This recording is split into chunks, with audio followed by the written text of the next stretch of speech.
Please don't tell me I'm fucking buffering.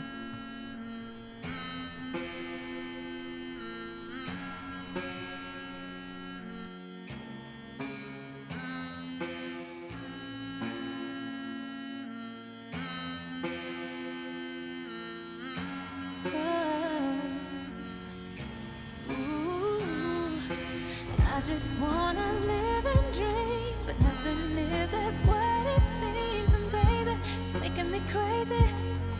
I just wanna fight and scream. There's nothing left for me to say.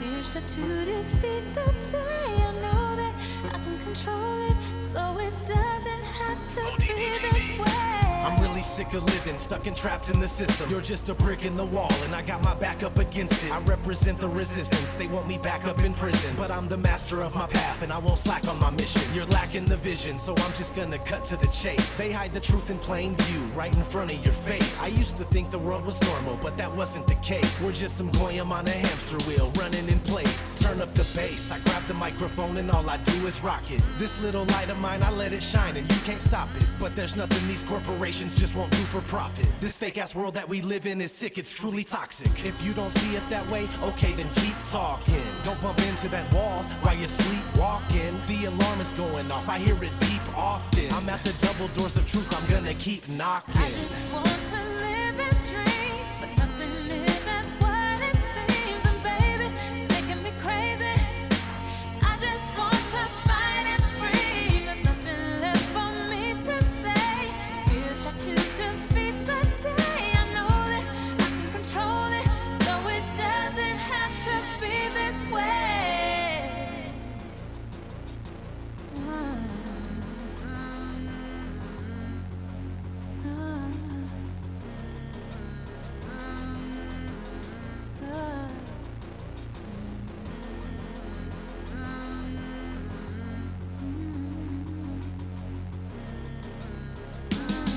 I refuse to just go quietly into the night. There's forces of darkness at work and they're restricting the light. I'm so fed up with the lies they tell us this isn't right. It's ODD TV, you best believe I'll get up and fight. This is my plight, I'll never let you cowards get the best of me. Took the red pill, now it's time to fulfill my destiny. Living like I'm Neo, dipping from my P.O. Tripping on me cause I am the one and he's a zero. Hot like a jalapeno, bringing heat that you just can't avoid. I call out bullshit and lies, they call me paranoid. People are just foolish, full of hate, they get angry. Point out the truth about reality, they label you crazy. Just a glitch in the system, you're a critical thinker. And no, they don't want that. Fuck them, give them the finger. I do it every single day with each and everything I say. I'm not living like a victim, it doesn't have to be this way. I just wanna live and dream, but nothing is as what it seems. And baby, it's making me crazy. I just wanna fight and scream. There's nothing left for me to say. Here's shot to defeat the day. I know that I can control it, so it doesn't have to be this way. It doesn't have to be.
All right.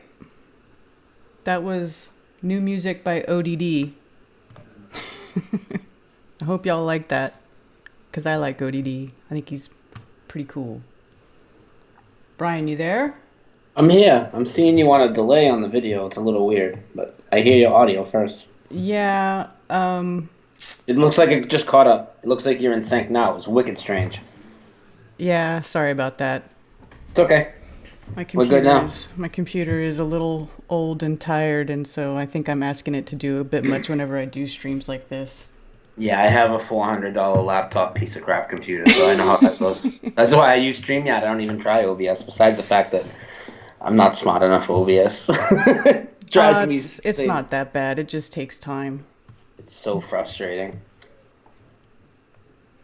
So, this evening, we have some pretty interesting stuff for you guys that we're going to talk about. There, as you know, is some pretty dark and twisted stuff going on in the realm that we live in. And a lot of it, unfortunately, is directed at our children, which was one of the biggest motivators for me getting into this and starting to talk about this whole deception and everything that goes along with it. So what we're going to do is point out some specific things that have been going on lately, that have been going on, that a lot of flat earthers know about, and now it's sort of been being brought to the surface. It's becoming more mainstream, and they're trying to basically, we're going to show you the tactics that they're using to try to get around that stuff and use it against us. So when I first started getting into this, one of the first people that I found was a man named Ted Gunderson. Ted Gunderson, I don't know if many of you know about him. He's no longer with us. He's dead now. But he used to, do talks and go out publicly speaking to people. And he would tell people that there are satanic pedophile rings that are being run all over the world. That he would talk about the tunnels being built underneath schools, particularly in the Los Angeles area. There's also another man, I think his name is Stephen Kelly, who wrote a book called Cities Under the Plain, which talks about, the Getty Museum in Los Angeles and how there's a whole underground city underneath there that basically takes all these kidnapped children who are being, used for sex trafficking. And in these pedophilia rings. And at the time, when I first heard about this stuff, I didn't really believe it. I thought it was sort of outlandish and that it was kind of too much for me to believe. But as time went on and the more I heard it, the more I realized that this stuff's really going on. And as you know, there have been a lot of talk about this with Pizzagate. Trump has even been talking about it. Now, I am not endorsing Trump. I'm not saying that Trump is legit, but Trump does talk about the pedophilia ring. And under Trump's presidency, thousands of people have been arrested for that are being involved in these pedophilia rings. Now, one of the things... Oh, hold on one sec. Let me think about where I'm going with this. Okay, so this is all going on. Now we know about, all of the agendas that are being pushed as far as make all the different sexual orientations now, or genders, these so-called genders that they're pushing now. They got drag queens doing story time in the library to your children. They are normalizing, or making it okay for parents to put their children through these sex changes and everything when they're young, before they even know who they are, when they shouldn't even be talking about or thinking about sex, okay? And I'm going to play for you, actually, what I'm going to start doing is I'm going to play this clip for you. We're just going to listen to it. But basically what this is a, if I can get it to open, here we go. It's a clip from a radio show, and it's a pretty popular show in the San Francisco Bay Area. Now in California, now we know that that's kind of like almost headquarters for where all this stuff is going on. All this child trafficking, this pedophilia ring, well, Pizzagate and all that stuff was East Coast and Washington, but California is another big place where all this stuff is going on. And if you've been paying attention, you know that they're changing the educational sex education curriculum in California, and they're teaching things to children at younger ages that I don't even think should be in school at all, period. So I'm going to play this clip of this radio show. And when they get home from school, it's in all their programming now. I mean, right. I mean, it's insane. If you pay attention to Disney and all this stuff, okay. Oh, Disney's terrible. Talk about satanic. I mean, Disney is just disgusting. Right. Okay. What's the clip from? It's from Armstrong and Getty, which is a talk show, radio show in California, and my computer's beach balling right now. It's all right. We can wait. We got entertainment, live entertainment. I won't stop already. Don't worry. I won't shake my hips yet. Let me see if I can get this thing. But I mean, if you buffer too long, you know what I mean? I'm gonna stop moving. Yeah, hold on. Give it a minute. Yeah, somebody I know in the chat was asking where you were from, if it was like Cali or New England. But it's like both. Well, I am from California originally. I was born there and I grew up there. So yeah, I am from there.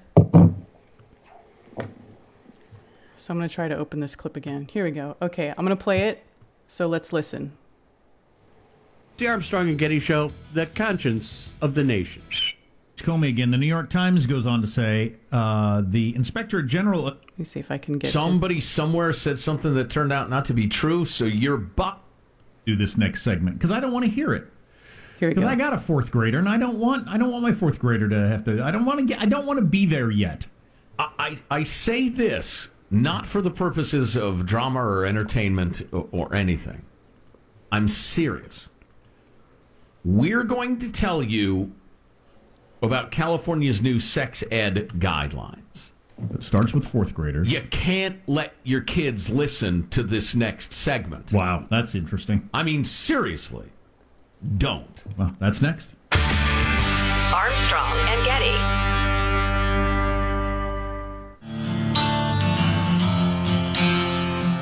Fuck. What? I'm going to get a strike with that music. You should have been better prepared. Well, I'd skip through it if the freaking program would stop spinning on me. So there still is in the days or weeks to come, or maybe this afternoon, I don't know. The Inspector General is going to release their report on Strzok and Page in their texts and what trouble they're in. Oh, yeah, no, the whole origin of the Carter Page. Hold on. God dang it. Let me try it again. Wow. You and your fucking overpriced Mac that don't do shit. Yeah, my Mac is like, it's old now. Hold on. It's okay. I'm sorry, y'all. They can deal with it. It's not like we're not doing like fucking 1,000 streams a week. Okay, hold on. Can't go perfect And every maybe time. it's over. It'll have a half-life. Usually we're perfect, is what I'm saying. Premise and stuff. I mean, it's so far out there. You'd think it was a Marxist college professor at some, Evergreen College in Washington State. But it's being taught to school children in California. Well, the new sex ed curriculum is also being examined. Here we go. And there was a small victory recently. I'll quote one of our correspondents.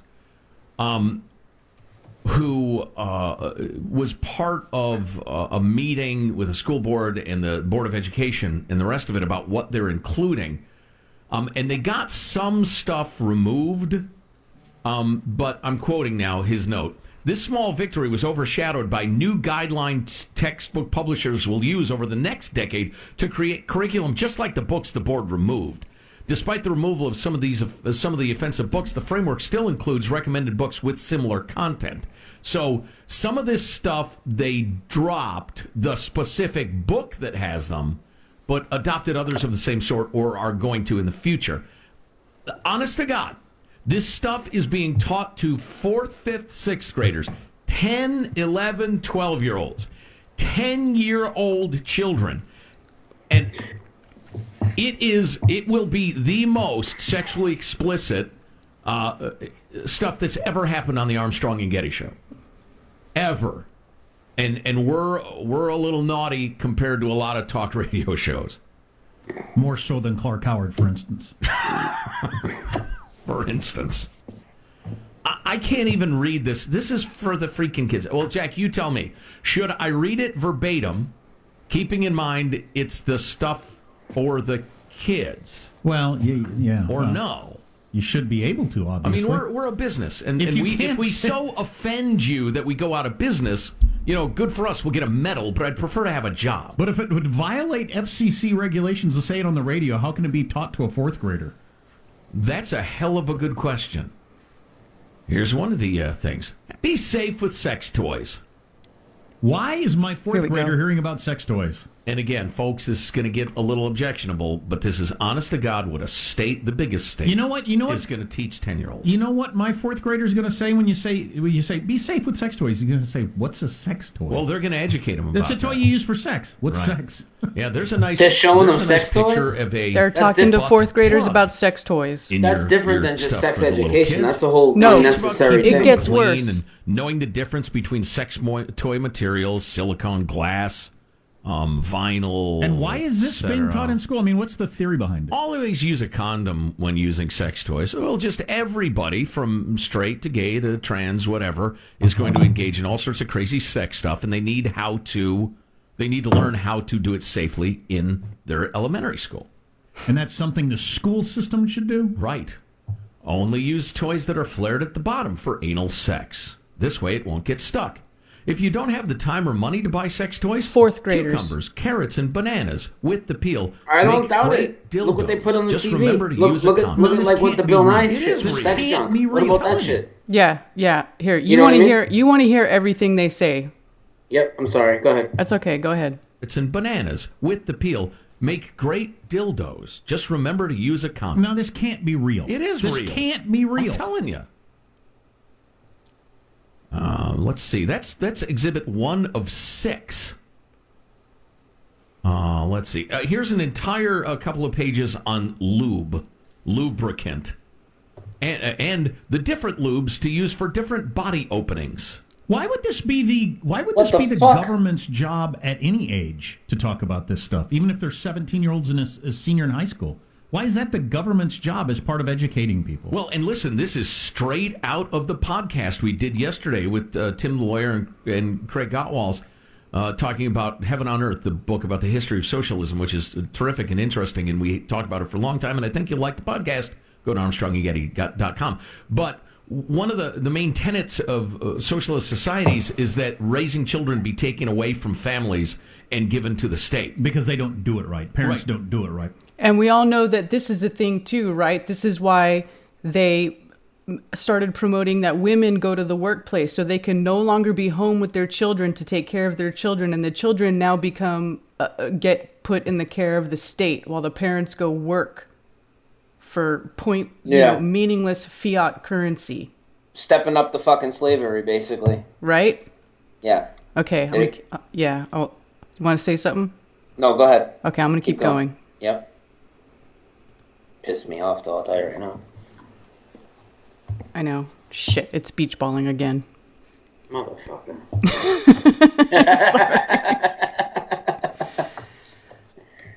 But I mean, and they're just getting started, and they're talking about teaching children about sex toys, using bananas with the peel as a dildo, using condoms, using lubes, using things that are only flared at the end for anal sex so it doesn't get stuck. Why on God's green earth any fourth grader needs to know any of that shit is beyond me. Yeah, even teaching like safe sex, just regular safe sex, like use a condom when you have sex so you don't get pregnant. Fourth grade is way too early. So to be talking about fucking sex toys and anal sex toys and all this, that's insanity. For fourth graders, you wouldn't even talk about that to even the seventh or eighth graders. I wouldn't think you would do that. Maybe a little sex ed, 7th and 8th grade, maybe a little bit, but nothing to do with sex toys or nothing. I mean, that shouldn't even be mentioned in school at all, even in high school. Why would you mention that? Like, what is going on here? No, we're talking about fourth graders, which is like 9 and 10-year-olds. Yeah. That's insane. They shouldn't even be thinking about sex. No. Of any sort. No. Go ahead, continue it. Is it buffering still? Yeah. Now I can see people in chat. Why NASA lies about everything? Why are we listening to this? We shouldn't give this any behavior any type of attention, because this is becoming the state curriculum in California. Okay, the state wants to teach this to your children. Yeah. Now you can't ignore this stuff, or they'll just keep doing it, and it'll get worse. You have to pay attention to what they're teaching your children so that you can tell them to knock that shit off. And that you don't agree with it. And as a parent, you don't consent. And you have to make sure that you keep your parental rights over your children. Do you understand? This is why.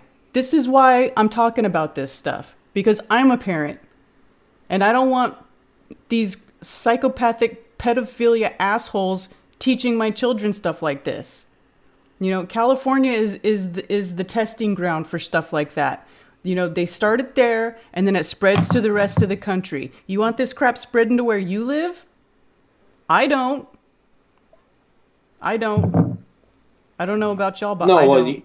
You need to talk about it. You need to bring awareness to it. And our video is coming through super choppy. Ask the chat, is our video coming through super choppy, guys? Like super, super choppy? Yeah, I already told you that the video would be choppy. We'll do it. Okay. Otherwise, you can't indoctrinate the kids into your belief Listen. system quickly enough.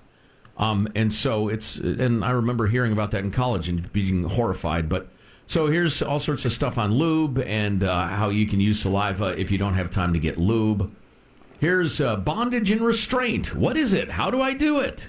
I thought the original arguments over sex ed in schools was between people who didn't want anything about sex taught in schools at all, which I can understand your argument. Whether or not that's the government's role is a decent argument to get into. Right. But then it was the winning argument in a lot of schools was we're trying to keep people from getting pregnant, 16-year-olds or whatever. They need to know what's going on here. Right. But none of this stuff, it's just the biological realities, which is science, and B, we don't want girls to get knocked up. This is all pleasure stuff. Right. That you're talking about. Yeah, so there's the bondage, discipline, there's sensation play, kinky sex, role playing, etc. Let's see. Here's about sexual fantasies and masturbation. This is not the role of government. I don't care if it's a senior in high school. It's not the role of government to teach my kid this. Here's with some lovely pictures using dental dams to give oral. What the fuck? See, and this one is body fluid or blood play. Plus sex toys and how to use them and that sort of thing. So that is that's what they're going to teach. What percentage of even Californians think that's a good idea if you put it to a vote? Your utopians, which is one kind of socialist, or you people are too stupid, so we're going to do it for you. We're going to do it to you crowd. They don't care. They do not care what percentage of Californians is smart and enlightened enough to understand that this is the way to do it. The sign-off from, I think he said okay to use his name. It's a common enough name. From listener Steve is hilarious, but tragic. KFTGABJs keep teaching fourth graders about blowjobs. Listener Steve. I'm astounded by between the political, racial stuff, which is straight out of a radical professor at a radical college being taught to the little kids, to the sexual stuff. I'm so flabbergasted. I'm not sure how to react. I mean, it's, again, to the Armstrong and Getty principle, if somebody is doing something so insane that you think I can't reason with you. You're too crazy. Well, this is one of those things. How somebody who wants to have a unit about sex toys and what produce you can use to substitute to elementary schoolers. How do you reason with that? Well, no, yeah, that's absolutely right. The sort of person that thinks that's okay, there's no point in us having a discussion at all, or even attempting to. Right, exactly. We're so far apart. Yeah. It's just astounding. It's weird. Yes, Michael? I remember in the 5th grade, it was all about how babies are made, and it was about hygiene. Right. Using deodorant, and that was it. Oh, they get into all the specific parts and the pleasures you can achieve with them. I mean, it's, frankly, I hope a generation of women will be better pleased by their men because they go into detail on, how to give a woman pleasant feelings through sex. Again, Jack. my personal belief is this is not the government's role, even if they're seniors in high school. It's so self-evident. I can't believe you have to say it out loud. But why are you teaching 4th graders about you got to get them young. Sexual pleasure? You got to get them before they and their buddies start experimenting with sex toys and or vegetables, and they do it wrong. In elementary school, you've got to teach them that. Meanwhile, while you're teaching kindergarteners that, listen, people call you a boy, but you might not be a boy. Start thinking about whether you're a boy or not. These are 5 and 6-year-olds being indoctrinated by the state in I wonder this if there's stuff. any chance that, all these studies we've seen where people are having sex later and less as opposed to the other way around. I wonder if people are getting all this stuff in school and thinking, this all just sounds too weird and complicated. I'm out. Right. And or as a kid thinking that is so gross. Yeah, exactly. Right. I don't. Maybe they're helping in that way. But I tell you what, take a moment to contemplate not only this idea being had here. Why don't we teach 10, 11-year-olds this stuff? Somebody didn't just have that idea, and they didn't just say it out loud. But they got the majority of the education gurus in a progressive state to say, we agree, let's do it. And then work on the curriculum probably for months or years. Right. And everybody's still on board. We're still on board with teaching 10-year-olds about all this stuff. Oh, yeah, absolutely. It's a good idea. 10-year-olds need to know about dildos. And then textbook manufacturers saying, you want us to say what? And you want pictures of the stuff? That's, by the way, You're kidding. That's the first time I've ever said that word on the radio. That's so I would crazy. never say it in front of my kids. Yeah. But the teachers are going to say it in front of my kids. Yeah. And listen, one of the reasons I decided to go ahead with it, because I understand it's not what we usually do and won't do it again or much, is that if we were to soft pedal it to voters and parents on the show, I think we would be doing a terrible disservice to the audience. Meet me in real life. I say nasty stuff all the time, but That's true. I took no thank you. Very true. I took no pleasure in doing it. It wasn't fun and naughty. It's disgusting to me given the context. Yeah. That's I don't even know what to do with this information. I know.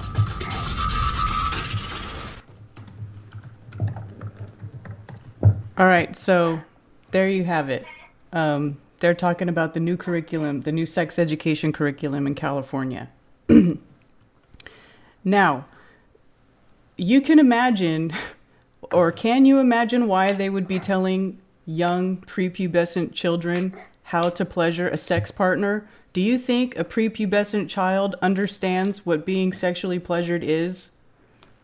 Or, they don't know what sexual pleasure is or how to properly be pleasured. So they're teaching this to, in my mind, I see them as teaching this so that they know how to pleasure an adult who does know how to be sexually pleasured. Yeah, they're teaching them nice and early when they can be super easily manipulated, and they're literally giving them skills to go blow a fucking adult. Yeah. That's disgusting, but that's literally what they're doing. That's exactly what they're doing. Mm-hmm. So this is, that's something I wanted to talk about for a while. I kind of had that sitting on my desktop for a little while, but because we start what we're going to talk about now, that kind of segues into,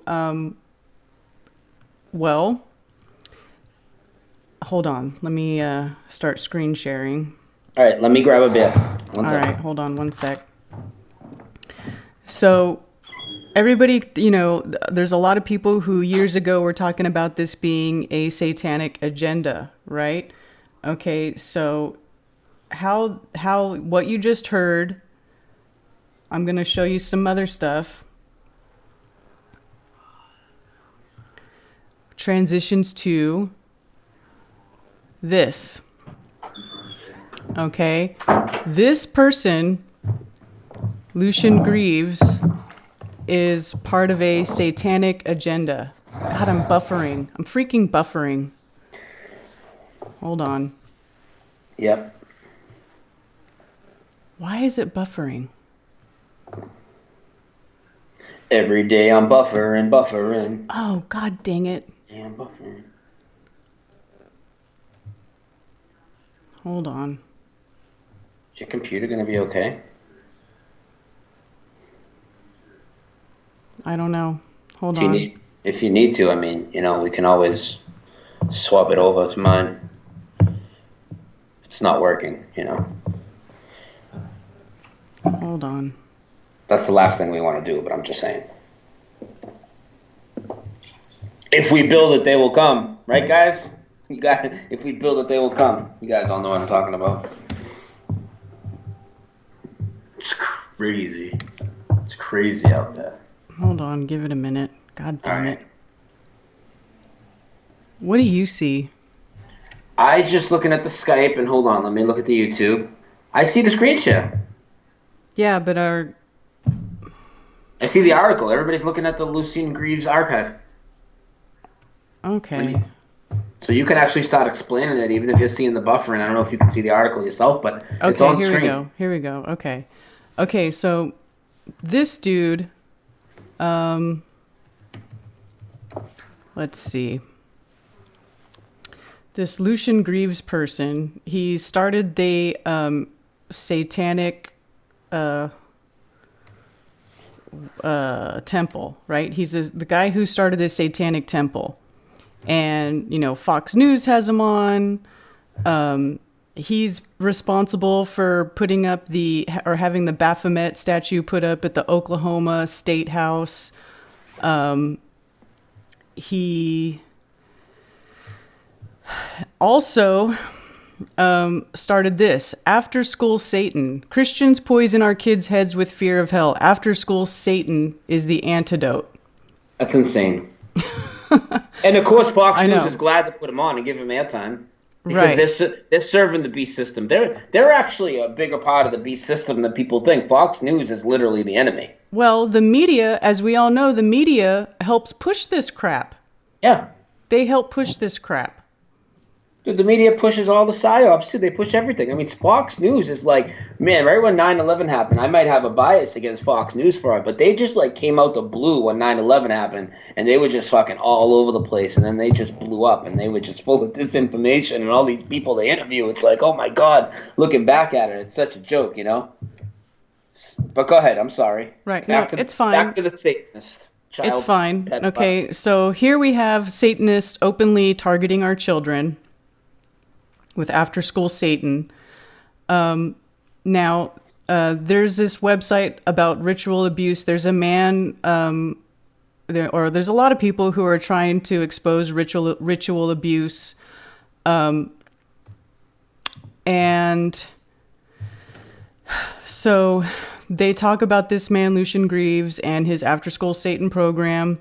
Now, one of the things that the Satanic Temple uses or tries to say is that these children who come forward and say that they're victims of ritual, sexual, satanic abuse are having what's called false memory.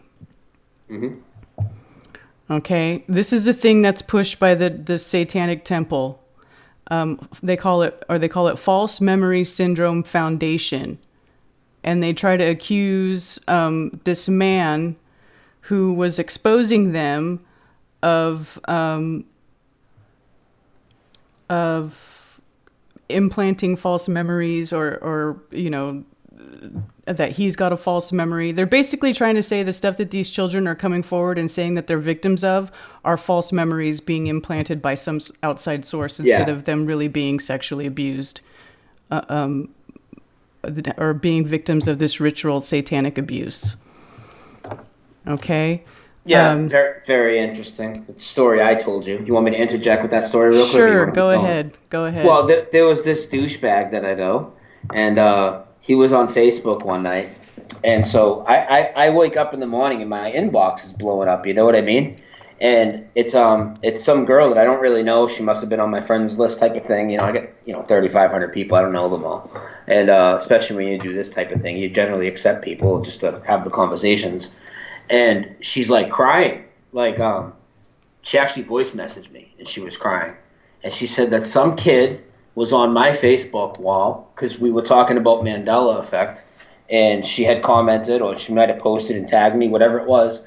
And he was going on every post everybody posted and telling every woman on my Facebook page that they only believe in Mandela effect because they were sexually molested as children. And this is probably where this moron got it, because he took Mandela effect, doesn't even bother to look into it. He hears the disinformation, where they call it false memories, which we're going to get into more later on that note. But that's probably where they got it, because these kids are coming forward and exposing these pedophiles, and they're basically being slapped with a condition that doesn't even really exist, right? That's where it originates? Yeah, basically. Yeah, it's fucking ridiculous. Makes me real mad, dude. I wanted to kill that kid. Yeah. Okay, so false memory syndrome proponent tactics. False memory syndrome proponents have done the following to try and ensure that only their point of view is in the public view. So they harass, number one, they harass debate opponents. So they'll harass you online, internet trolls, you know? Oh, we got plenty here. I mean, people, they're like, wow, what is with all? This is how it is here. Karen's the most trolled person on YouTube. You can see him in my chat. You can see him in my chat. Yeah. Okay. They misrepresent data in the field. Okay. Since at least 95% of child molesters initially deny their abusive behaviors, how can untrained lay people like Pamela Frade and her staff document real or unreal cases of FMS, as appears to be the case with most of their communications, which usually occur over the telephone or by letter? I think this Jennifer person, is she's one of these people pushing false memory syndrome.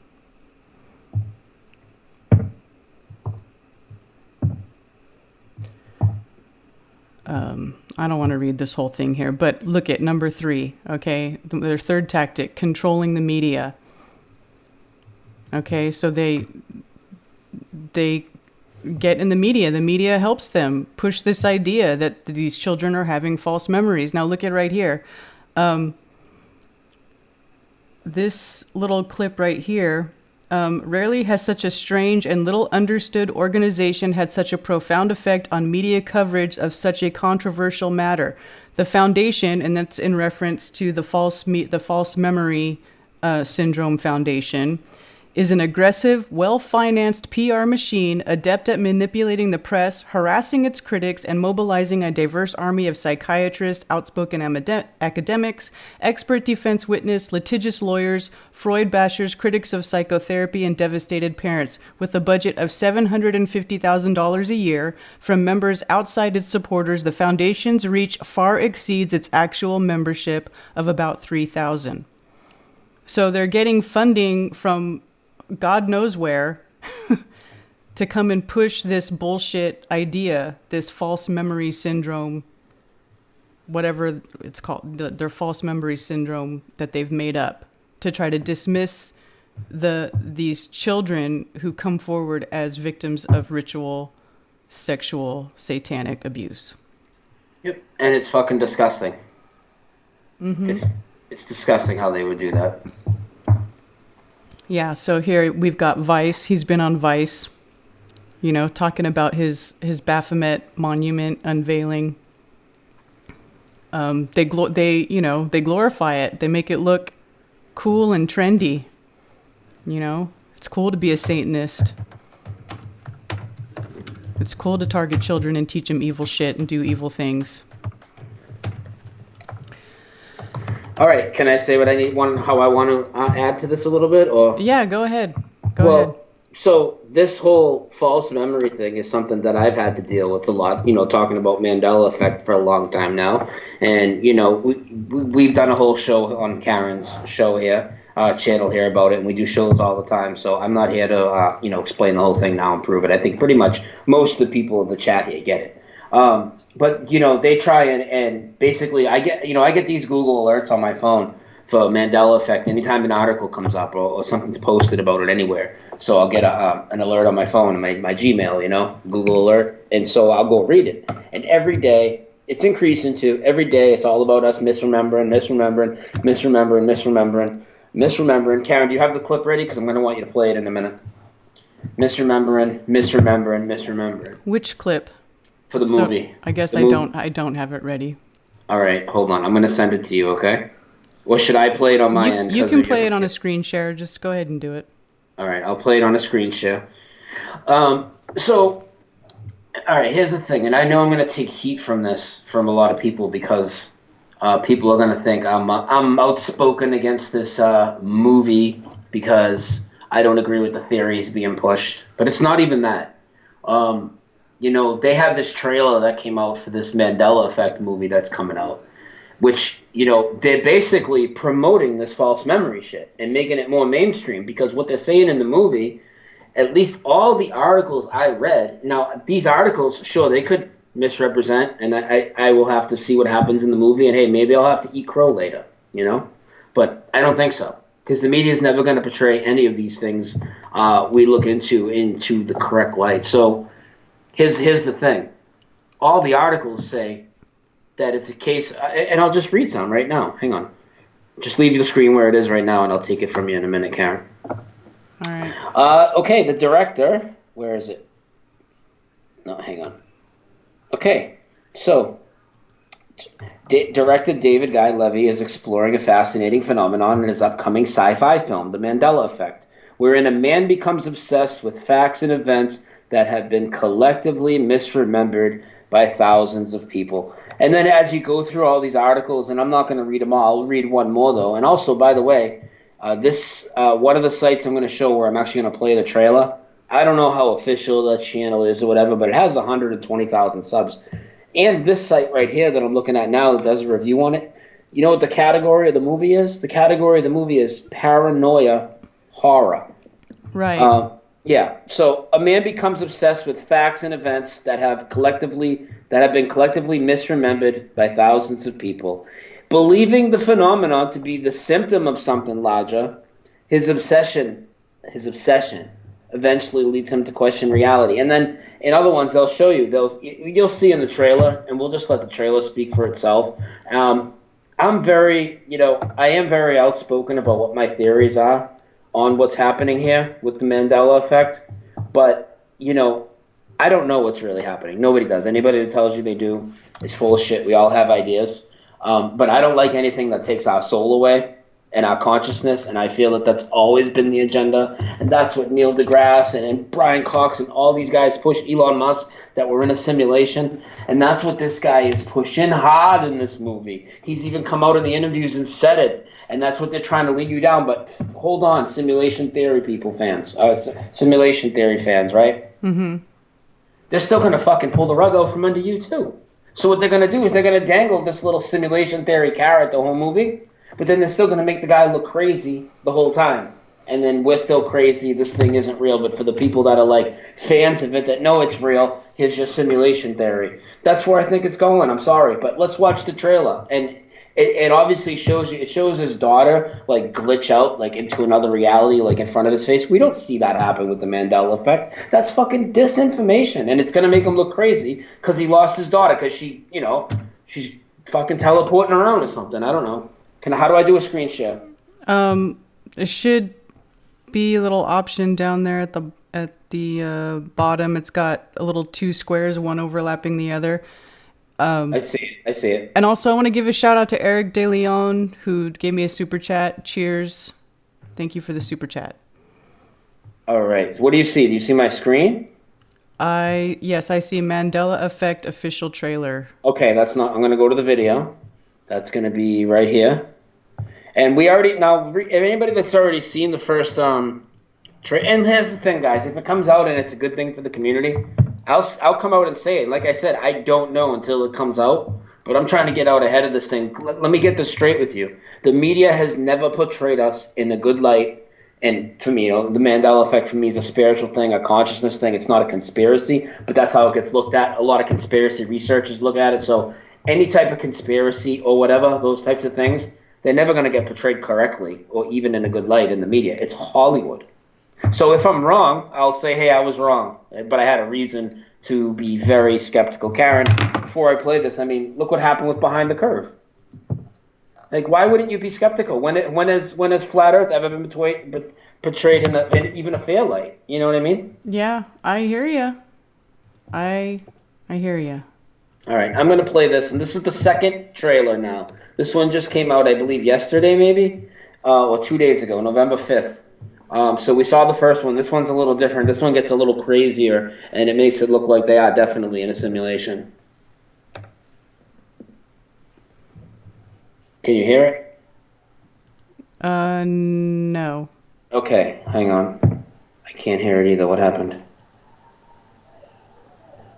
Hang on a second.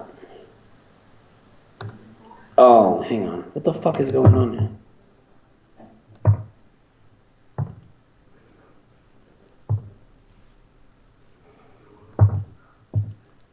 Oh, you know why? I think I need to change my Skype settings back. Hang on one second. Sorry. It'll take a second. Sorry, guys. We're doing things a little different tonight. We're doing it on Skype and on StreamYard and OBS and all that. So we're just a little bit getting stuff in tune here. I'm going to try and change something here. Hang on. Karen, you can hear me still, right? Yeah. All right, and now I'm going to try this clip again. Can you hear it? Yeah. Well, hold on. Let me see if I can. Wow, my audio's bad. Yeah, it's okay. Well, you know what? Here, send me the link. I will. Hang on. Let me switch that. Why do my virtual audio cables crashing like this lately? Hang on. I got to put the audio back the way it was, or it's going to be all fucked Here, up. send it to me in Skype. I'll try to do it. I will. 1 second. Yeah, you're going to have to play it. I can't do none of this tonight. And then end your screen share. All right, there we go. My virtual audio cables are like cooked right now. That's crazy because I just paid for them too, and I usually do them free. Where do you want me to send you the link? Send it here in our chat and then end your screen share.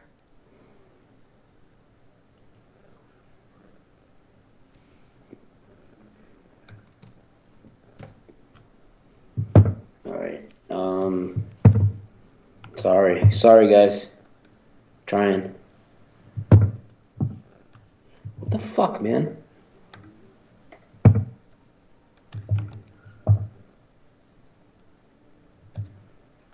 All right, there you go. There's the link. Let's play that. I mean, just look at the thumbnail. It looks ridiculous, dude. Yeah, they got people disappearing through floors and all types of shit going on. But besides that, just remember, people that are fans of that theory, it's not about what theory it is. It's about making the Mandela effect look like misremembering. Okay?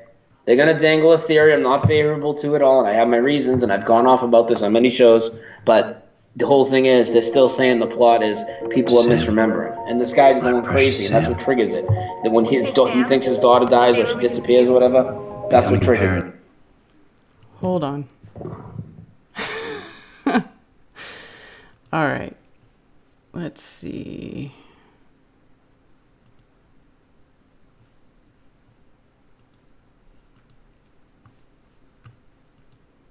All right. Let me get back. I'm going to start playing it now. Is everybody ready?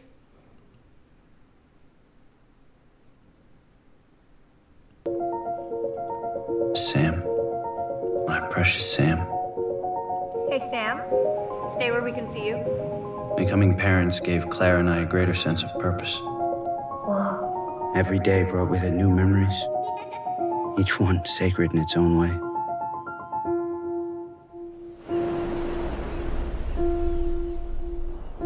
It doesn't feel real. I know exactly what you mean. Dad? Dad, I'm scared. I think I'm going crazy. I saw her. Maybe you should think about talking to someone. Like a grief counselor. When Sam died, I began to notice these inconsistencies. Do you remember where this was taken? Yeah, it's Griffith Observatory. I swear, I remember taking this photograph, but we were in Seattle. How would you feel if you could no longer trust your own memories?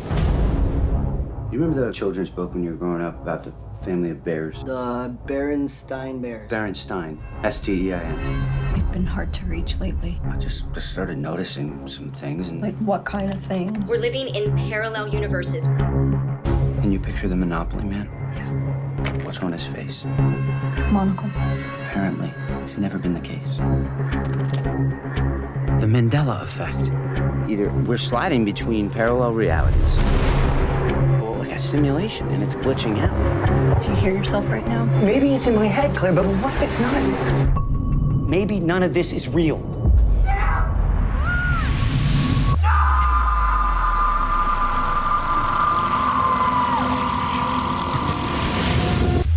What the hell is going on? I'm not crazy. Scary. I need to know the truth. What makes you think this is gonna bring your daughter back anyway? Paranoia horror. I design games. Ridiculous. If this is a simulation, I mean, if this is code, then I can do something. This is a simulation. It's no small thing shutting the world down. There's something you're gonna need to understand. Ideas are dangerous things.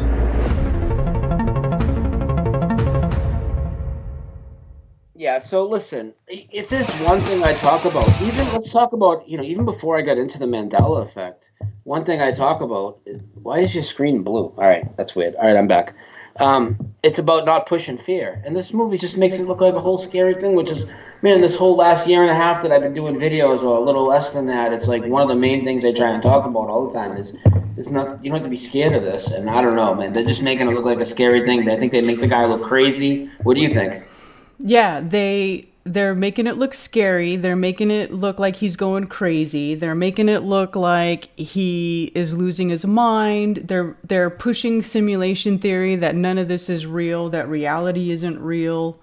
Yeah, it's I mean, they're making it so that you say if your memory's changing or something that you remember has changed, that it means that you're losing your mind, not that reality has shifted.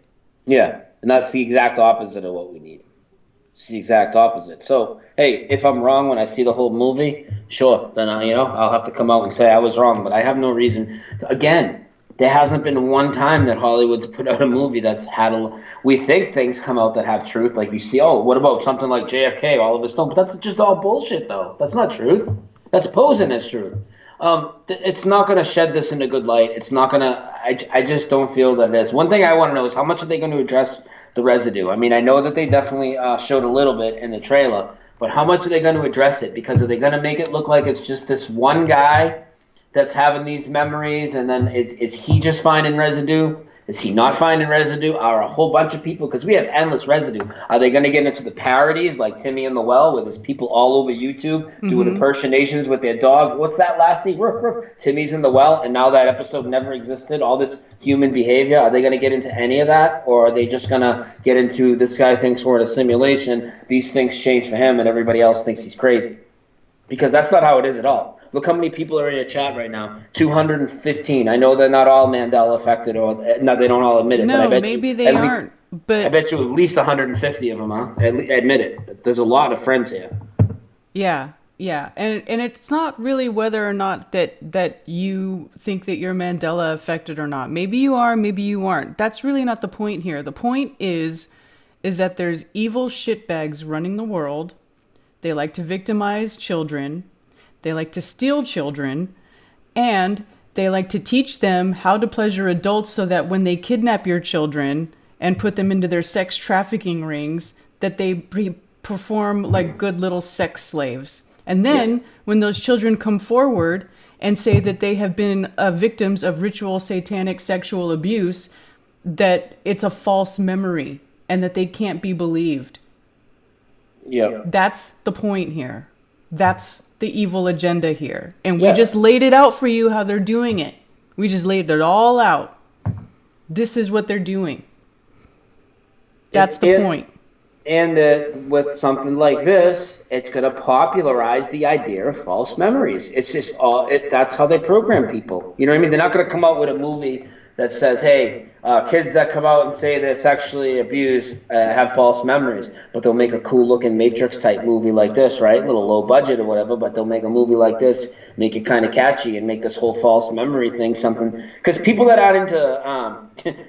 I would say people that aren't into like conspiracy research stuff, even most of them, they don't know what this whole Mandela effect is and how they're trying to brush it off like we have false memories. So this will popularize that term more in the mainstream a little bit. You know, I know it's not going to be a smash hit movie, but even though it's a supposedly independent film or whatever, it's going to leak out into all these other, you know, conspiracy circles. So people that first start to look at it, they're just going to brush it off. Oh, it's false memory. This guy's crazy.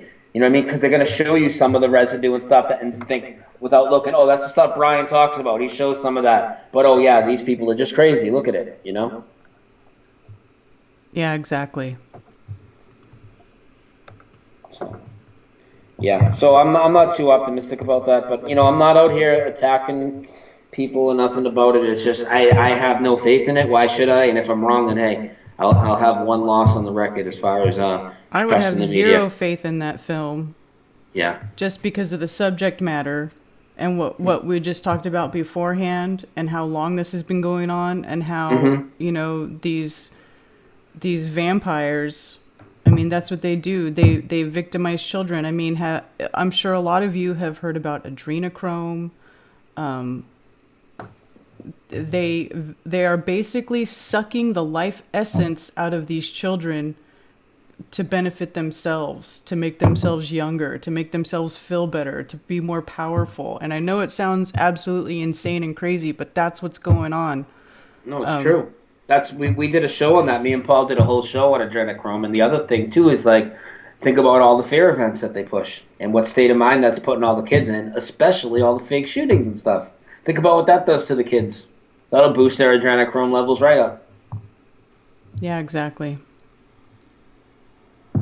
It's wicked disgusting. Totally wicked disgusting. And for anybody who wants to know what my issue with the simulation theory is, it's literally, I mean, everything I've looked at for the last 5 years, I've seen that mainstream has a huge agenda to hide the fact that basically we have a consciousness and a soul and a connection to the creator. And if we're in a simulation, I mean, that just goes out the fucking window. I'm not buying that. And I feel emotion. I feel pain. I'm not a simulation. No, we're not a simulation. We have free will. And we have much more power here than they're willing to let us know about, which is another reason why they target children. Because children don't know that they can't do these things. They have the absolute strongest power of manifestation on this plane. Nobody has a stronger power of manifestation than child. Because their heart is pure. They haven't been educated out of it yet. They haven't been told that they can't do things yet. They haven't been jaded by the horrors of this plane. Okay? So that's why they're targeting children, because they have that power, because nobody's told them that they can't. It just is flowing out of them. You know, their creativity, their passion, their love for life. I mean, anybody who's got children knows that, you know, and if you can, you know, think back to when you were a child and how you felt about things when you were a child, you know, you had like a fire in your belly, you had a passion, you had an interest, you had a drive, you had, you know, at least I did. I remember being a child and having a much more optimistic, much more imagination, you know, just everything about the way I looked at my existence here was much, much better than it is now as an adult. You know, I didn't, now I think, well, you know, I'm trying to work myself out of that stuff. You know, after Flat Earth, you're trying to like undo all that programming. You know, I'm still working on it. That's what we're all here doing. We're all here working on undoing the programming that has been imposed upon us. But a big part of that programming is being told that's not possible. You can't do this. This is how the world works. Okay? They're imposing what they want you to think about the existence that we live in is, and it's false. It's a false reality that they've been given to us. And if you believe that false reality is true, then you're limiting yourself. Okay? And children don't have those limitations yet. So that's the point. That's why they target children. And this is why we're all here trying to undo our programming. We have to get back to where we were when we were children, where we don't have those limitations, where we imagine things that are beyond what we are taught is capable in this reality, what can be done here. Okay? Because the reality is that there are no limits. The only limit is, you know, what you believe to be true, your mind, what you think you can do. Yeah, that's one of the things that a lot of people, I feel, and especially coming out of flat Earth, it's like I don't know why they don't get this thing. Like it's like when I try and talk about, for instance, you know, reality shifting to them, and it's like automatically, you know, things can change. You know, it can't be true. It has to be a psyop. But that's all again because, you know, they have this set of rules of reality that they believe in, and they've been given to them by the same people that gave them the 93 million mile away sun and everything else. And there's a whole lot of stuff going on in this world that people need to open their eyes to. Yeah, I don't know. Where do you want to go from here? Well, I don't know. Do you want to take a break, or do you want to keep going? Let's see. What else did we have on today? Well, okay. I don't want to take a break yet because I'm not prepared for my break, if you know what I mean. So I can prepare while we talk. How about the weird vibes and weird energies going on for the last couple of weeks? Can we talk about that for a little bit? Because that's been really crazy, and I'm not here to... I don't want to get into the naming people or anything like that. There's been a lot of shitbags out there. There's been a lot of people acting strange, like particularly over the last couple of weeks. There's also a lot of people out there that claim to be people of God that go around and just disrespect everybody in the community and bash them and lay into them. And I just think that's pretty crazy because shows like my show, for instance, and I'm sure Karen's show, as we do more over here, I respect everybody. I mean, we have people in there that are flat earthers, globe earthers, concave earthers, people that think the Mandela effect is real, people that think it's fake, people that believe, I don't think people that believe the 9/11 official story, but maybe they'd be welcome, you know, people of all different religious faith. I let people that come on and speak of their religion, even though I've never read a Bible, but I'm constantly bashed by these fucking people.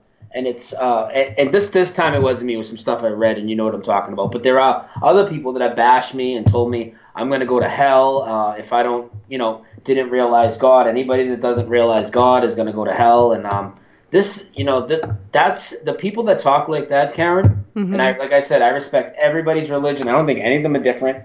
You know what I mean? I hate when they fight with each other. I think it's so stupid, right? But it's like yeah, I don't argue over religion. I think it's completely pointless to argue over religion. It is, but here's my thing. There's one thing to believe in a God and believe in a creator, but if you believe in organized religion, I'm sorry, you're just as brainwashed as the people that watch the television. That's where it is right now. You are just as brainwashed as the people that watch the television, but you know what? I'm still not an a-hole to you about it. I don't sit here and badger you about it. I let people say whatever they want to say. But people that come at me with all their nonsense, it's just like, dude, I have people that like come at me because I like in an aggressive way. Like what I say can't be true because I haven't read the Bible. I couldn't know. Dude, leave me the F alone with that. You know what I mean? I don't come at you and say, well, you can't know crap because your book is all disinfo. I just leave it alone, right? Don't make me snap because I will snap. I'm eventually going to fire back on these people, and it's going to get ugly. All right, that's all I had to say about that. Organized religion's a crock. Organized religion is just like mainstream science. They were both put here to gatekeep your true spirituality, and they were here to put something in between you and God. That's what they're doing. Science is putting all this empty space and ever-expanding universe and all this bullshit, CGI images and all this to put you in between the creator. Okay, that's what these people do. And religion, it's doing the same thing. It's making you go to the church and putting that, and then they totally divert you on what your scriptures actually say, all sorts of stuff, and they completely manipulate people. And I don't. That's why I never bought into that crap. I never bought into that crap. You know what I mean? Ever, ever. I never voted, and I never bought into organized religion because I knew it was a joke. Right. A joke. That's how I feel about that. Yep, I agree. Hold on, I'm trying to do something here. Okay, so I just need 5 minutes to roll my thing, and then we can take a break. okay, what I'm gonna do is I'm going to give a shout out right now. I'm gonna take this time to talk about. There's going to be some activism going on in South Carolina. We've got a man that has been renting a booth at a flea market trying to promote Flat Earth, and Mark Sargent made a promo for it. So what I'm gonna do is I'm going to play that promo. There you go.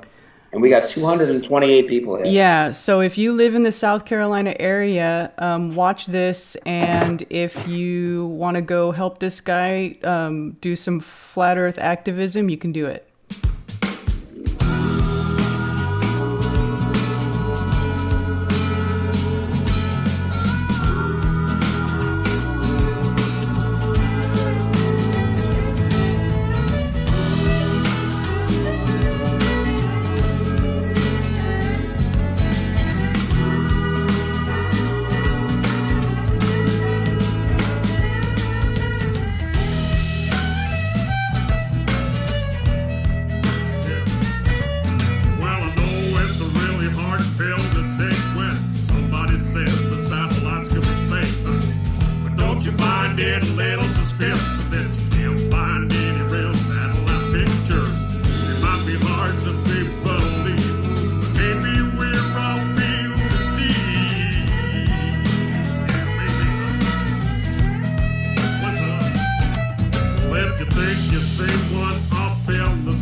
Why is it playing again? I don't know. You tell me. Because Mercury's in retrograde, and when Mercury's in retrograde, shit always goes sideways. That's why. Do you want to touch on that, or do you want to take the break first? Because that's like a 15-minute conversation, at least, I'm sure. You want to take a break? Come right back? Yeah, we could take a break. Let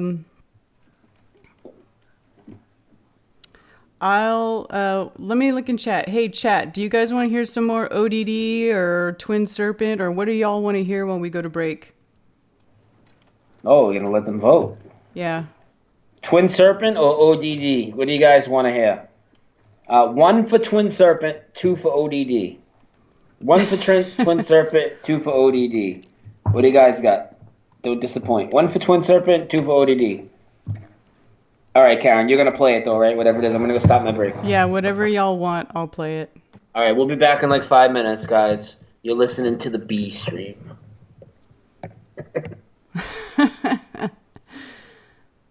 The B stream, where the video's choppy and you get buffering and shit goes sideways.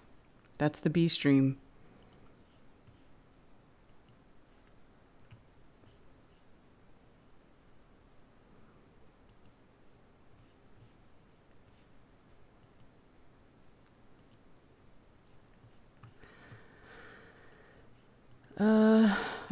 ODD, okay.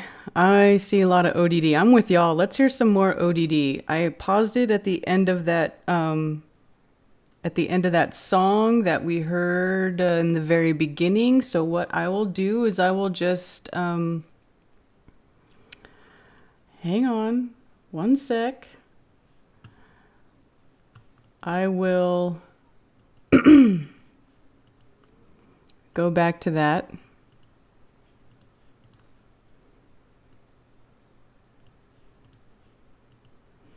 And we'll listen to some lovely OD.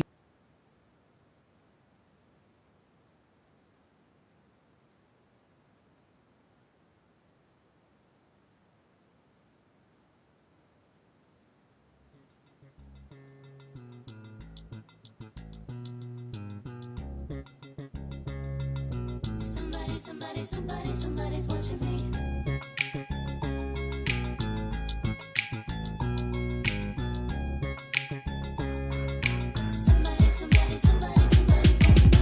I always feel like somebody's watching me.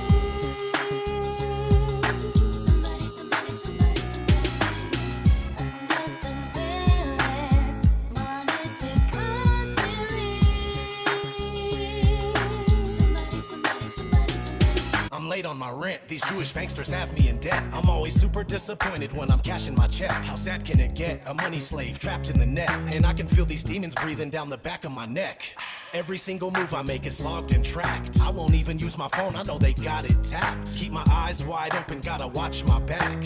Never sleep again, I'm an insomniac. Just trying to survive, otherwise suffer defeat. So I'm hustling in the street just to get something to eat. Fuck the police, the government, and fuck the elite. This world is full of evil scum and overrun with deceit. So I gotta look over my shoulder constantly. Plus they try to control my mind subconsciously. But I'm a glitch in the system, I'm an anomaly. My middle finger's in the air, I know they're watching me. ODD.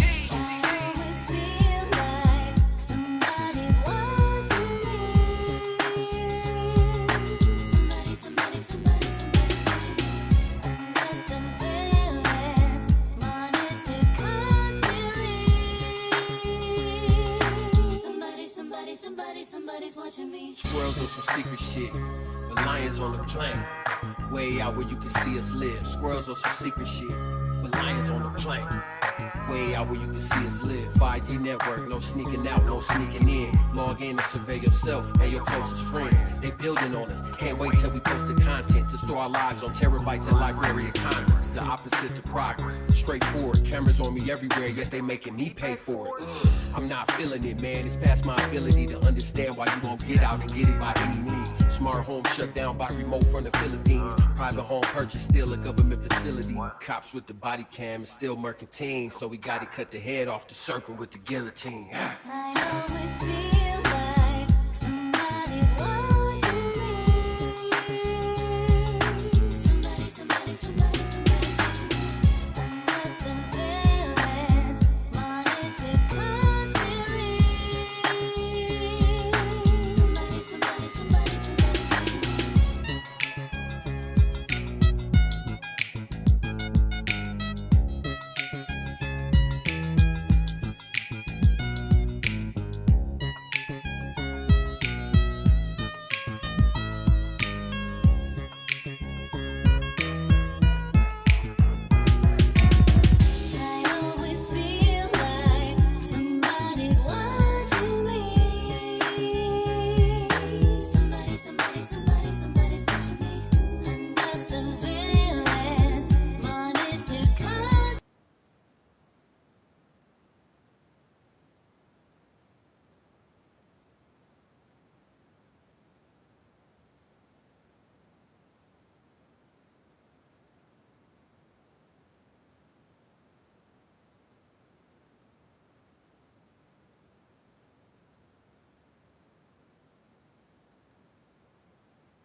I'm back.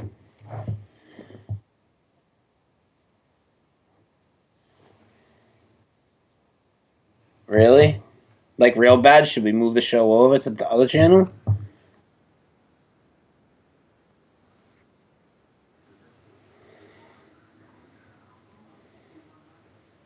I mean, we can easily do that. I mean, just about everybody here should know where to go. If it's bad. Hmm.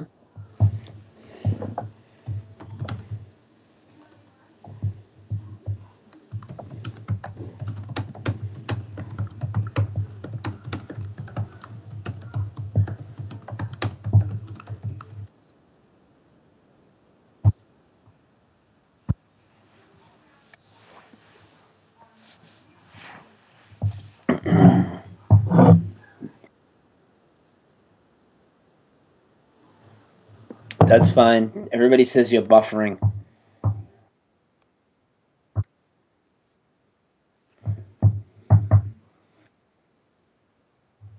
Let's just move it over. Want to just move it over? Okay. I don't either, but if it's not going to work, I'm just saying. Can you shut something down? Is this too much stuff running? Okay.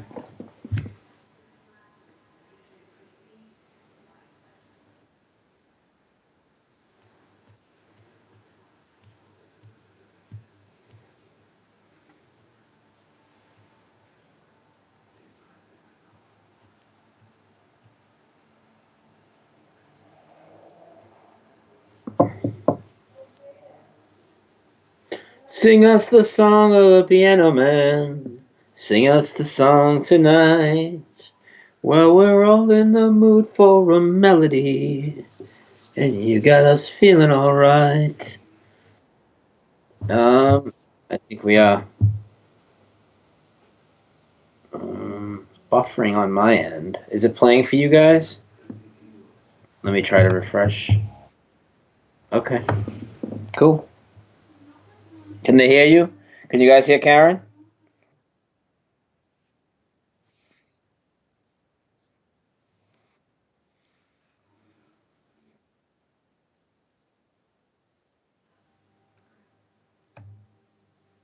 Can they hear you?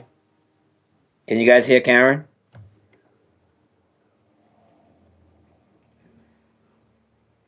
Oh crap, I had my mic muted. Can y'all hear me?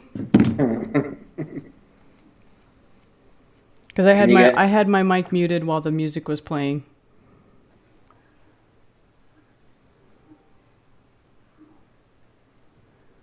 They only see you. They can't hear you. Yeah, no, they should hear me now because I already undid my. I already unmuted it. It'll catch up. They're just on the Yeah, see, now I'm seeing yeses. It's just because they were behind. All right. All right, you guys can all hear Karen, correct? Can you hear both of us? Yeah, you can see and hear now. I see them. Okay, yeah, they see and hear us both. Okay. All right, so Karen, we were talking about the crabby attitudes and all the craziness going on in the communities. We don't really need to address it. People have seen it all. Random, kind of breakdowns of relations with different people in the communities and stuff in the last few weeks. Right. What do you think's going on? Well, here's one of the other things. One of the other revelations that I came to after Flat Earth. Okay, a long time ago, I used to think that astrology was a bunch of BS. I used to wonder how could something that is billions and billions of light years away affect what's happening to us here on Earth, on our little speck of dust flying through nothing. I discounted all of it, right?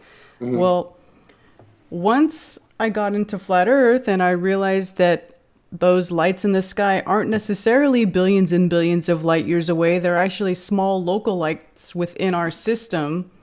And not only are they small local lights within our system, but they are most likely electromagnetic phenomena happening inside of our electrical system because it is electric. Everything is electric. Everything here runs on electricity, right? You can deny it all you want, but it's true. If your heart stops, If you pass out somewhere and your heart stops, guess what's going to happen?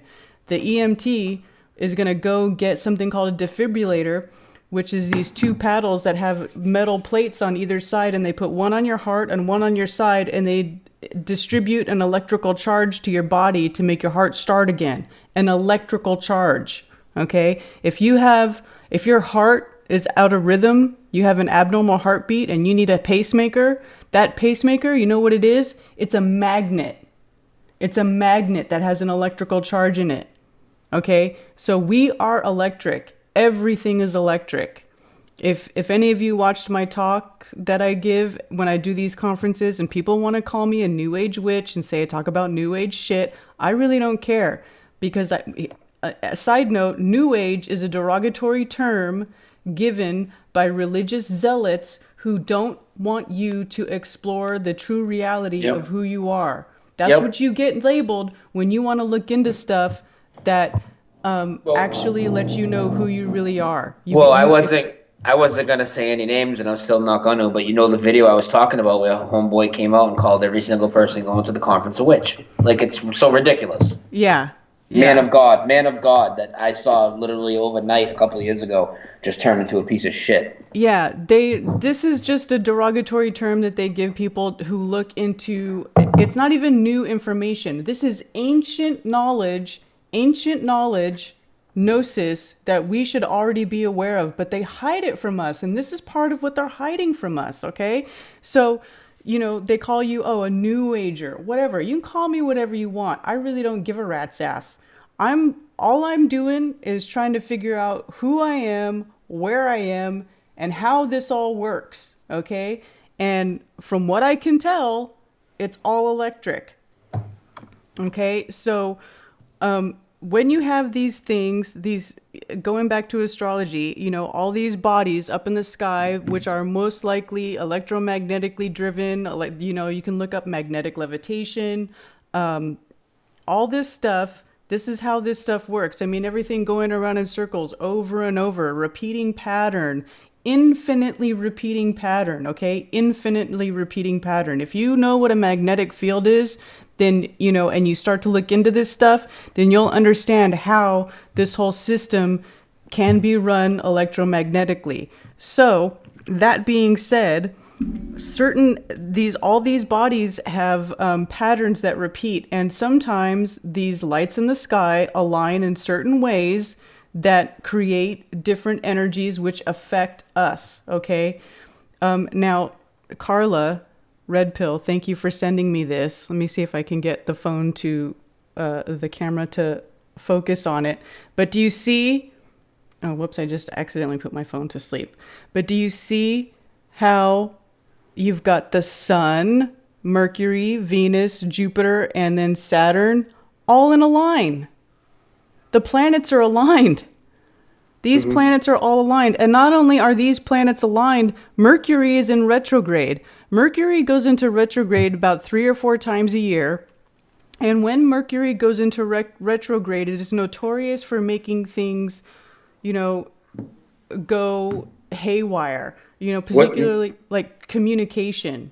Can you tell people exactly what that means when it goes into retrograde? What that means? Okay. When you look at the lights in the sky from our point of view, everything is, or not everything, but everything, you know, the planets do orbit the sun. Okay? That's one thing that we can observe for real. The planets or wandering stars orbit the sun. Now you have the sun and you have the stars, you know, going around the sun. Now they'll go in one direction, you know, what direction that is. I can't think if it's counterclockwise or clockwise, but most of the time they go in a regular motion around the sun. Now when they appear to be going backwards, okay, that's retrograde. When they have a retrograde motion, it is a reverse motion from what they do most of the time. Now, right now, Mercury is in retrograde, and not only is Mercury in retrograde, it's going to transit the Sun in retrograde on the 11th. What's the mainstream reason for why they appear to go backwards, and what do you think it is? Well, it's just them orbiting the Sun. So you see them going around this way, but then retrograde is them going back the other way, right? Oh, okay. which, now that I'm thinking about it, how would you ever see Mercury in retrograde transit the sun? Because if it's going retrograde, it should be behind the sun, not in front of it. Yeah. And I'm kind of tripping right now. Yeah, another part of that bullshit that doesn't make any sense. That's why I'm like, what the fuck? I never even understood it. That's why I'm asking you, not just for other people, for myself. I never understood what that meant. Yeah. Okay. So whether you believe in astrology or not, I think there is much more observable, repeatable evidence that astrology is an accurate study of the lights in the sky than astronomy is. Yeah, of course. So anyway, weird energies going on right now. That's why. I mean, also the moon is rising in Taurus, which is actually a really good. The moon favors rising in Taurus. So Taurus, I'm a Taurus. I mean, it has to do with stability. Taurus is a fixed sign. It has to do with completion, finishing things that you started, fulfilling your wishes, doing the things that you want to do, completing your tasks. And the moon is rising in Taurus right now. So there is really sort of a weird conflicted energy going on. Planets are, I mean, it's a strange time. But it's also a really beneficial time if you're aware of it to kind of, take the time, step back, think about what you're doing, reflect on what's going on in your life. Don't make any big decisions right now, examine things, don't sign contracts, that sort of thing. You just have, it's not necessarily a negative thing, although it can seem negative in the things that we're talking about, but really, if you're aware of it and you know what's going on, then that's just it. You can be more aware of the situation, and it makes you look at things more closely. It makes you take your decisions more seriously. Look at the people in your life, your relationships. It's time to get rid of things that no longer serve you, that no longer benefit you, things that are not a positive influence in your life. And when you get rid of these things that are not a positive influence in your life, or things that do not serve you, that makes room for things that do.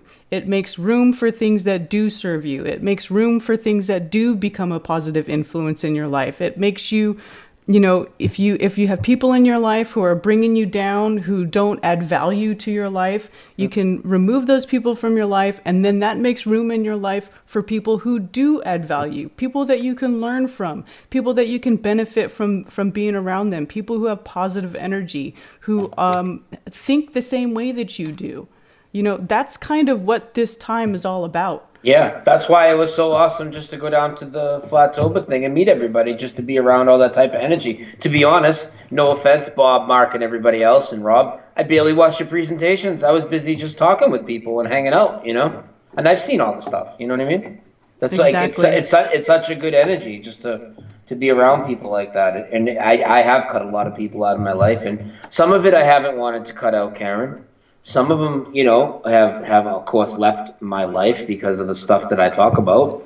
And a lot of them, I just have nothing really to talk about with them because it's all trivial shit.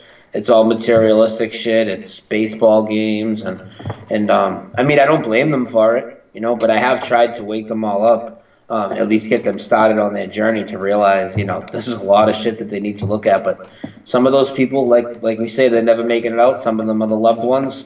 A lot of my friends, you know what I mean? Mm-hmm. But I have to move on at some point and make new connections and go and meet people that are like-minded, because I need that for my soul. I can't always do it for other people all the time. You have to do it for yourself too. You have to go and make connections with people and put yourself in a positive place. Yeah, you need to learn and grow. And I'm going to give a shout out. Somebody gave me a super chat, Joseph Paul, and he has a great comment. The luminaries move around the sky for signs and seasons. They aren't planets. That's true. Signs and seasons. That's right. Signs. Okay. So when these luminaries make, certain alignments, or they do certain movements in the sky, that is a sign. for you to be aware of certain things that might be going on in your life, around you, with your relationships, with your career, with your creativity, with your children, within your family, with yourself, your introspection, all that stuff, right? I mean, it all makes sense. It all makes way more sense on a flat earth with everything being local. These lights being local here and part of our environment and part of this realm that we're in. Okay, so yeah, and it's a clock. The sky is a clock. It's a clock. It tells time. It tells us what season we're in, what day it is, what month it is, what time of the month it is with the moon. And like I said, signs when the wandering stars align in certain ways, so. And the clock in the sky repeats every year, which would be completely ridiculously impossible with the 7 different motions they'd have us doing in their model. I mean, it's ridiculous. It doesn't even make any sense at all. Exactly. So that is what's going on there. Now, I'm not an astrologer. I'm still learning. I'm still learning all this stuff. Can I add something before you get more into the astrology? I think another reason they want to poo-poo the and I'm sorry, I can't see you on the video, but we're fine. So I just have to kind of wait till you're done talking. Well, you know what I look like. So getting into the astrology, right? So it's like, because the astrology, like for me, it would, how I talk about having a consciousness connection to the stars, like to some of them. Yes. Would that be kind of tied into astrology, right? Absolutely. So, and that would be an idea why they want to poo-poo astrology and steer you towards astronomy, because you are close and intimate and have a connection to these stars. So they're pushing the stars way out. Because it's part of the creation. It's part of the creation, and everything is connected. This is why they want to call me a new age witch and try to make it look like I'm, whatever I don't even know what they say. And I really don't give a shit. But, this is why they try to ridicule people who look at this stuff, because it gives us insight to how everything works here, how our relationships work, how we interact with other people, how we respond to other people, how, just every aspect of everyday life. I mean, if you had, it's like that saying, I'm sure y'all have heard it, that millionaires don't use astrology, billionaires do. You think they want you knowing their secrets? They don't want you knowing their secrets. That's why they ridicule you for looking at it. They want to keep that knowledge to themselves. They can, that's why they try to make it esoteric. It's ridiculous. So don't be afraid to look at this stuff. Don't let anybody ridicule you for looking at anything, because it's just information. It's what you do with that information. It's your intent. If you have good intent, and you don't use these things for personal gain or to put other people down, if you're doing that, well then, that's bad, and you don't deserve it. But if you do it to better yourself, to better your relationships with people, to better those people around you, to improve your overall quality of life, to help people, well, then that's a good intent, and that's okay. There's nothing wrong with that, in my opinion. No, there's nothing wrong with that at all. That was awesome. That was an awesome rant right there. Oh. All right, where do we want to go next? Okay, so let me see if And people are asking. Yes, we are going to take calls, just not yet. Once we're done getting through all the things we want to get through, then we'll open the phones, guys. Okay, do we want to take calls? We could take calls. We've been already going for an hour and a half. Yeah, we can take calls. Go ahead, open up the phones. I'll give people, put the number up on the screen, because you got the number. I also want to give a shout out to Roxanne, Jason, everybody on the Globe Live tour. They had me and Karen on yesterday, and a big shout out to all the work that they've been doing. They've been out there for months. This thing's already been out there. How long, Karen? 6 months now? I mean, how long's it been? They started August 29th, so it's not been 6 months, but it seems like it, right? They've been doing really hard work. They've had some great people there. Roxanne has been part of it. Lisa is like a permanent fixture there. That girl works hard. Mm-hmm. Jason, who actually bought the camper and got the whole thing going. They've got Jack there. Right now they've got Dave, who's Trinity 4. Before that, they had Dave Murphy, who was a great addition to the team. He did a really great job. That was like if you needed a cleanup hit if you're a baseball team and fucking Babe Ruth is a free agent, you just fucking throw him in there, starts hitting fucking home runs, you know what I mean? Like, for real, dude, like, you could have put anybody better out there, like, on the street, you know what I mean? Like, who, you know what I'm saying? Yeah, he's exactly. Really, he's really the best. Yeah, and now they've got Dave from the channel Trinity 4, who's another... He's the man, dude. I was so dead at work today, I didn't have one table to serve, right? The whole time I was there, so I was just, like, setting shit up and shit. And so I was able to watch pretty much the whole thing today on Jason's channel with Dave, and I was like, damn, this guy's good, man. You know what I mean? I had no idea. He's good. He's real good at that. Karen, I can't hear you. You there? No, yeah, I'm here. I was looking at chat. I'm sorry. Oh, okay. It's just hard because when I don't hear you and I can't see the video, so it's like, oh crap. Well, here, let me turn my video back on for you and see how it works. Oh, it was... Oh, okay. You shut it off. You could manually shut it off for me, but not for the Yeah, because when I have it on OBS, it's using my camera to put my video to the people in the stream. Yeah. Oh, this is much. It's hard. It's much better when I can see when you're done talking, and then Okay, I'll leave. Yeah, I shut off my video because I was trying to save memory and bandwidth and all that when my computer started tripping. No, I hear you. But now it's doing a little bit better. My fans aren't running, so. I can turn my camera back on. Sorry. So why don't we put the phone number up on the screen and then I'm going to ask you a question. Okay. And everybody, you guys can call in and I'll get the number up. Yeah, I'm going to put my call-in number on. It's a Skype phone number. I'm going to put it in the chat and you put it on the screen, please.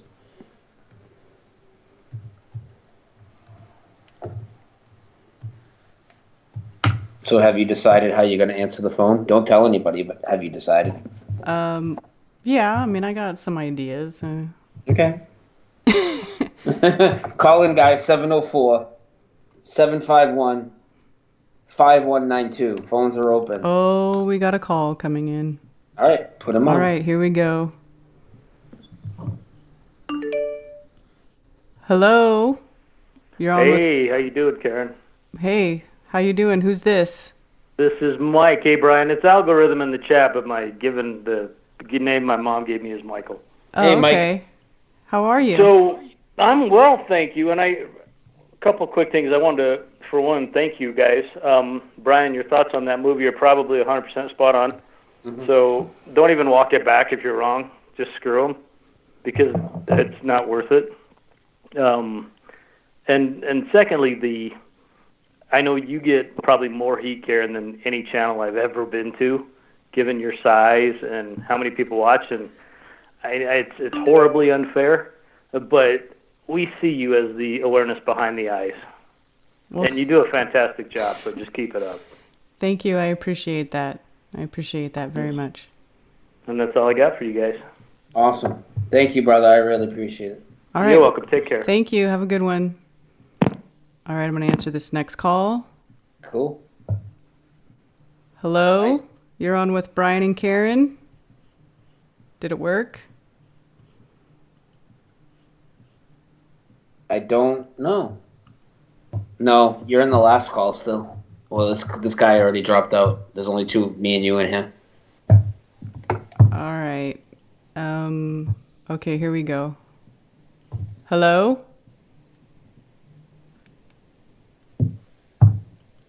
Hello? Hello? Nothing. You know what? It's going to my phone now. Hold on. Mm-hmm.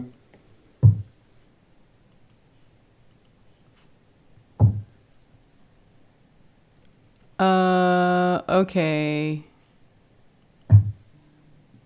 I keep trying to merge it to this call and it won't work now. Hold on. Mm-hmm. Hello? They're there. They're really low, though. Hello? Hold on.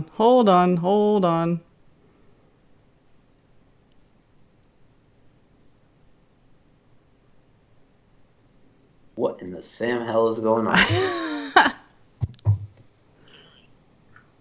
Hello. Karen. Yes. Hey, La. Hi, Mark. Mark Taylor? No, this is La. Oh, Law. Hey, La, can you hear me as well? Hey, Brian, what's up, bro? Nothing. We're running the fucking Mickey Mouse phone system over here right now. This is like a Brian McFarlane production. But go ahead. Yeah, it's kind of hard. I tried like 5-6 times. It kept saying busy caller or some busy line or whatever. Yeah, I'm sorry, but you're on now. You're talking through my phone through my through my mic, but we can all hear you. So go ahead. Okay, hey, Karen, I just want to thank you for the shout out. I just spoke with Tommy. He didn't even know I was gonna, put him out there. But I know it's short notice. But if anyone's near Columbia, South Carolina, this Tommy guy, he's the Flat Fellow on YouTube. Right. But he's been doing activism on his own out there at the flea market, and he's like, there's like a couple hundred people he spoke to last week. I wasn't there because I was in D.C. for my son's soccer game. But hey, I just want to thank you for the shout out and getting that to Mark Sargent for to do the promo. Yeah, no problem. I mean, Mark is always happy to make promotions, make promo videos for people who want to do meetups and stuff. So yeah, no problem. Awesome. We're gonna do the activism from 9 to 3, and then have maybe some pizza and some drinks afterwards, and just share contacts, and just try to get this thing going here. Central Columbia. Which is Central South Carolina here for those around to come by and meet up and speak to like-minded people. And everything you said on the show tonight, man, that was great, Karen. That was exactly how Tommy and I feel the same way. So. But hopefully, it'll turn out. I've got a few that's already, committed to coming. Hopefully, the weather will hold up. It's raining now. But it's a great show, guys. It's an awesome show. Thank you. Thank you, Hey. Law. Hey, Thank and you, that was Dr. really Law. cool meeting you down there, bro. That was awesome. And Karen. Yeah. Karen. Yes. Yeah, I'm up for that. I'm up for that. That. Give me a space for the next Flattoberfest. I'm up for it. Okay. Okay, you got it. You're gonna have your own booth. All right, cool. I'm gonna set up a box, and whoever want to put money in there, and that'll go towards Flattoberfest. How about that? Yeah, or can go towards whatever. Yep, towards Flat whatever, Earth activism, materials, flyers, band, whatever. Materials. That exactly. Give what you can, or not give what you can't. So my hands are free. Awesome. That's so beautiful. Thank you for offering that. No worries. Anything for you guys, all right? All right. Thank you, Law. Okay, I'll talk to you later. Later, Brian. Later, Law. All right, brother. Bye. All right. Yeah. You know why? It's because he tried to call, and then I couldn't merge him to the call after I had denied his call because he was calling when Mark was on the first time. It's okay. Will you be okay for the next call, though? We're all set? I believe so. Okay. We can try it. Yeah, let's try it. If not, we can go to a backup plan. I can patch it through. But yeah, that was super cool. Dr. Law is volunteering his services as a chiropractor. And that is super cool because, in my opinion, chiropractors are the only true healthcare professional. Well, not the only true, but they're one of the actual healthcare professionals. They don't prescribe drugs. They just, help straighten you out. They decompress your spine. And your spine, if you think about it, your spine, everything comes off your spine. Oh, here we got a call. Let me try to add it. See how it works. Yep. Hello? God dang it, it's not working. What the fuck? You want to switch to my phones? Hello? Hi, Karen. This is Mike. I just heard the last caller, and I'm in Columbia. Okay, great. I don't know who he was talking about, but if you could put maybe a link or something in the comment section, so I can maybe get up with him and help him with his activism and stuff. Because I talk to people all the time around here about flat Earth. Some people want to listen, some people don't, but at least I'm out there trying to do my thing. Yeah. All you need to do. Uh-oh. Hello? Oh, hang on one sec, person who I just added to the call. Aaron? Yes. Okay, I'm waiting. Wait, hold on. I have no idea what's going on now. Okay, listen, I'm going to put... if Mark Sargent just put out the promo to that latest video, and are you on Facebook? Yes. Okay, I don't know if you friended me on Facebook or not, but you can friend me on Facebook, and if you can't find me on Facebook, look up the Flat Earth Army Carolinas Facebook group. And I'm on YouTube. I know, I'm sorry. Hang on one sec. There's something screwy going on with Skype and the calls. But my moderators, if there's any moderators listening, please post a link to that promo that Mark Sargent just did in the chat. Also, if you go to my Facebook, Karen BFE, I did put a link to that promo there. Also posted information for that this Saturday in my group, Flat Earth Army Carolinas. So yeah, just look in the chat and we'll post it there for you so that you can go join them up for their activism. Hey, awesome.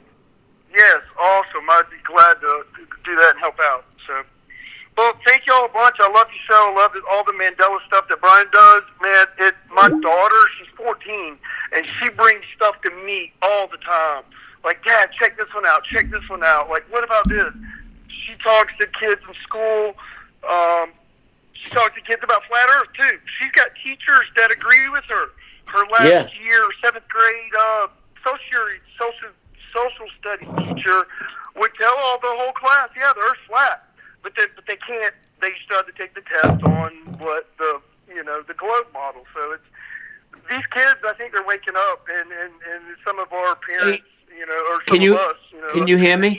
Can he hear me? Caller, can you hear me? Kids, and they're getting out there and they're talking to their friends, and it's making sense with a lot of them. So I just want to say, thank you so much for what y'all are doing, bringing attention to everybody and waking people up. And if we keep doing our parts as parents, trying to wake up our teenage kids and get them going, man, this thing can snowball into the truth being really out there. So just, again, thank y'all. All right. No problem. Thank you for calling. Yes, ma'am. All right. Bye-bye. Bye. All okay. right. Yeah. They can't hear me at all. No, Skype's a disaster. So let me open my phone. Can you put my number up there? We'll keep the stream here, but let me open my phone because they can't hear me. And I wanted to talk to them about the kids in the Mandela effect. That sucks. Yeah, hold on. All right. Yeah, go ahead. I'm going to switch my Skype settings so you can patch my audio through.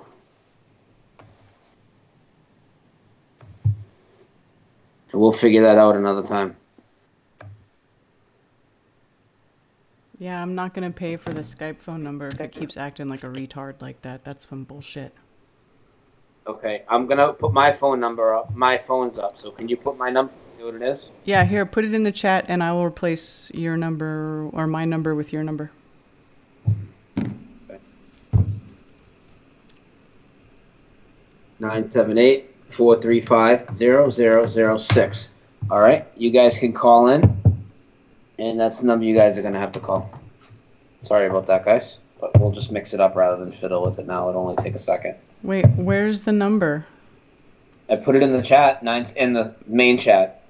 What? Channel chat. No. Give it to me here in Skype. Because I don't have Google open because I quit Google so that, or the Chrome so that I could stream better.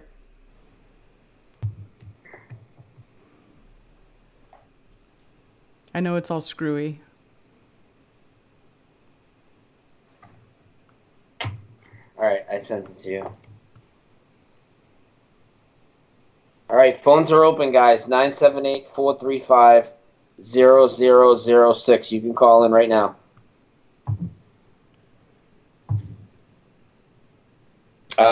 Karen, I'll answer your question.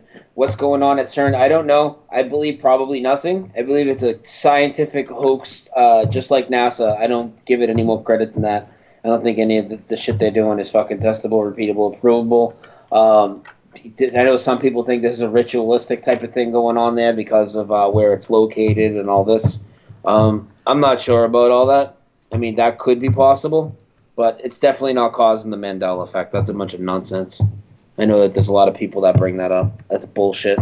All right, I put your number up on the screen. So now if you want to call in, call Brian's number, not my number, because shit don't work for me. All right, guys, call in 978-435-0006.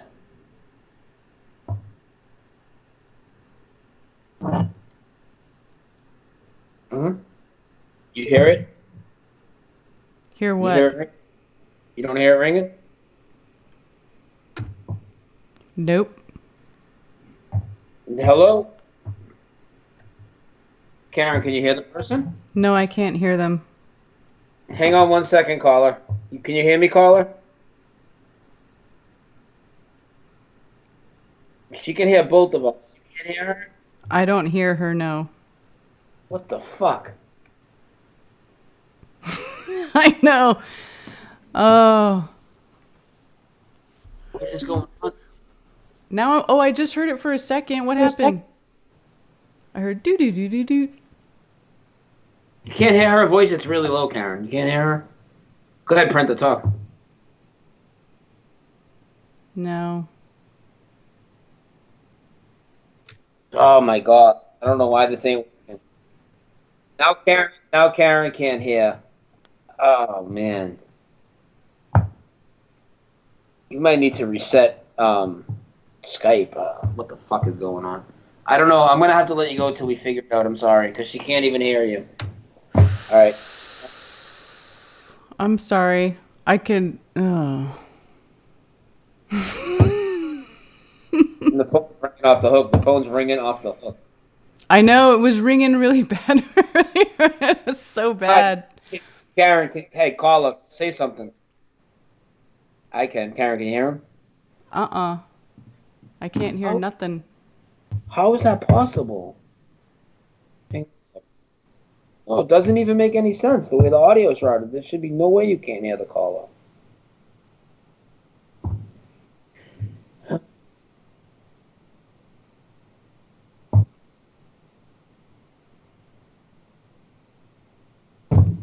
Barry White, what are nuclear power plants? It's a fancy way to boil water. It's a power plant. They're boiling water through nuclear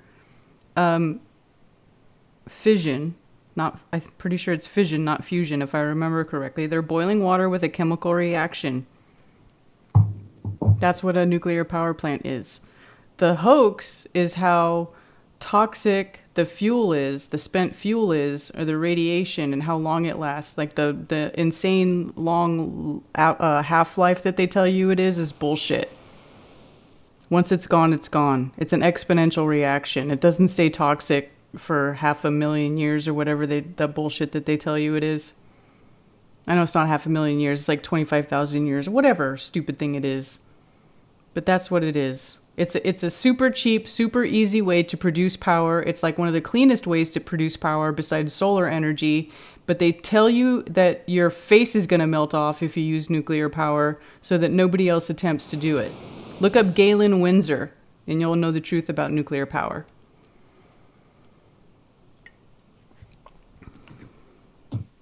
I'm just looking at the audio, trying to fix it. I don't know what the fuck's going on. Crazy. I don't know why you couldn't hear the call. No, you shouldn't call back, Mark. I can't. The phones ain't working. I don't know. Fuck. Well, you had some fakery you wanted to show. You want to get to that?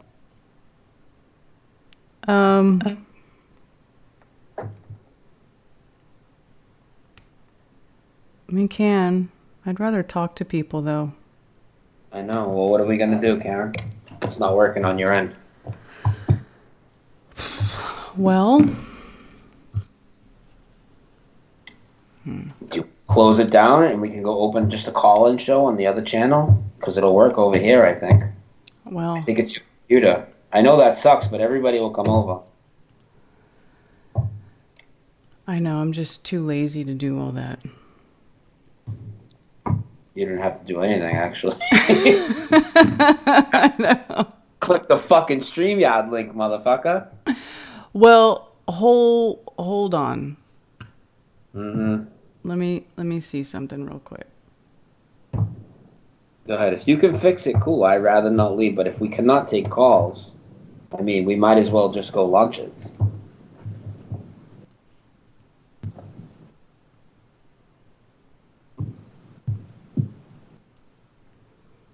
Hang on. I'm waiting.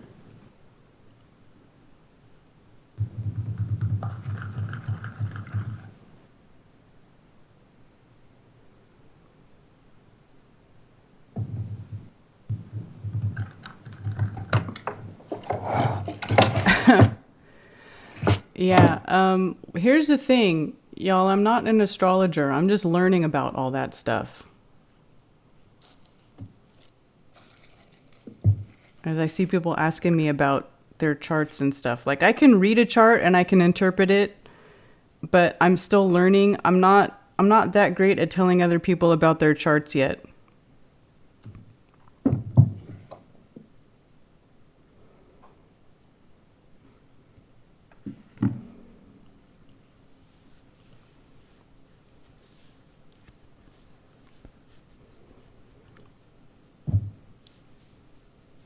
Guys, I know it goes to my voicemail. I shut the phones off. How many times do I gotta explain it? Karen can't hear. It's not working. I'm sorry. Okay, here, hold on. I'm going to call you back real quick. All right.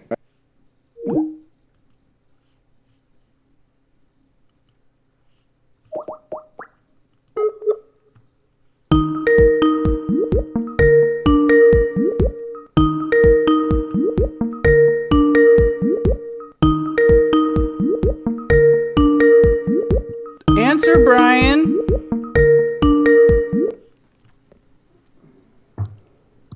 It's about Hello? dang time. Hey, get the fuck out of here. All right, hold on one sec. Cheer up, sleepy Jean. Oh, what does it mean to a daydream believer and a homecoming queen?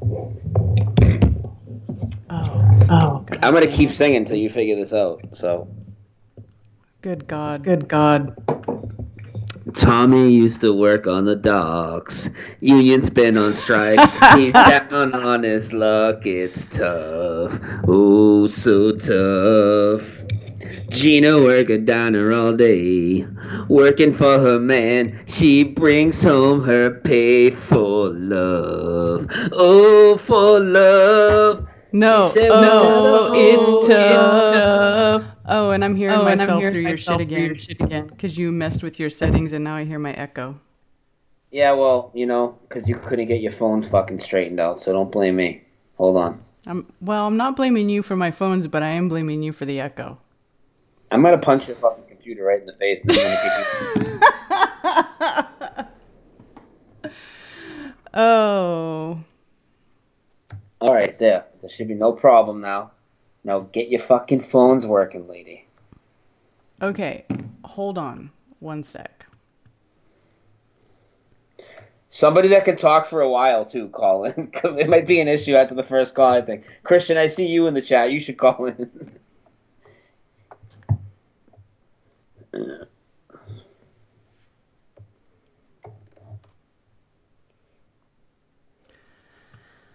All right, hang on one sec, y'all. I'm sorry. We tested the phone thing before we started this, and it seemed to be working, and now it's not. I blame Skype for them being a piece of shit. All right. I'm going to try this one more time with my phone number. Yep. Let's So- go, guys. Give it a fucking ring-a-ding-ding-ding-dong. So we're going to take a call. Hopefully somebody who has something good to say and can talk for a bit. I think worst case scenario, we'll just have to start it. We'll have to hang up and call back when we do a new call. All right. At least if we can get one call in. So let's get the call. Yeah. Let's get the call in. Somebody that wants to talk. Give us a ring. What's the number, Karen? It There is it is. 704-751-5192. It's on the screen, guys. Give it a call. You can call in now. No, don't call in if you got nothing to say, motherfucker. That's what this dude in the chat says. Who's calling in? Okay. Give us a ring. Here we It's coming go. in? All right, here we go. Hello? Hello? Hello. Mute your watch page. Jesus. What's that? Turn down the volume. Oh, Mute your watch page. better. Yes. Who's this? It's Mark Taylor. I just wanted to call and tell you guys how much I appreciate you, and I love both your channels.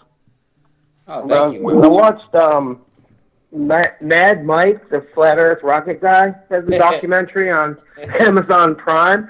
They make him look like a bunch of crazies for sure. But He is a bunch of crazy dudes. Yeah, I know he's crazy, obviously, but I was pretty impressed with his rocket. It was pretty all right, and he lived through it. Yeah, but what's going up 2,000 feet gonna prove anyways? I mean, we have balloons that go up over 100,000. You know. Yeah, he wants to get $2 million so he can go up 56 miles. He said. Yeah, that dude's buddies with a lot of stuff. Wait. Mad Mike said what? He wants to go up to what? 56 miles. He wants $2 million. He will never. That will never freaking Give me happen. a break. He can't even get up to. He can't get past 1,500 feet. But I was impressed with the rocket they built in their garage. You know. Yeah, but it still didn't even get up to. It doesn't even go past 2,000 feet. There's no way he's ever going to get anywhere near close to space or seeing curvature or any of that shit. It's never going to happen. Well, I agree with that because I don't think anyone's going to really finance him. But I was impressed with his little rocket that he built in his garage. But you guys were talking about cosmology. Yeah. And one of my favorite people I follow on YouTube is Mark Knight, Wakey Wakey. He has all kinds of video on flat Earth cosmology and astrology. I mean, it's really some amazing stuff. And I just wanted to throw that out there for the people that are listening if they want to learn a little more. He's really got some stuff figured out that I haven't seen anywhere else. Yeah, Wakey Wakey is a very good channel. He's been studying a lot of stuff for a long time. I would agree with that. And then he put out a video yesterday where he interviews a astrophysicist, someone that's a major player in that world, and it's kind of crazy. So that's about all I got. And I wish I could make it to Columbia to see Dr. La. I live in South Carolina this Saturday, but I'm not going to be able to make it. But that would be cool. Yeah, but I think that might become a semi-regular or regular thing. So, because I can't go this Saturday either. I have people coming to my house. I have guests coming over. But if they keep doing it, I will join them on the days that I am able to do it. Then I was working with a guy today, and so we started talking about stuff, and 9/11 came up, and you know, he was kind of like, yeah, I don't think that, you know, he was on to that it wasn't what it was led, you know, what we were led to believe by the media.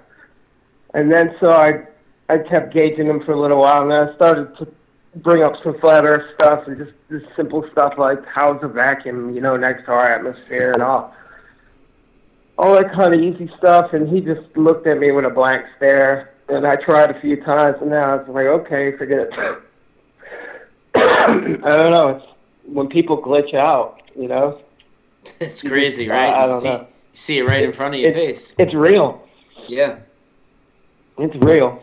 That's all I got. You guys have a great night. I just wanted to call and say hello. All right, cool. Thank you. Talk to you guys soon. Bye. Bye. Is Carla calling? Yeah, Carla wants to call, so I'm gonna hang up and call you back. Okay. And then Carla, call us.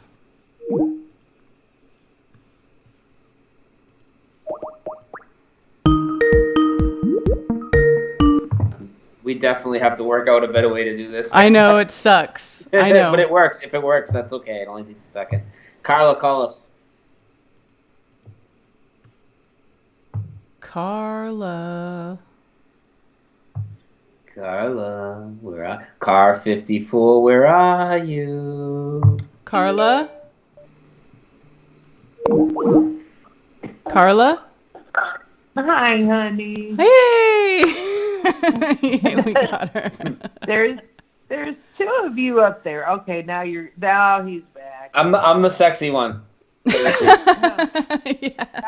hey, don't quit your day job, Shorty. That's Hey, all take I it can easy. Take it easy. So, man, what a messed up day, Karen.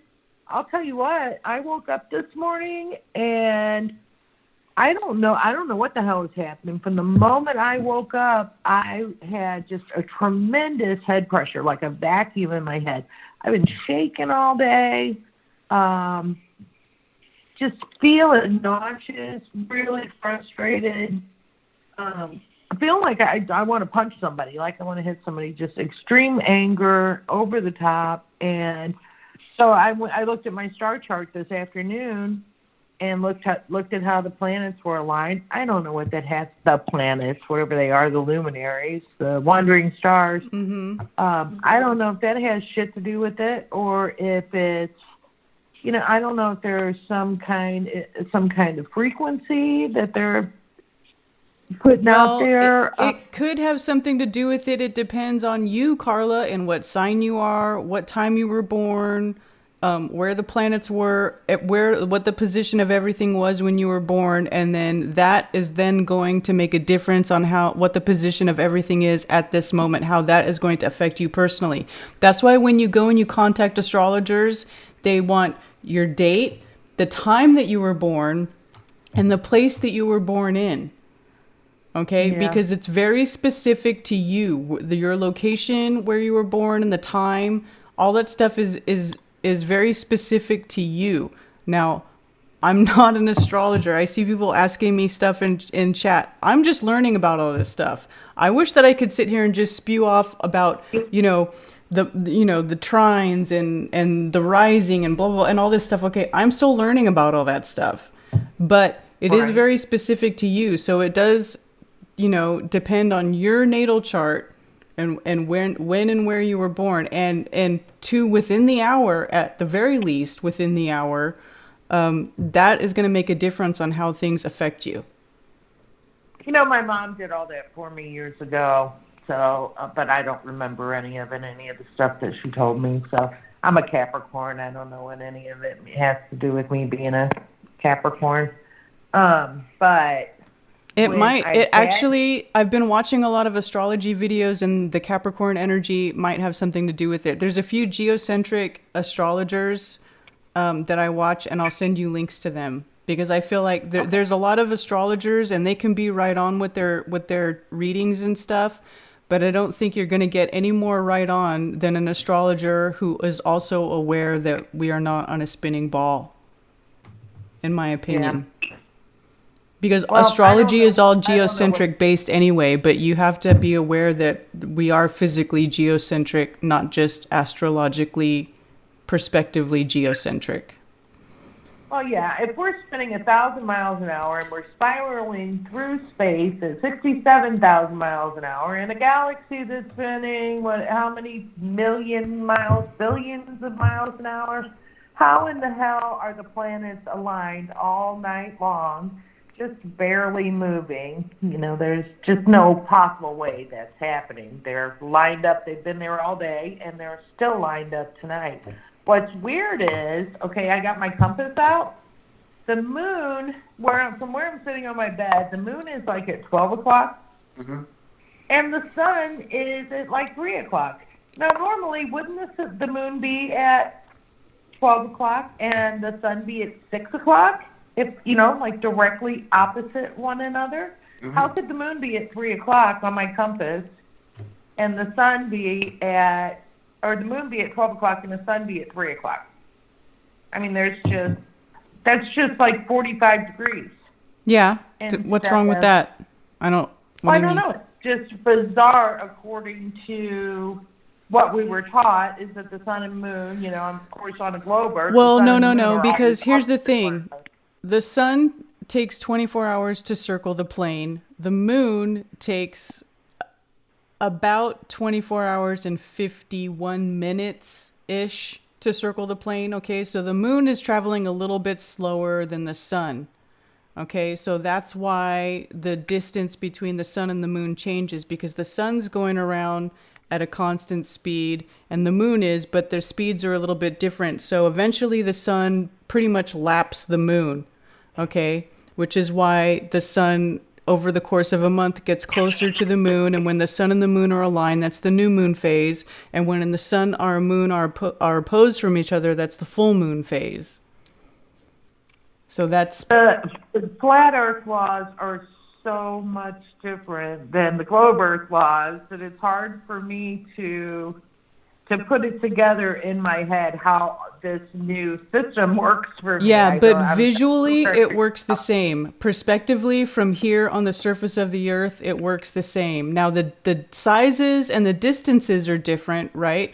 Like they give you these ridiculous distances, like the planets are huge and they're super far away to make you think that there's infinite space, okay? But none of that can be proven visually. As far as the angular size, it's going to be the same either way, right? Because it doesn't matter if you think you're on a ball. It doesn't matter if you think you're on a plane. You're still visually looking at the same objects, and they have the same angular resolution, and they make the same motions. Doesn't matter if you think you're on a ball or a plane. The difference is the distance and the size of these objects, okay? Heliocentricity gives you these assumed sizes and differences, none of which can be proved. But visually, it's going to be the same either way.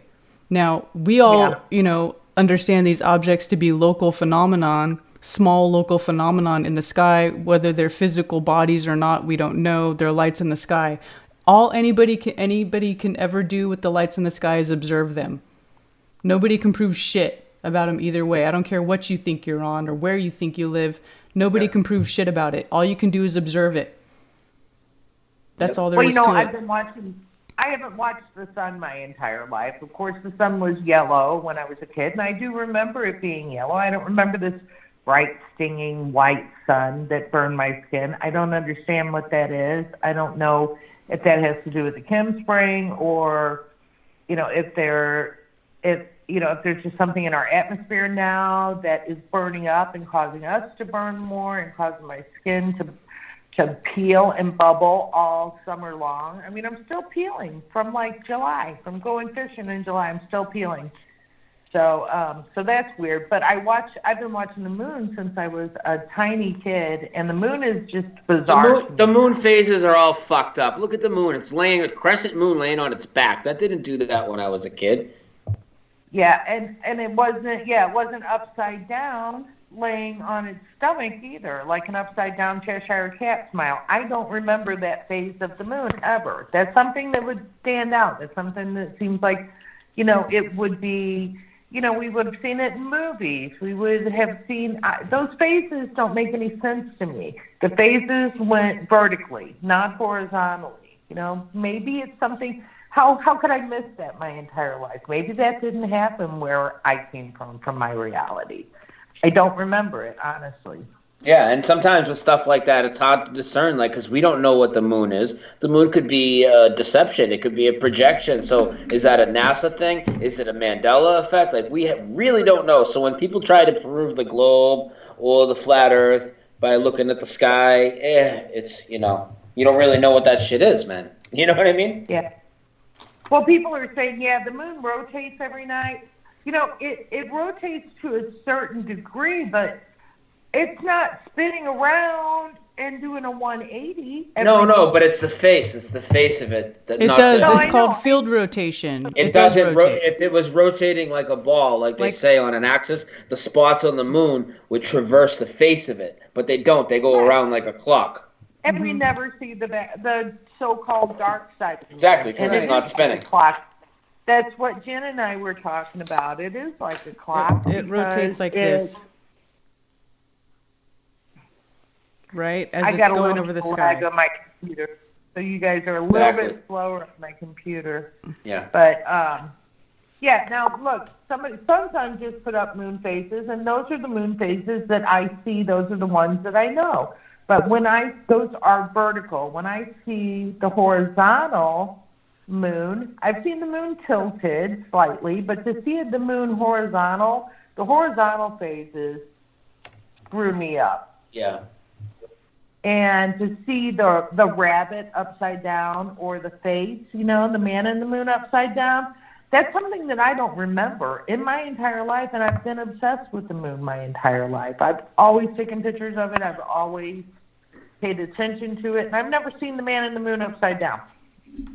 So to me, that's bizarre. Yeah. I don't know what phase of the moon that the moon is in. Does it do that during the day when we can't see it? When it is a new moon? When is it doing It's hard to make observations of the moon because of the phases and because sometimes it's out during the day, sometimes it's out during the night. But when I have done pictures, okay, when the moon is full or near full, I've gone out and I've taken pictures of it every hour. I mean, you have to stay up late to do it because when the moon is full, it rises in the evening and it sets in the morning during the full moon phase. Right. No matter what, that's what it does, right? So if you want to catch the moon during a full moon phase and you want to see it rotate, you have to stay up all night long. And I did that one night, and I took pictures of it with my P900, and I saw it doing the field rotation, where it was like this, and then I went on the next hour, and it rotated a little bit more, and it rotated a little bit more. And I do have a series of pictures that shows the field rotation of the moon, which is the same sort of field rotation that you can see in the sun when the sun has sunspots. Because the sun has a very smooth surface, like a light bulb, right? So you can't really notice the field rotation of the sun unless the sun has visible spots, which I have a video on that. But it has to have features to see that field rotation, but they do actually both do the same field rotation. Well, I'm wanting to get one of those telescopes with the, with the disc, with the program where you can program in your telescope to follow the P900 throughout the night, your P900 to follow the telescope throughout the sky, follow the moon throughout the night, and then just do like a time lapse so that I can watch it. But I'm kind of afraid. I live close to St. Louis, so I'm afraid about leaving a telescope and a $500 camera outside all night. So I'd have to babysit it. So there's that whole thing. But so I wanted to real quick just talk about that Mandela Effect movie. Yeah. I saw that second trailer for the first time today. It's a lot. Yeah. Dude, I can't tell you how pissed off I am about that. It just made me sick, especially seeing the part with the paranoia horror thing. Yeah. It's like they made up a whole new class of movies for it. Paranoia, horror. Right. Never even heard of such a fucking thing. So we're all just paranoid, and they're going to make us all look crazy. It says in the description on every fucking site, it's about people collectively misremembering, and it all sparked when this guy's daughter died, and you see his daughter, like, disappear. It's just... the glitching thing, that's messed up. Now, all of us have had, not all of us, but a lot of us have seen a lot of strange things, especially since the Mandela Effect, and it seems like it's amping up. Brian, I think you can probably say it's amping up for you. I know it's amping up for me. I'm seeing a lot more in the sky than I did a year ago and even 6 months ago. I'm seeing more and more all the time. And I'm not like you. I'm not like, daring things to come out or conjuring shit. I'm not saying, prove yourself to me or come show yourself to me, because I'm not in the mood for all that shit. I don't have the nerves for it. I need a whole lot more Xanax and a lot more booze to handle that kind of stuff. But this shit, all right, okay, and the other thing, first of all, they're pushing the SIM idea, and you saw me go off today in chat about that in Discord. I guess you saw it. I don't know. I was so pissed when I saw that second trailer when they showed his wife's face glitching out, and then he's on the computer and he's like, "Yeah, I'm a coder and I can figure this out, and I know I can bring my daughter back and all this shit." And so they're pushing the idea that we are simulations now, that we are not human beings, that we were not divinely created by a loving God, especially for this place, and it wasn't divinely created for us, that some fucking nerd, some little pimply-faced geek is sitting behind a laptop somewhere and pushing buttons and controlling our fucking world, that we were created by some fucking dork somewhere, and they're running this, this system, and we're just simulated characters in it. And I'm not going for it. I'm not falling for it. This whole quantum theory and this whole Stern effect and all of this, we are not divinely created. We are. Yeah, that's my problem. And all the people that have been lying to us, all the people that have been lying to us about the globe are all pushing the same thing. They're all pushing that same thing. They are trying to steal God from us again. They're trying to take God away from us again. And it's making me sick. It makes me sick to my stomach. I am so pissed off about that. And I'm just going to say one more thing. I'm going to let you guys take another caller. You guys know how I am when I call. I'm sorry. I'm so... Don't be sorry. My stomach is in knots. I am physically shaking. I guess my blood pressure is like over the top because my face is hot. My ears are hot. Because I'm shaking so bad, and my nerves are fucking gone. Well, I don't know what happened this day. I've been in tears on and off all day. But anyway, the scene in the movie with the psychiatrist where he says, "Ideas are a dangerous thing." Yes. Yeah. That's a fucking warning for us, guys. I agree. That's a warning. That line got me too, Carla. Exactly. He says ideas are a dangerous thing. Who are ideas dangerous to? Who are they dangerous to? The fucking establishment. That's who. That's it. Yeah. Thinking outside the box is a dangerous thing. Not believing what you've been indoctrinated to believe is a dangerous thing. Not being a puppet, cutting your strings is a dangerous thing. Pulling those veils off is a dangerous thing. They want us blind, deaf, dumb, and fucking stupid. They want us drugged up. They want us vaccinated. They want us towing the line. Docile. They want us to be slaves to the fucking beast system, and that's it. That's it. That's why they put fluoride in the water. That's why they put, poison in the vaccines. That's why they put poison in the food, because they want you dumbed down and docile enough just to do your job and do what you're told and not realize what they're doing to you. Now, I think and I 100% agree, Karen. I think that line in that movie and then putting it out as a trailer is a warning to us. Don't think too much. It's a dangerous thing. You're stepping over that line. Don't make us come after you. Exactly. They're telling us you don't need to be thinking outside the box. You need to believe what we want you to believe. And if you believe anything other than that, bad things can happen to you. We're not going to tell you what it is right now, but eventually something bad's going to happen. So if you know something, don't say something about it. Don't tell anybody. Keep it to yourself, because if you don't, we might come for you. That's right. What it's like. Back in 1984, the thought police. Ideas are a dangerous thing. If you think about it, stop thinking about it, and definitely don't talk about it. Yeah. So anyway, I'm gonna quit. I am so sick. My stomach is in knots. Oh. I love you guys. Great show yesterday. That was so cool. Roxanne's show. You guys did a great job. Brian, I'm really proud of you. Thank you. You hardly cussed at all. I didn't cuss at all, I don't think. Did I? No, I didn't cuss. No, I did not. You said something a little bit off color. I won't say it, but you did really. I talked about Adam getting his nuts grabbed, but they had already said the word. They had already said that the was word like nuts. an overall theme of the show, though. Yeah, they had already said that word several times. That was a green light for me. Yeah. They probably did that just to make you feel at home.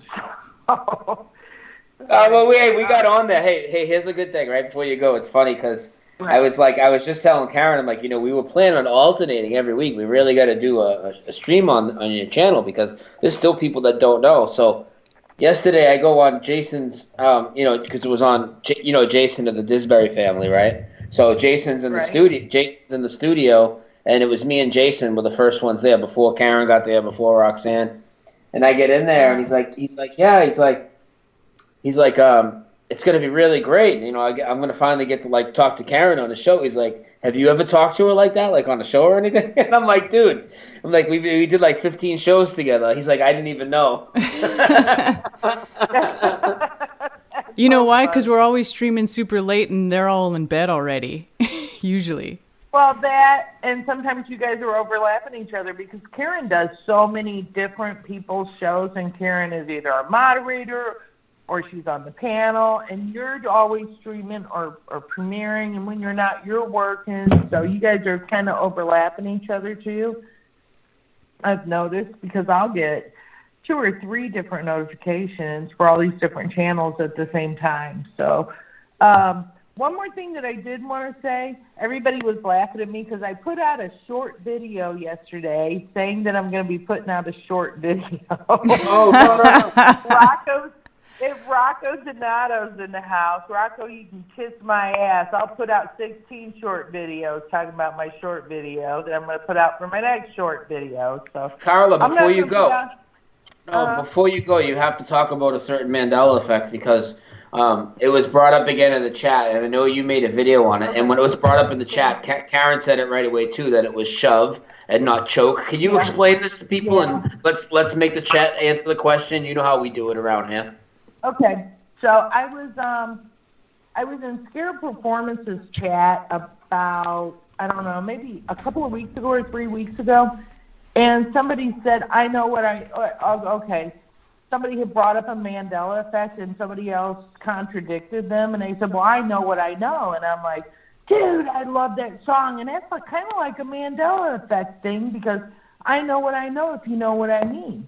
I know what I know. You can't tell me what I know is not fact because I know what I know. It doesn't matter what you think I know or what you think I should know. I know what I know. So I love that song by Edie Brickell and New Bohemians. I am a kid from the 80s, and I was listening to a lot of that was pre-grunge rock sort of thing. It was sort of folksy grunge or something. So when she first came out, it was a totally new sound, and I always thought that was the coolest thing, and I've always kind of been on the edge, with my way of thinking, so I could really understand the lyrics to that song, and there was some irony to it, and it was explaining of the difference between religion and philosophy and what religion could be to you and what, so anyway, the lyrics to the song are philosophy. Okay, I'm not aware of too many things. I know what I know if you know what I mean. And then it says, philosophy is the top of a cereal box. Now, before I go to the next part, I just want to explain this.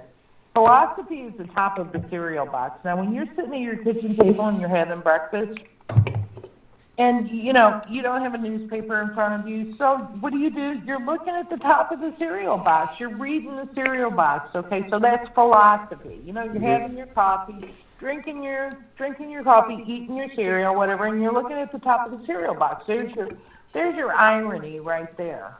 Religion is a smile on a dog. You can look at a dog and see, you can see God in a smile on a dog. Mm-hmm. You know what I mean? It's ironic. Yeah. It's supposed to be ironic. You're supposed to see irony in it.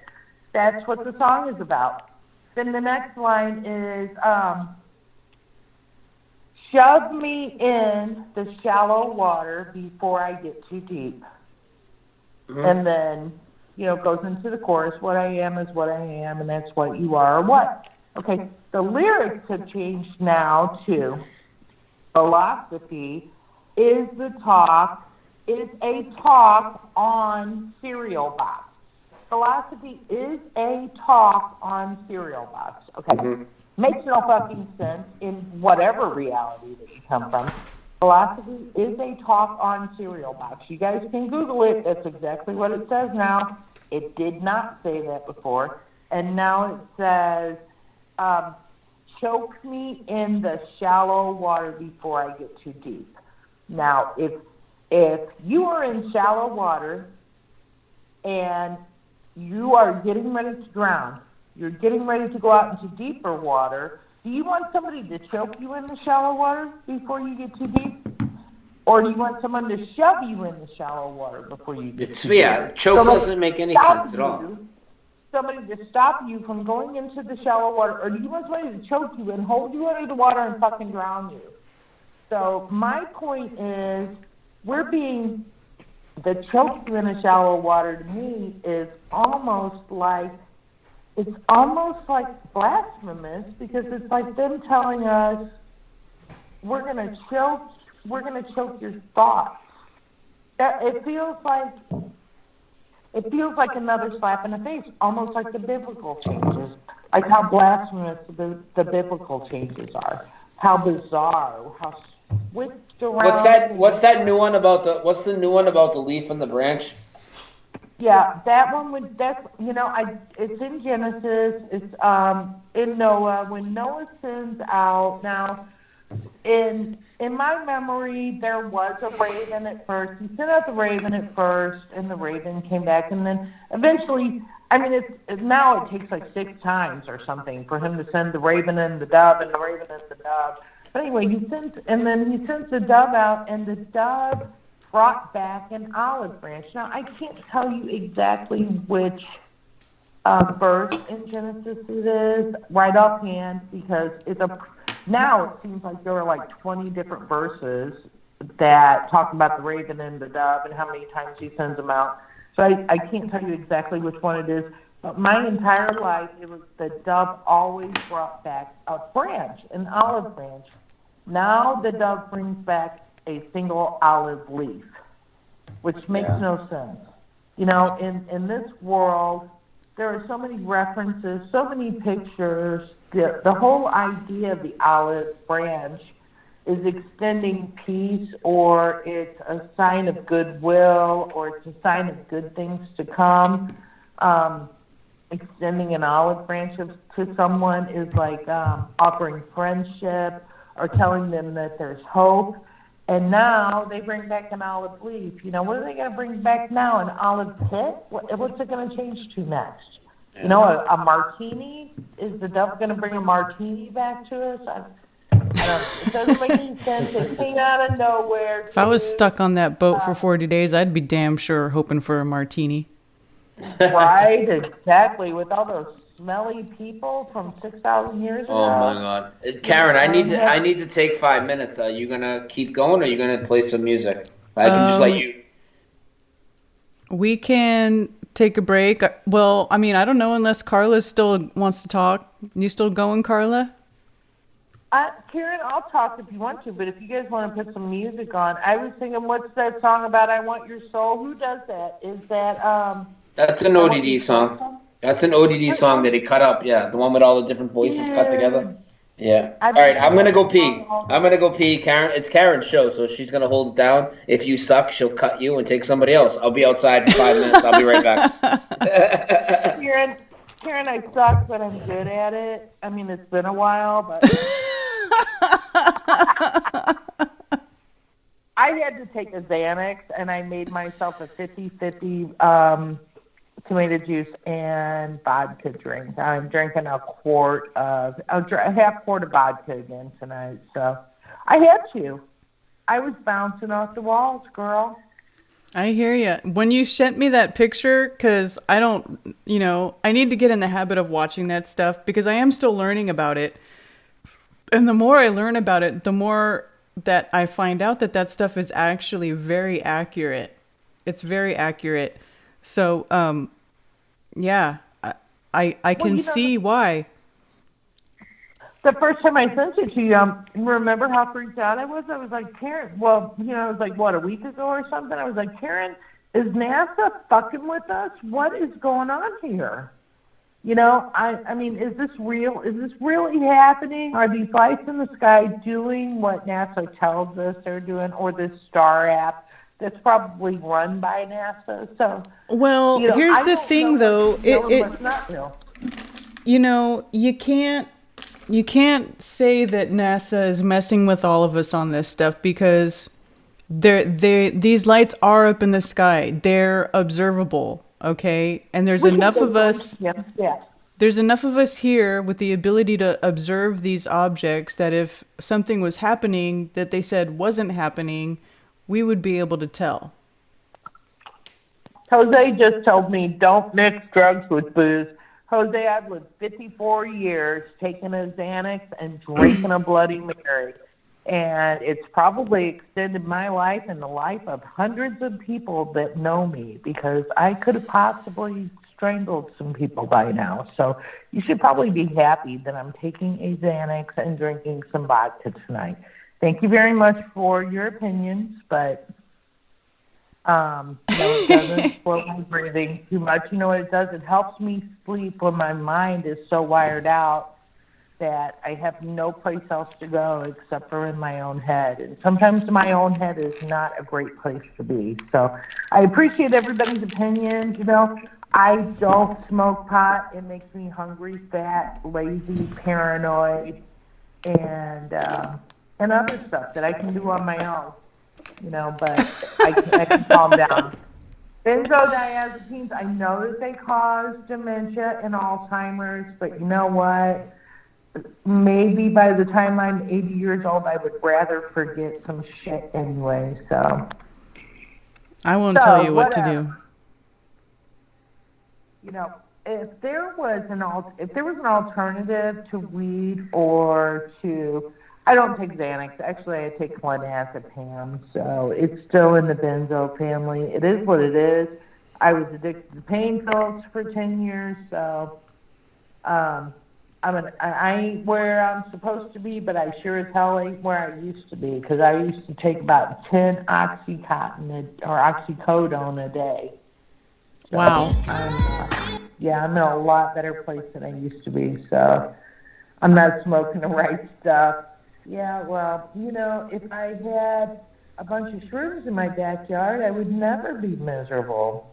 So, I need to get some cows so I can, start cultivating my own shrooms, and I'd probably be a pretty happy girl.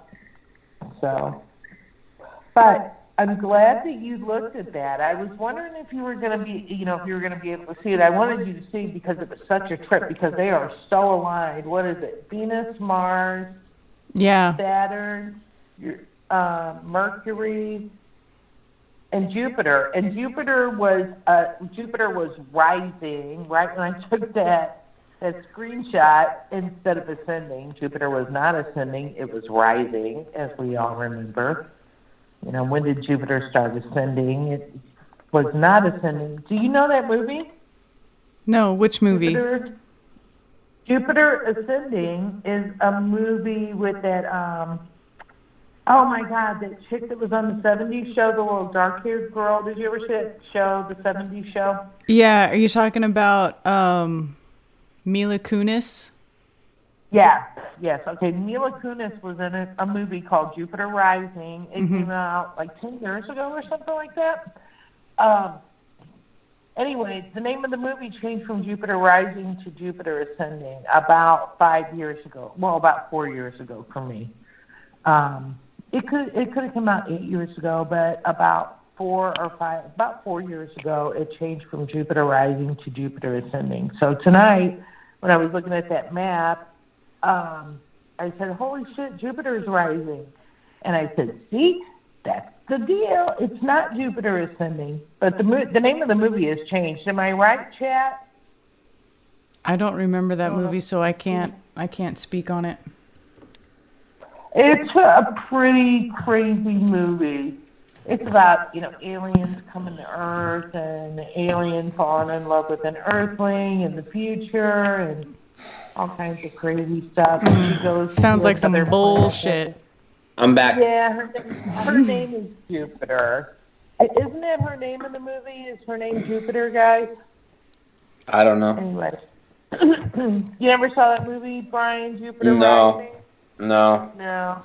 It's a pretty shitty movie. The guy's got, who was the Greek god who had wings on his heels? Mercury.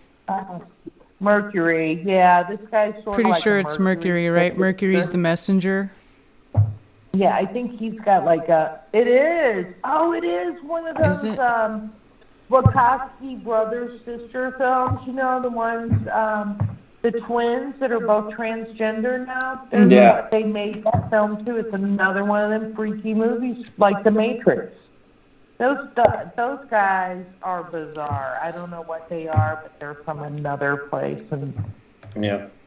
I don't know. All right, I'm going to let you guys go. Brian's back. He can take the wheel. I love you. Thank you guys for everything that you do. I love you. And you guys, everybody thumbs up. The trolls are like, I think we killed them all. Did we kill all the trolls tonight? I don't know. Don't ask for any more. I hope not. Well, I was just going to say, I need more trolls to feed my energy because, I take those trolls, I consume them. She wants your soul. Yeah. All right, I love you guys. Talk to you later. All right. Love you too, Carla. All right, bye. Bye. Is there somebody else calling? Well, I don't know because Carla the call just ended, and so. Dog, stop barking. Go ahead, fucking put the number up. It's not on the screen. All right. Well, I might have to hang up with you and make a new call to accept another call. All right, go ahead, do it. All right, let's do that right now.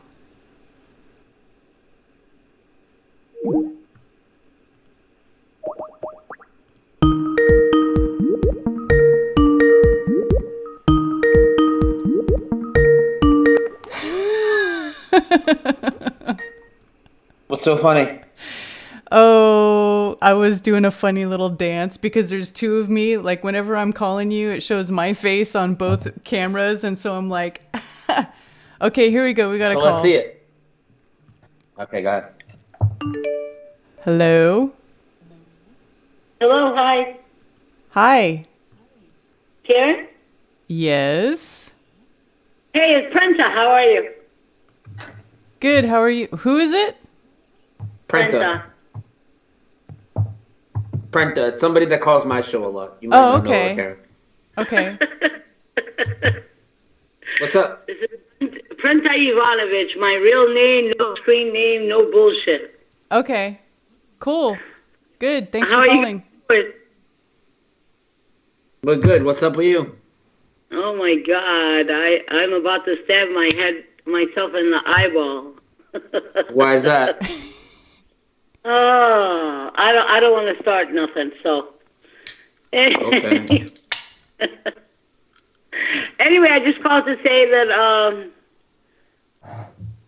I wanted to talk about the Mandela Effect movie. Okay. What a joke! Yeah. Well, you can't. Did you expect anything else? I mean, really? I mean, no. Yeah.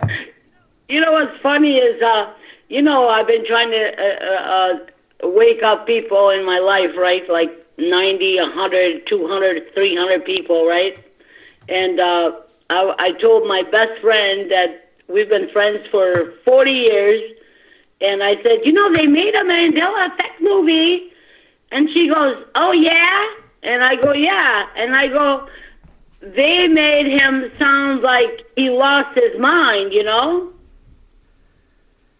Yeah, they really did. They make him look. In one scene, he's even sitting there shaking. And every review I read, they said it's about a guy that's suffering from collective mismemory or false memories.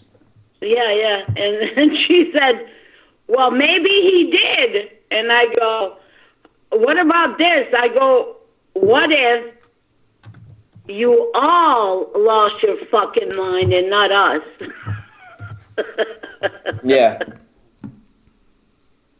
Oh, Which my is actually God. probably closer to the truth because everybody's been so programmed and indoctrinated to believe, the bullshit. So that when I you come know. out of it and when you start speaking truth, you look like the crazy one. I know. I know.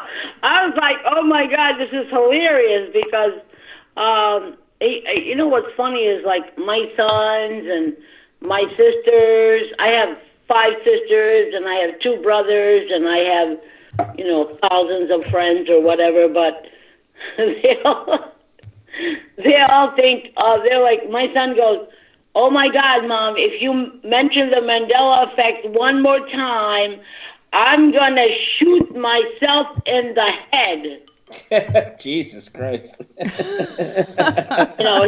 He's being funny, but it's not really funny. But anyway, it's hilarious. Well, it's impossible not to mention all the time when you're dealing with it every day, and it's everywhere. It's encompassing everything around us. You know what I mean? Like, how do you not? I mean, it's really when I'm just looking around, Prenta. It's like I'm just looking for things that have changed all the time because it's just always happening. It's fucked up. But I know. Oh my God! You know what's really weird is my cousin Vicky. I've never been to the Statue of Liberty. Okay, so I can't say shit about it. Yeah. I don't know where it is. I saw it flying in from Italy, like from the plane, but I actually have never been there. Mm-hmm. So my cousin, I go, "Have you ever been to the Statue of Liberty?" And she goes, "Yes, I have. I've taken my kids." And I'm like, "Have you been to the torch?" And she goes, "Yeah, those stairs were brutal." And I'm like, "Okay." I go, "Did you take a picture?" And she goes, "Yeah, I have." And I go, "Do you know that nobody has been able to go to the Statue of Liberty torch since 1916? Mm-hmm. She goes, "What do you mean?" Yeah. I go, "The history says that nobody's been able to go up there since 1916. Mm-hmm. And I go, "You've been there in like the mid-90s, right?" And she goes, "Yeah, I got pictures." And I go, "Don't you find that weird?" So what happened when you said? Where go are get her me- pictures? Yeah, she don't have the pictures though, of course, because they. No, she does have the pictures. I haven't gotten them yet, but You won't get them. She won't have pictures of her being in the torch. I guarantee you. she's too busy. But whatever. No, but she won't. She won't have those pictures. Those pictures will change. I guarantee you, the pictures of her in the torch will not be her in the torch. I mean, I'd love to see it if she sends them to you. I mean, send them to me. I'll put them on the air right away. But I just don't think that's gonna happen. She's probably telling you she got the pictures because she knows she had the pictures, but she probably hasn't really realized that the pictures change. Yeah. Yeah, you're right. I know. She did. She said that she took pictures of the torch with the kids and everything, and I told her that there's change, and she didn't even get it. It was like, ding, ding, ding, ding, ding, fucking nothing. You know what I'm saying? Yeah. Nothing. Yeah. And I go, "Do you have pictures?" And she goes, "Yeah, I do." I says, "Okay, I want to see them, Yeah. And she goes, "Okay, I'll look through my album." Yeah. But you know what? Probably right. When she goes to the fucking album, there will be no fucking pictures. You're right. No, there won't be. There won't be no pictures of it. Whatever is making these changes definitely has intelligence behind it as well, and it's taken out all the official evidence. There's residue, but pictures of somebody in front of an airplane with jet engines the normal way, no, they don't exist. The engine's moving the pictures. Even me taking a picture with C-3PO behind me on my laptop, and he didn't have the black gloves, and then months later he had the black gloves, but also in my picture. That thing. Yeah, I did. I just saw that. Yeah. That's insane. You know what pisses me off so bad? And I'm trying to be calm, Brian. You know how you fucking blow up? So do I. You know what I'm saying? Yeah. But, people this stuff, and they don't hear it. They don't see it. They answer the questions correctly. And then when I say, "No, this is not what's happening, look at it," and they're like, "Oh, well, maybe we didn't remember, and I'm like, oh my God, what the hell's going on? You know what I'm saying? Yep. But the good news is, I got rid of the Jehovah's Witnesses. How?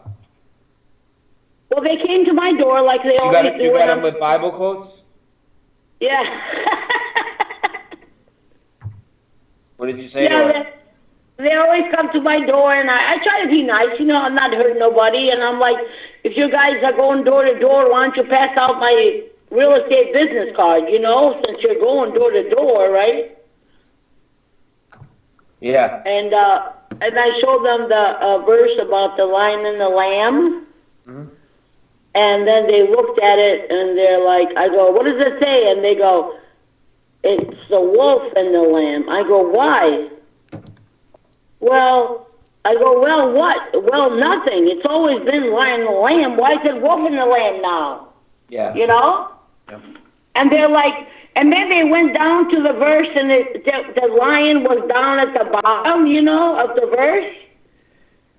Yeah, and they try like, and say that. They try and say that's what you always mixed it up with. I know. It's crazy. Yeah. But hey, Prenzo, we got a couple more people trying to call in, so we're gonna let you go and we're gonna move on to the next one, okay? All right, bye. Bye-bye. Bye-bye. Go ahead, Karen. Next caller. All right, hang on one sec.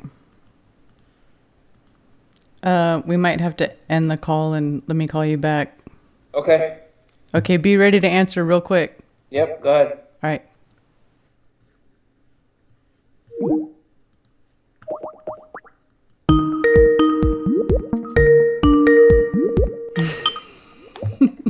Okay. All right, the number is in chat. So if anybody else wants to call in, now's the time. Oh, Carl put the wolf with the lamb. Look at the little emojis he put up. Tranquility pyramids. Mm-hmm. Did you Fuck that wolf. Did you see what I put for Nightbot if you type in misremember? No. Look in chat. I'm going to type it in right now. Okay.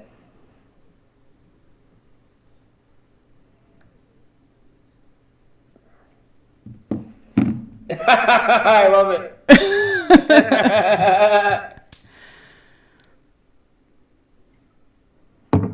All right, who's calling in? 704-751-5192. You could talk to the fucking best. And Karen.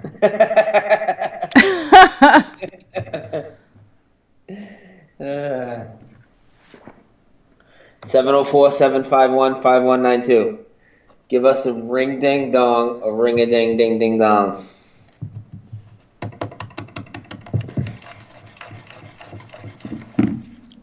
No, now nobody wants to call. Nobody wants to talk. talk. Here we go. Here we go. All right, who we got? Hello, you're on with Brian and Karen. It's a pleasure to speak with us. Hey, what's going on? It's Mountain Scooter. Hey, Mountain Scooter, how are you? I'm good, I'm good. I wanted to talk real quick about Tron, the movie Tron. Okay. The original or There's the remake? a logo. I know I don't really like to talk about logo changes a lot because there's so many, but this is a big one for me because I am a huge Star Trek fan, Star Wars, Tron. Tron was one of my biggest things back in the day when the first one came out. And then the second one come out, and I went to see it in the theater in 3D and all that. So awesome. I love this stuff. I mean, I've seen this movie a billion times. And I know the logo, and both of the logos have changed, and they're different. The Tron Legacy logo has the T and the R merged together so closely that you can't even tell that there are T and R anymore. And I'm not familiar with the Tron logo, but how many times have we fucking seen this now with the merged letters, dude? I mean, yeah, I know, right? Never mind just all the logo changes, just merged letters alone. We've seen probably 1,000 examples, right? Yeah, it's getting crazy. It's like all the words are getting squeezed together more and more. And with all the A's, the dashes down. and the A's are disappearing. Yeah, they're all upside down A's now. They all look like upside down. Are you familiar with the Crazy Russian Hacker on YouTube? No. His name is Taras Kul. He's from Russia. Well, today he did a video on this, the world's largest foldable saw, right? And it's made by a company called Silky. And the name of the saw itself, I can't remember the exact name, but I was looking at the name, and he was unboxing it, and every A was missing the dash, every one of them. I'm like, that is so crazy. It's like everything is going that way now. Yeah, there's like I did a lot of videos on this last year. It's like there's a few things, right? It's like there's a Mandela effect font swap going on. As crazy as that sounds, you know what the fuck I'm talking about. What, did somebody make a font? Did someone make a font for that? No, but it's like with the letters, you know what I mean? Like all the A's look like upside down V's. Everything's merged together. Now the apostrophes are everywhere, right? Where they weren't before. And there's also like a color palette swap in this reality. It's fucking crazy, dude. Okay, here's another thing I want to tell you, Brian. On this logo that was on this saw that crazy Russian hacker did today, the B, there's one B, there's one letter in it that is a B, and the B is missing the left vertical side. You know, the left vertical column that makes the B. It's like a backwards 3. Like a backwards 3, yes. Yeah. And I was like, oh, that's a new one. That's a new one on me. That's a new one I haven't seen yet. So I'm thinking, okay, well, maybe that's just the way that they want their logo to be, right?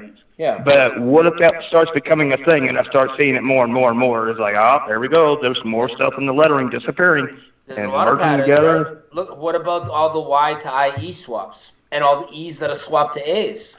I mean, yeah. Right?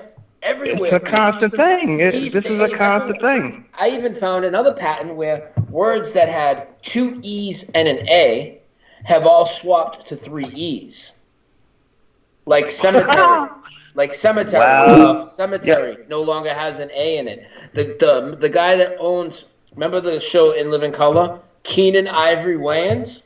Keenan Ivory Wayans is now Keenan, all E's instead of 2 E's and an A. The word independence. That's crazy. The word independence used to be 2 E's and an A, and now it's 3 E's. And in fact, you could find residue on the U.S. Constitution. The word independence is the way I remember. The residue's on the Constitution of the United States. Yeah. That's fucking nuts. I saw a name the other day of a dude's name. His last name was D, and it was D-E-E-E. Now, how many times have you ever seen in your life that a person's name was spelled with 3 E's? I've never seen that. Yeah, 2 E's is bad enough, but 3? I've never seen that. That is fucking nuts. 3 E's. His last name was D, D-E-E-E. And it was a celebrity. I can't remember who it is right now, but yeah, D-E-E-E. And there's a few more words that I found that have that, they're now a triple E that with 2 E's to an A. And we already know about the E to A. The E to A swapped everywhere. I mean, E to A swap. Oh, yeah. I did a whole video called The Mandela Effect, the E to A swap. I think it was right. Yeah, I did a whole video named that, and Paul Knight ended up doing the Black Sheep Researcher. He's done a few videos on that because it's so prevalent with the Mandela Effect. I don't know what the fuck that is, you know? Yeah, that is crazy shit. Hey, I was watching Curator. Yeah. I was going through those videos one night, and one of those videos, you know how those videos are where there's no talking, it's just music and video. Yeah, videos, yeah. She does live. In one of the early videos, there is a mention in there that it says Centerville, Texas, swapped to Centralville, Texas, which is the exact opposite of what happened to you. No, it's in one of her early videos. The way you said it is the exact same that happened to me. Can you link me that video? Somebody else told me about that, but they told me it was the reverse. They told me it went from Centralville, Texas, to Centerville. I mean, well, it's one of the other. I think it's the opposite of mine. And that word center is another Mandela effect word that keeps switching from center to central to centre. All over the country in different locations, people are sending me shit. Okay, that's what I was wondering. Now, I remember it being the exact opposite of what happened to you. Yeah. And I went to Go ahead. I went to look it up. I couldn't find any residue for it whatsoever. But it was in the video. I don't know which video it is, but it's one of the early videos. If you go to that channel and you click on the videos button and you just look at the videos in one big list, it's one of the first ones. It's like the first or second video right there that shows they're like 5-minute videos, right? And it's one of those. It's one of those right there in the very beginning. It's inside one of those videos is where that happens. And I was like, oh my God, check that out. That is exactly the opposite of what happened to Brian Staveley. I'm going to have to watch that. Definitely. I'm going to watch it when I'm done tonight. I'm sorry I can't say exactly which video it is. No, I don't know. fine. I went through all of them. It's fine. I should have made a note. I'll just message Crystal. It's her channel. I'll just message her and ask her. I should have actually made a note on my computer to, exactly where that was at. Yeah, I was going to do that. And it's cool. I can get a hold of her and just ask her if I can't find it. I just thought that was very interesting. Another thing, there's out here in North Carolina. You're in North Carolina? I'm in Asheville. Karen, where are you? Where are you? She's in South Carolina. Oh, yeah. I'm in North Carolina. Oh, you're in North Carolina? I'm in Asheville. Okay, you're about an hour and a half from me. So you're familiar with Ingalls? Yes. Bob Ingalls, the founder, and all that, blah, blah. Well, okay. Mm-hmm. Every day I go to Ingalls because that's where everybody goes to get their food around here. And there's a certain path that I take because there's Ingalls all over the place in Asheville. I don't know how many there is. There's probably 17 different Ingalls right here in the Asheville area. And there's 2 of them that are pretty close to me that are they're about 5 miles away from my house. And one of them I go to because it's a little bit of a shorter drive. So I take the same route every single day to go to Ingalls. Mm-hmm. And I'm talking to get beer, cigarettes, milk, eggs, whatever. Right? There's a certain intersection that I go through every single day. Today, when I got to this intersection, I'm sitting there. That light hates me. It always turns red on me. I drive a scooter. That's why my name is Mountain Scooter. And this light hates me. So every time I come up on it, it turns red. And I have to sit there and wait for it. And it's on a timer. So I'm sitting there today, and it was kind of raining. And all of a sudden, I noticed everything looked completely different. And I look across the street, and the house that was on the corner across from me is completely gone. There used to be a small brick house. Oh my God, right Karen, there on the corner. I'm listening. Go ahead. The house was completely gone, and I'm looking now. This is in daytime. Now I've been through here a million times, nighttime and daytime both. And right next to that house was a driveway going up to the house that is to the left of it. And that driveway had those little solar lights that charge during the daytime and they light up at night. You know what I'm talking about? And it was lined on both sides of the driveway, and it goes up and it curves to the left into the house. Well, not only was the house gone, but the entire area right there was nothing but gravel, and there was a big sign right there that said something Baptist Church, and it had a sign pointing to the left. And the house that was to the left of the house that disappeared is now a church. And those little solar lights that lined the driveway are gone. And I was just amazed. I sat there in amazement. I was like, whoa, that is fucking crazy. It was just the most amazing thing. Yeah. Have you heard my experience here with that sort of same phenomenon? I don't. Probably. I don't know which one. I talked about it on one of Brian's shows, but it's very similar to yours. I mean, I live here in North Carolina. I live in the country, and it's just like you. There's basically maybe 2 roads that leave my house that go to the uptown area where all the stores are and stuff. I mean, there's not a lot of ways that I can get out of here. Right? Right. Yeah, that's the same with me. Right. So I take the same roads every day. Well, there's a road that I take where there's a certain property I watched this property get cleared out from the woods. I watched them level it with bulldozers. I watched the home get built there. I watched every structure on this property get put up because I drive down this road every day. And I was driving down this same road one day, And the property, whoever, cleared it and built it, whatever, built this house, which is a really cool house. I don't know what happened, but they lost the house or they sold the house or whatever. The house was for sale for a long time. I mean, the house was for sale for damn near a year. It had to be about a year. And I remember driving and looking at this property like I do, a few times a week. And they have the big main house, and then across the power line, because the property spans across the power line, right? It's like 60 acres. On the other side of the power line, there was a barn, like a covered barn structure, an open air barn that had like, tractors and stuff under it, basically like a covered area for all their equipment. Right. And I drove by it one day, and that outbuilding was completely gone. Like it just disappeared while the property was for sale. And I remember thinking, why would they do that? Anybody who buys a property that large is going to need a place to store their equipment. So why would they take that building down? And they're trying to sell it for $500,000. They're lowering the value of the property. Like, why would they do that? I didn't understand it, right? Did you get a sense of feeling of how did they do it so quick? Because that was the issue with me. I'm like, how did that fucking house disappear? How did that house just disappear? Yeah. I go through this route every single day, and from one day to the next, the house was gone. Yeah, exactly. And the thing, it was just gone. That was and this place is not far from my house. This is only like a mile or two from my house at the most. It's something I pass by all the time. And so when the building was gone, I noticed it right away, and I was like, I don't understand why they would do that. And it was like that for like 2-3 weeks. And, and I just thought, well, that's kind of a dumb thing to do, but whatever, it's not my property. So, I just kind of went on about my business. Then one day I was driving home past the property again, and the building was back.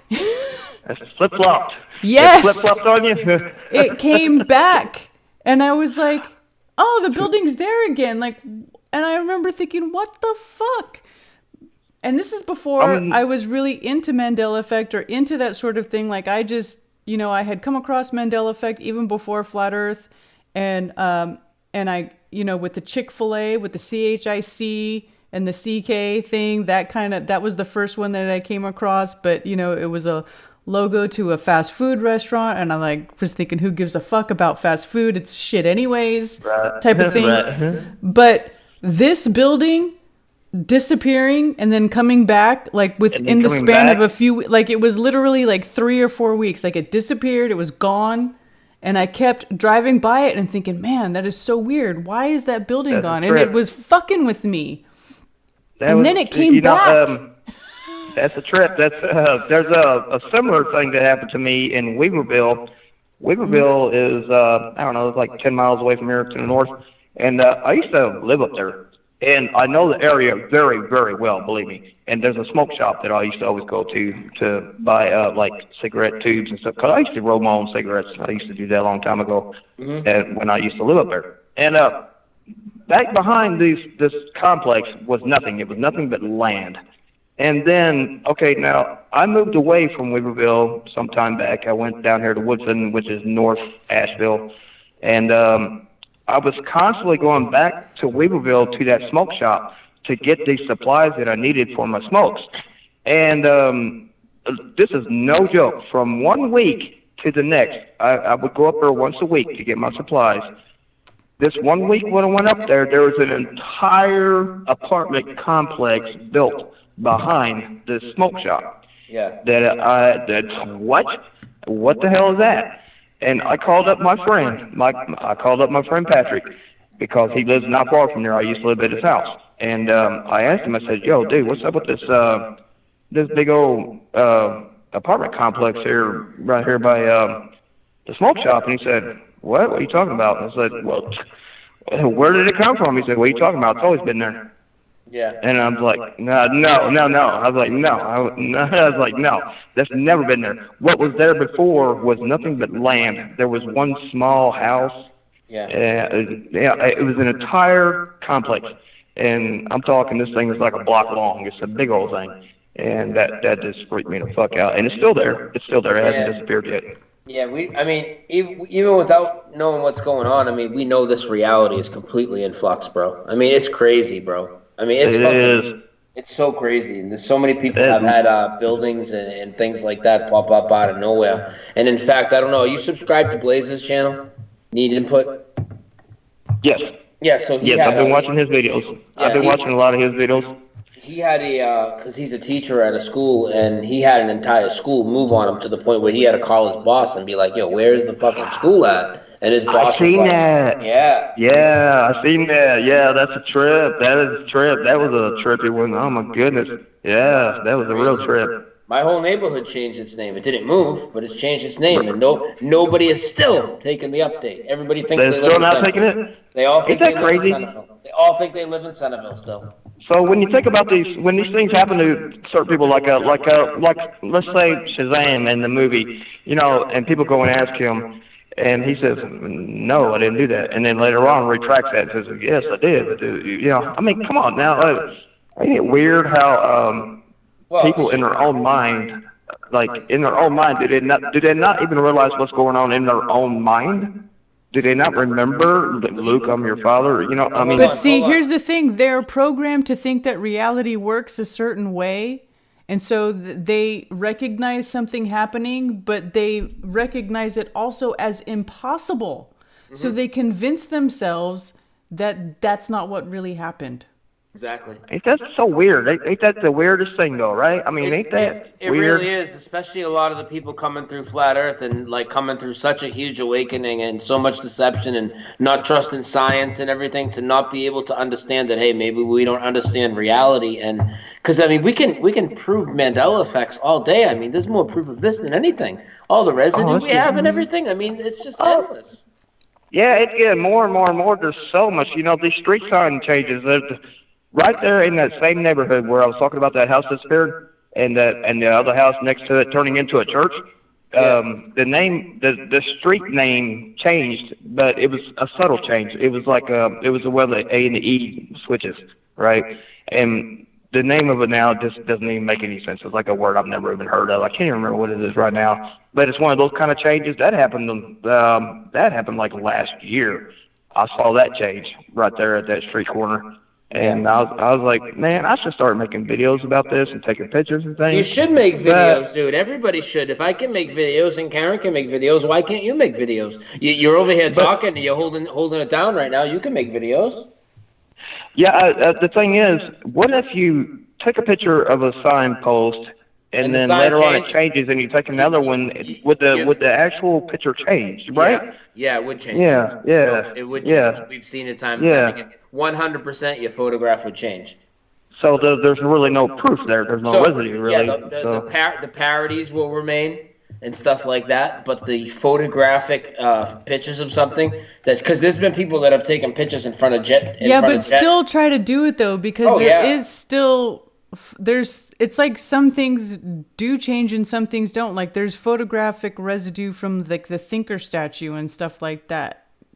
So it's not like you shouldn't try. Oh yeah, definitely try. I'm definitely going to start trying more because I do have some. I have some really nice cell phones with nice cameras on them. It's just that I drive a scooter. I would just have to pull over, park, set up the camera real quick, and do all that. But what I was going to say was like the original Tron movie, the R. This is the weird thing about the logo on the original Tron movie is there's nothing changed about it except for somebody cut off the top part of the R and shifted it to the right. Yeah, it's so weird. It doesn't even look like an R at all. The T and the O and the N are fine, but the R is cut off across the top half, and the top half is moved to the right. And that is so bizarre. And I would think that if all my friends, all my childhood friends that I know of, I got all my friends on Facebook and this and that, but when I talk to them about it, they're like, it's always been that way. And I'm like, jeez, it's the same old deal. Every time I talk about these things with other people that I know, they're like, no, you're crazy. You gotta change your approach a little bit, and you gotta phrase the question proper and make them answer the question. And then when they start to backtrack on it. It's like you really got them, and then you know if they're just being a total fraud about it, because they are all affected. You just have to phrase it to them right. Make them fill in the blanks rather than, hey, do you always remember it being like this? Do you know what I'm saying? Right, yeah. Well, like when I was talking to my brother about Fruit Loops, you know, I was like, how do you spell Fruit Loops?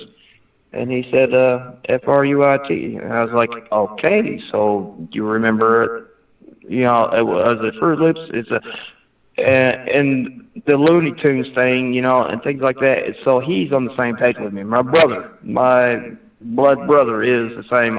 He's on the same page with me. Yeah. But the rest of my family are not. They're just, and you know what? They get triggered. They get triggered big time. My sister Becky, she got so mad at me that she doesn't want to talk to me anymore. And then my sister Susan, she got mad at me too. People get mad. They get super, super mad when you start talking about this stuff. And I'm like, why? Why are you getting so angry? Because people do not like it when their paradigm gets put in question. They don't like that shit. Yeah. People don't like now, it. I've talked about this. Also, there's a friend of mine. This is kind of another flip-flop kind of deal. There's a friend of mine that was up in the torch of the Statue of Liberty when he was 9 years old, and he told me, I remember spitting and trying to hit people on the ground, and this and that. And when I told him about 1916, he got totally triggered, and all of a sudden he wants to kick my ass and this and that, blah, blah. So we didn't talk for He wants like, to kick your ass over Black Tom? Yeah. Yeah, because he was like, he's trying to tell me, oh, you're trying to tell me I'm an idiot and I was never up in the torch, blah, blah. He's like, you know what, here's my address. Why don't you call here, man? I'll kick your ass. Blah, blah, blah, blah. And, over the torch in the Statue of Liberty. Yeah, because of Black Tom. Because he was up in the torch when he was a kid with his parents. And then literally, like, I'm talking 2 weeks later, he calls me back. He finally calls me back. And he's like, hey, man, what's up? Let's hang out, blah, blah, blah. Now, he was just over here not too long ago, and it's like he has no recollection of that conversation, and I didn't bring it up. I did not bring it up because I figured it might trigger more crap. So I didn't even bring it up. It's like his memory of that whole conversation is erased. It might be. It's fucking. He might have blocked it out himself because he doesn't want to deal with that possible idea that his reality isn't what he thinks it is. So I mean, people suppress memories all the time. People suppress memories all the time. Like, that's a real thing, people suppressing memories. It's like they can't deal with it, so their psyche suppresses it and forgets about it because it's easier to forget about it and dismiss it and move on than it is to confront it. Isn't it crazy that can even happen? I think I have a tendency, you know, I have a photographic memory. I remember the logos that I remember. I remember the things all you know, I got a pretty I got a high IQ actually, you know. I mean, I'm pretty freaking smart and I remember things. And it's like, to me, how is it that someone can let something like that happen to their mind? Unless something else is actually doing it. Because literally, dude, it's a complete submission to fucking No. But here's the thing: a lot of the time, it's you doing it to yourself. It's your mind doing it to yourself. Now, don't forget what we're talking about here is the power of your own mind. The power of the human mind is gosh, I don't even know what the word for it is, but it's limitless. It's infinite. I think it's something that we cannot even comprehend. Okay, so the power of your own mind. I mean, we're talking about being responsible for reality shifts, for manifesting your own reality. You can, you know, I mean, I even did a video with Dr. Zach a while ago about, changing your memory or erasing a memory. If you want to change the way that you think about something or the way something is affecting you, you can program yourself to forget things, to remember things a certain way, to dismiss things. You can do that. You can change your own outlook on stuff. Never underestimate the power of your own mind. Right. And that goes right along with manifesting your own reality, right? Yes. I mean, Yes, Yeah, exactly, I exactly. totally, So if something I, is traumatic to somebody, now listen, if something is traumatic to a person, okay, now, and this could be to an everyday person, it doesn't matter if you understand the deception of what's going on or not, because you still have the same physiology, you still have that mind, you still have that power. You're just using it in a different way and you don't understand it, right? You don't understand it. It's almost as if your mind has a mind of its own, which is a really fucked up thing to think about it. But really, Right, yeah. that's what's happening, right? Because you don't understand the power of your own mind, so you haven't harnessed it yet. So what's happening is your mind is sort of taking care of itself, right? So if you consciously can't take these things, or you can't process it, or it's too much for you to process, then your mind is going to take care of itself. But that's right. So that's what we have to do. We have to understand what our mind can do, what our mind is capable of, and we have to not be afraid. We have to walk through that fear. We have to face these things. We have to take control of it, because if we don't take control of it, it's like what I mean. You're from the country, right? You've been around horses. It's like you need to ride that horse, or that horse is going to take you for a ride, right? Don't let the horse take you for a ride. You need to ride that horse. I grew up on the farm in the summers, and in the city during the school, while school was in, and but so along with that, if there's stuff about like if we have abilities that we don't know about yet. Oh, for sure. I'm pretty That's sure what we're that's the deal, figuring right? out. For sure, man. That's what we're figuring out. Yeah, we're unlocking them, dude. That's like with the veil, peeling the veil back, and we're unlocking those abilities. Right. That's the way I see it. So the people that are like the sheeples and all that, maybe it's that I mean, really, do you think that there's is there a purposely way of a system that is making these people not seeing their abilities and not seeing things, but then at the same time making people like us seeing it? You see what I'm saying? Well, yeah, I mean, a lot of the indoctrination has to do with that. When they tell you only have 5 senses and they tell you only use 10% of your brain, I mean, you could start right there. And a lot of people believe that. Most people believe that right off the bat. So when you're just basically holding yourself down like that, you're never going to reach that potential. I think that, and, But I think, well, I mean, I'm pretty sure that I have to go along with what other people have said in the past as far as that goes is, you only use 10% of your brain, but it's only different parts of your brain at one certain time. It doesn't mean you're only using 10% of your brain. Yeah, it I just don't means believe that that you're either. only using certain parts. You're only using certain parts at a time.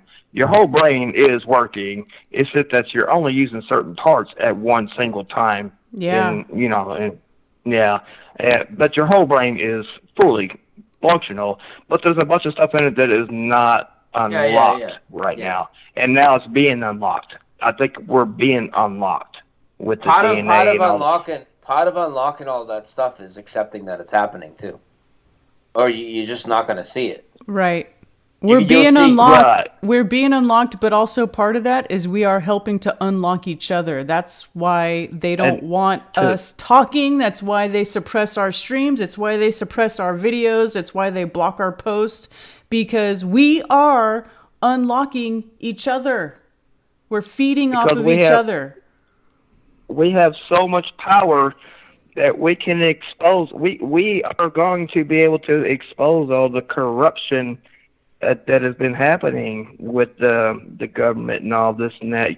These guys, they know what's going on, but they don't want us to know, and they are doing everything they can, like you said, to suppress it.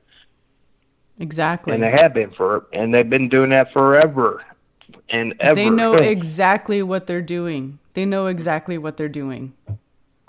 They planned this stuff from a long time ago, for years ahead. Yes. I honestly, I kind of do believe this place is reset every few hundred years, but I'm not necessarily sure that man causes that. I don't think that they do, but I do think that these things that they roll out are repeated. Like I bring it to the level where I think that things like 9/11, Apollo, and all this have already happened before. And why not keep doing it? It's going to work every time, right? Why wouldn't it? Just different versions of the same thing. Why playing wouldn't it out. work every time? It would if it worked the first time. It would only work better. Then you have to perfect it even more. Like Groundhog's Day. Groundhog Day. But like a 400-year cycle Groundhog Day. You know what I mean? Yeah. If they could pull something off and it works one time, yeah, let's do it again here in about 10 years. Yeah, I don't think, because a lot of people, when they talk about stuff like that, they'll talk about the technology and the information being knocked back. I believe it's even more than that, though. I believe as they bring all that stuff back up, they put forth the same events, the same fake events and all that, Why not? Right. I'm getting tired of working for the man. Hey, Brian, I got to say, I did pretty much the same thing you did, which I didn't actually know that you did. But what I did was I quit my job that I was at about a month ago, and now I'm starting a new job here pretty soon that pays more and is way less work. And, you did the same thing, didn't you? I didn't even know, man. I didn't even know, bro. I didn't know that you did that. Yeah, dude, it's way better. Dude, I made like $30 an hour last week, and now today I made shit. I'll make like minimum wage today, but Friday and Saturday I made like $500, dude. I wouldn't even made that. I would have made that like the whole week at the other job. And fuck that other job. They disrespected me, and I got to take a month off. I got to kind of refresh, and I went to Flatoba. Dude, I quit my job, and then I bought my plane tickets and said I'm coming to Flatoba Fest when I had no job. Yeah, I said I gotta go. Right. I watched that whole party. I was there. I was right there with y'all, drinking with you when you was in the basement playing pool and all. Yeah, I remember. What I did was I left my job, this dead-end job that I was in. When you have no appreciation for the work that you do and you're getting low pay, it's just a horrible thing to be in. And when you do it long enough, you get sick of it, and I got sick of it. So, yeah, I left. I left like a month ago. And then I'm fixing to go to Ingalls, Karen. Right on. I'm going to Ingalls. I went to Ingalls earlier tonight. That's where I'm starting my next job. The place that I go to every night, the exact location that I go to every day to go shopping, that's where I'm going to be working here soon. And they pay more. Their starting pay is more than where I was at for 3 freaking years just now.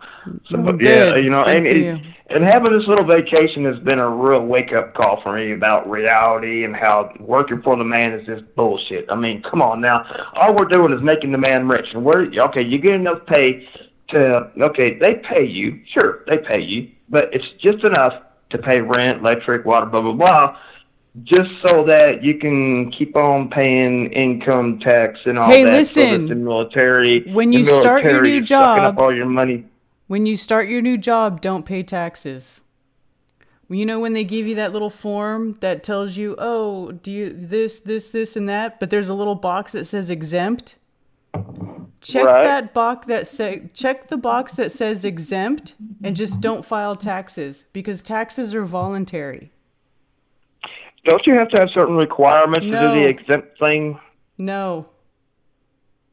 I know people that do this. They check the exempt box. I know people who've been doing it for years. Just check exempt and just don't file taxes. It's not mandatory. Okay. See, I was always curious about that because I always thought that there was some kind of special requirements for having to be exempt like that. But maybe that's just if you're just going to have a regular job. If you're just going to have a regular job where you go to work and you receive pay, you receive compensation for your work, you can check that little exempt box and just not file taxes. If you do stuff that's more involved, then you have to do what's called an ecclesiastical trust, and that's a little bit more involved. But as far as I know, you can just check that little exempt box. Now, I haven't had a job in quite a while, so I'm just passing on information that others have told me. You might want to look into it a little bit more, just research it. But as far as I know, you can check that little exempt box and just go to work, and they just don't take money out, and then you just don't file taxes, because it is a voluntary process. There is no law that says that you are required to file income tax because you're not a state employee. The income tax only requires to government it only applies to government employees according to the law. Oh, I'll check that out. Okay, all right, yeah, okay. Well, I'll probably do that here tomorrow when I do the paperwork. We're doing the paperwork tomorrow. Yeah, that's pretty interesting. I didn't actually do my taxes this year because of that stupid ass Obama law, that Obamacare bullshit. Yeah, it's all bullshit. I never did get it. Yeah, I didn't do that. I never did do the Obamacare. You know, it's bullshit for them to have to force things on you like that.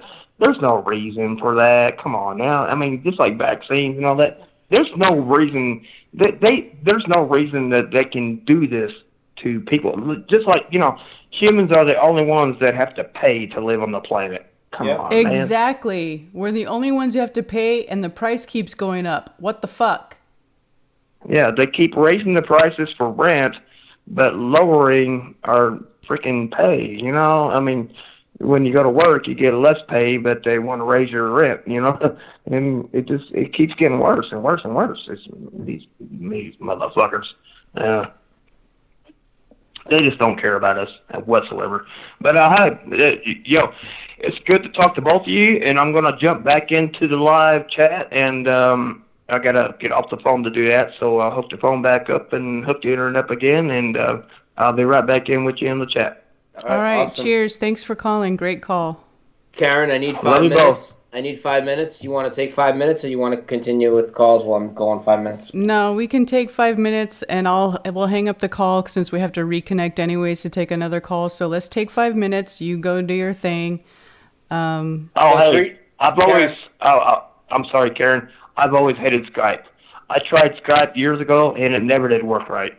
It just never did work right. I know. It sucks. I'm going to have to figure something out, but hey, it is what it is. All right, Karen, when I disconnect with you, let's reconnect before I go outside, okay? Let's reconnect right away. All right. All right, I'll hang up. Good talking to y'all. All right, good night. Good call. Call me right back, Bye. Karen. And guys, we're going on break. Stick with the music. We'll be right back. Bye.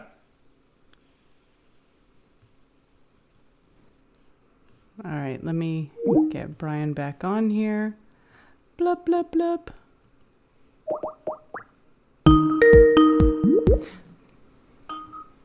There you go. Okay, I'll be right back. 5 minutes, okay? All right. All right.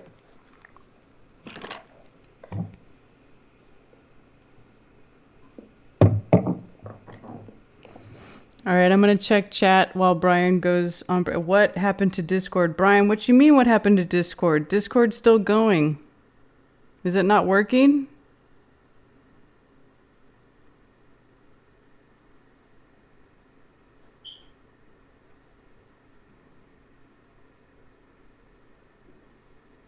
Yeah, double Karen there for a moment.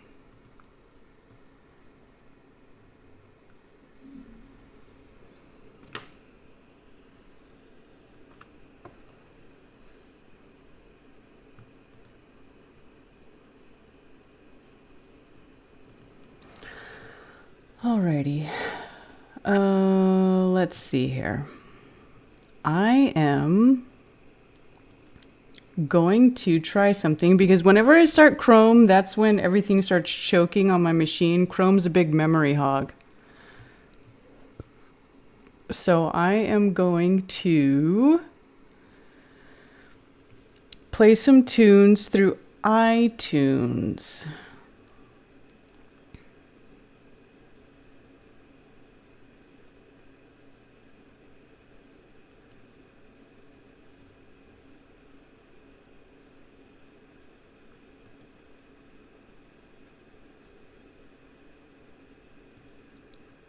And we will take a short break.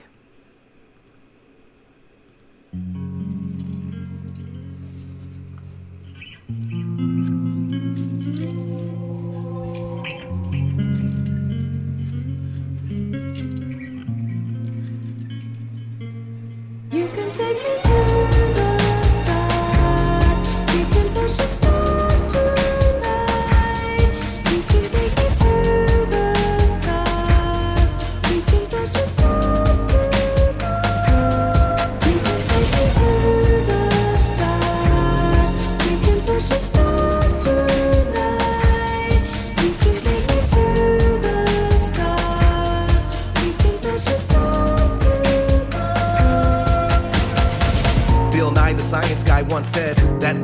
giant fuckhead. Me and Neil deGrasse, straight shield for cash, and we are the evil that people want dead. You're just a product of the environment, but everything is fake. This entire shit, I don't know what to say, but I'm not buying it. I've been here every day and I've been trying it.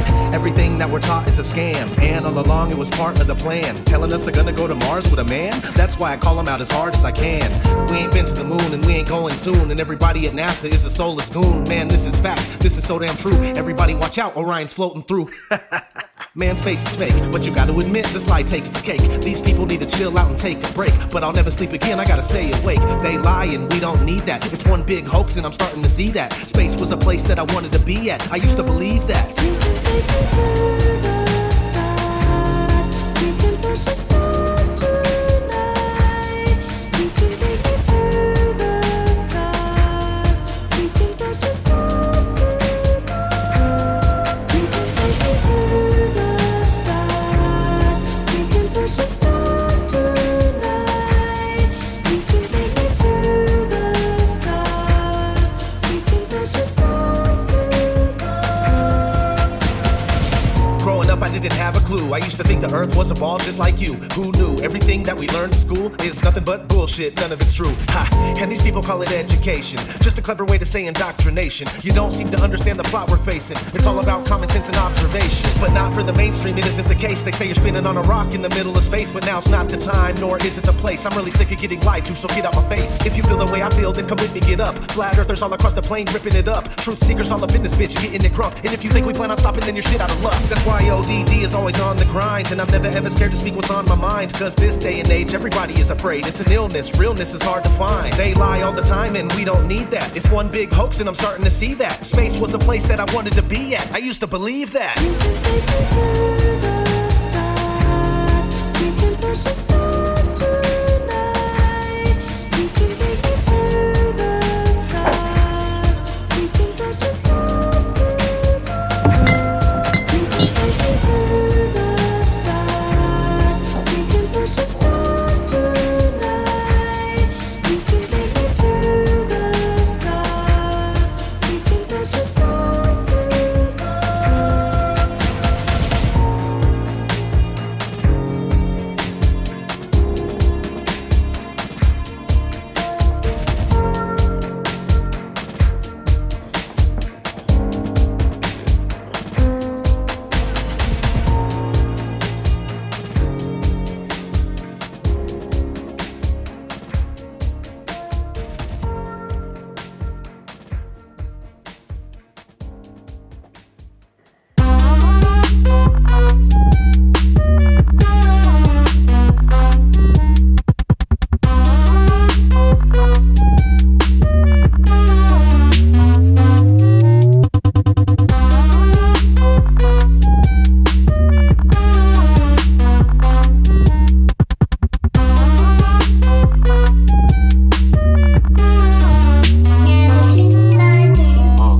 They put the truth in the movies and lies throughout the news. They manufacture opinions and form all of your views. Everything we think we know is actually opposite of the truth. But what do you do when reality's fraudulent? The whole system is rigged, it's an illusion of choice. You can keep screaming and yelling, end up losing your voice. What's the point? What's the point? That's what I ask sometimes. Roll a joint, smoke that joint, and then I smash some rhyme. I'm still a slave, but that boy overdose is hard to control. How far will he go? Much further than you possibly know. ODD TV, I've been doing this. I have to get deep because half of you are asleep, the other half are just sheep.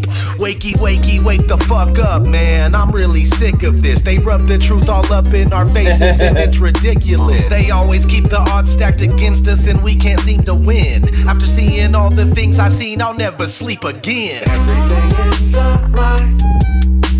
Slave to the day we die. World full of boogeymen. I'll never sleep again. Rules that you must obey. Can't seem to get away.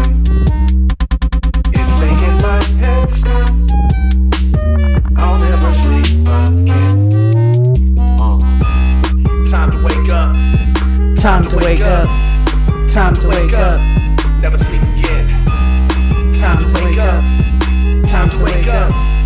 Time to wake up. never sleep again. We live in a prison cube. I'll send you a ruled over message, by Brian. the Hold on. hexagon. Nothing but witchcraft and black magic spells in your lexicon. Search till the day you're dead and gone. There's gotta be some way out of here. Looking up at the sky, just watching chemical clouds appear. They got these toxic heavy metals filling up your body. You're a zombie, unaware that you serve the Illuminati. Man, how's your head feel after taking that red pill? When you learn the truth, it's I scary. love You can ODD. I barely don't care what stand anybody still. says. The Matrix is a computer-generated dreamland. Most certainly you're a worker bee for the queen, man. They lie to us about outer space and the earth is flat. They're killing us with the food they sell us. What's worse than that? You may wake up, but that doesn't mean the world's gonna change. It can stress you out, make you depressed, or fill you up with rage. Oh, Discord's acting stupid right now, Brian. I might have to send you a message later. Not you, Brian. Brian Burton. Hey, put your phone number up on the screen and turn the phones on. All right.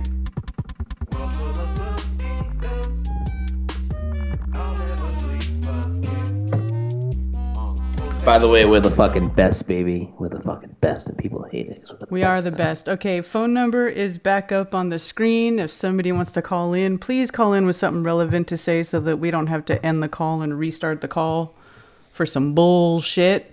Yeah, fucking put the pressure on, motherfuckers. You better be a good call. Make it good. You better make it like a Christian 7-hour interview call. Playing the piano and shit. Dude, it's a one-man band. He's got the fucking 5 instruments going at once, and he's singing. He's got backup singers, and I'm like, this is insane. That was so crazy that night. I was like, what is going on here, dude? That was crazy. And that 7-hour one wasn't even the longest Hold on, one. here we go. We got a call. Go ahead.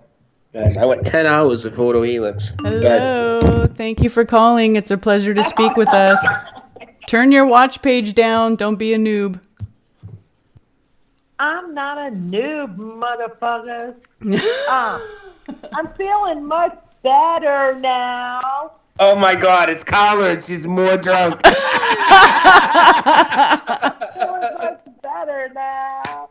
Remember that from The Sixth Sense where that little girl, I'm feeling much better now. Do you guys remember that line from that movie? I never really watched it. Oh man, yeah, that's like one of the most awesome lines out of the movie.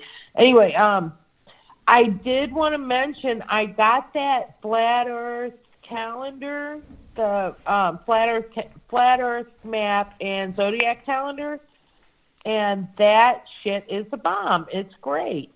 It's awesome. I love it. It has all of these little. I'm watching Brian cracking up. I guess you're on a lag. I don't know what he's. Yeah, you're on a delay, son. Okay. Voice. So anyway, last night in Roxanne's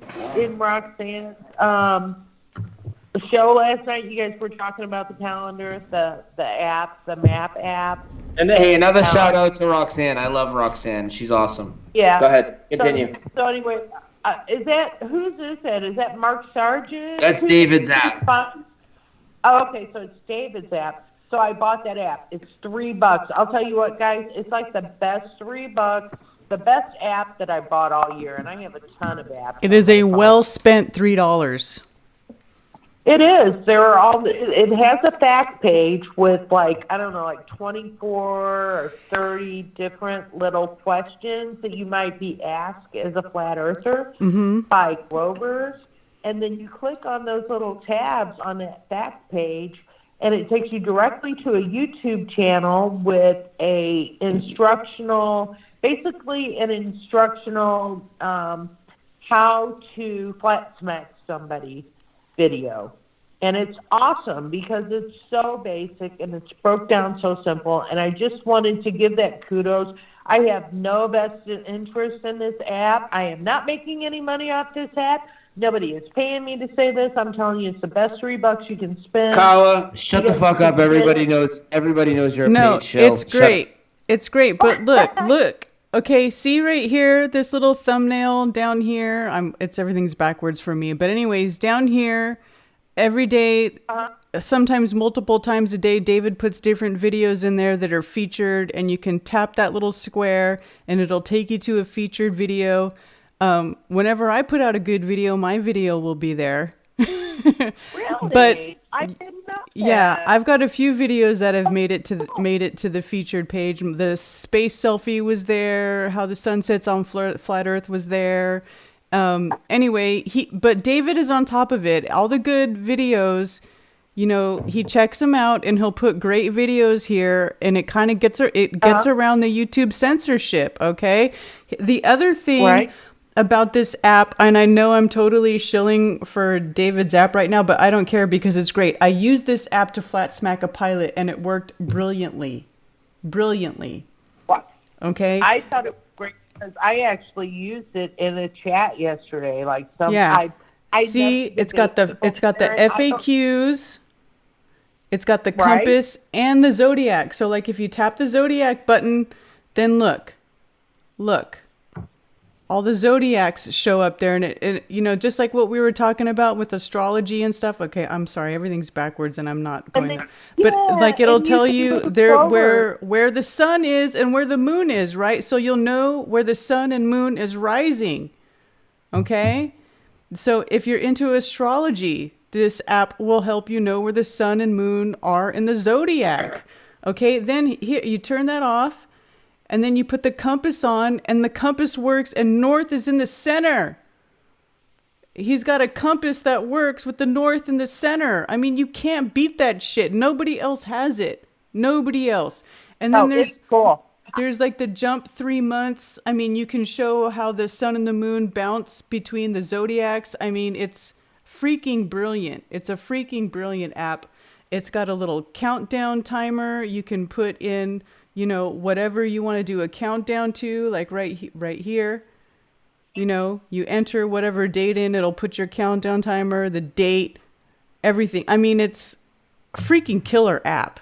It's great. It's now like the best $3 you'll ever spend. No shit. Look, it's got weather. I love this app. I know. I came in to pump it up. I forgot to talk about it on my last call, so that's why I was calling back in, because I was so excited about it. So that's what I did. I did the I skipped forward an hour, and then I skipped forward a day, and I skipped forward a week. And it's super, super cool. And it just shows you how our luminaries work on a flat map. So I'm learning. This is how I'm learning, because it takes, you know how they say you hear something, you only retain a certain percent of it. If you hear something and read something, you retain more of it.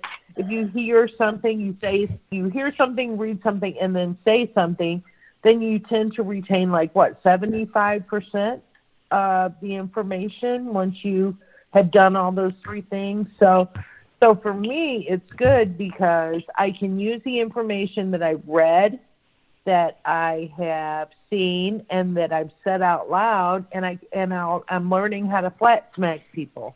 So this will be my flat smack tool, because I'm not, you know, if I hear you say it, Karen, I get it, but can I repeat it? No, I can't. But, you know, I mean, going through this and then reading it, seeing it, and then saying it out loud, it's like, okay, I have a tool now. I can do this shit. So, you know, maybe in piecemeal, little bits at a time, but I feel like I need to be able to have something to back me up. So that's like my pocket backup. Like, I can't call you every time I have a question. Hey, Karen, what is this? Hey, Brian, what is this? Yeah. You know, so anyway, it's an awesome tool. I just wanted to say you guys really need to get this app. It's on Google Play and it's on the Play Store. So it's $3. Best app I have on my phone. I love it so much already. And that's all I have to say about that. If you guys want to send me a T-shirt, or, I don't know, send me tickets to the next conference for promoting the app, just let me know. All right, bye. Pack it up, bitch. Heck, Okay. Next caller. Who's ringing in? Do we have another caller already? Possibly, but we would have to restart our call. Oh, God. I'll hang up. Call me back. All right.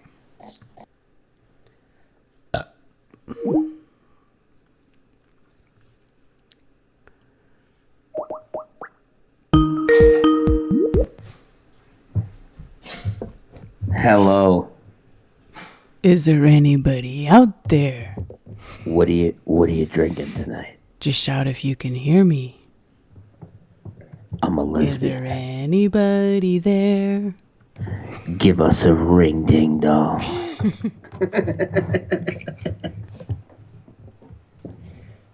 Call in. Don't be a coward. Is the number on the screen? Yes, the number's on the screen. Give a call. You see the number? You know how to use a phone, for Christ's sakes. Whoa, I see two Yeah. of you. You see What? the number? The number. You see the number. Did you hear Truth Seeker 69 trying to impersonate my accent? Oh, it's a riot. No, what'd she do? She tried to impersonate my Boston accent, and she's like a mad hick from the South.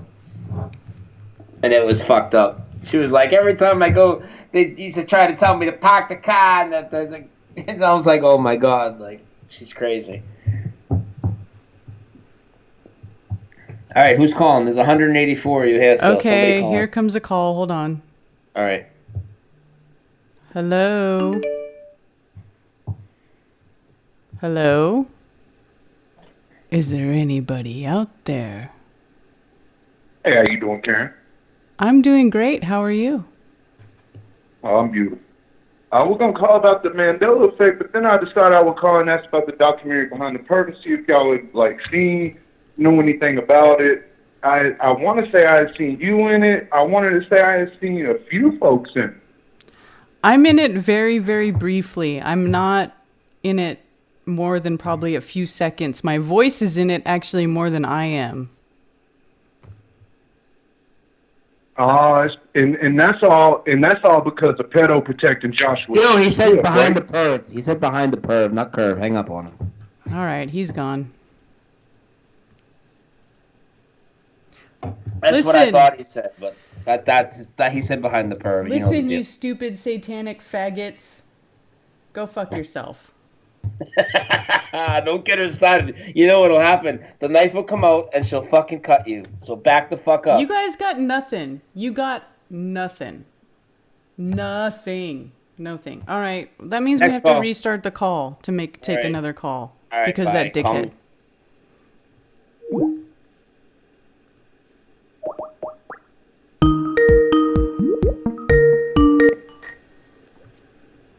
Dose of reality.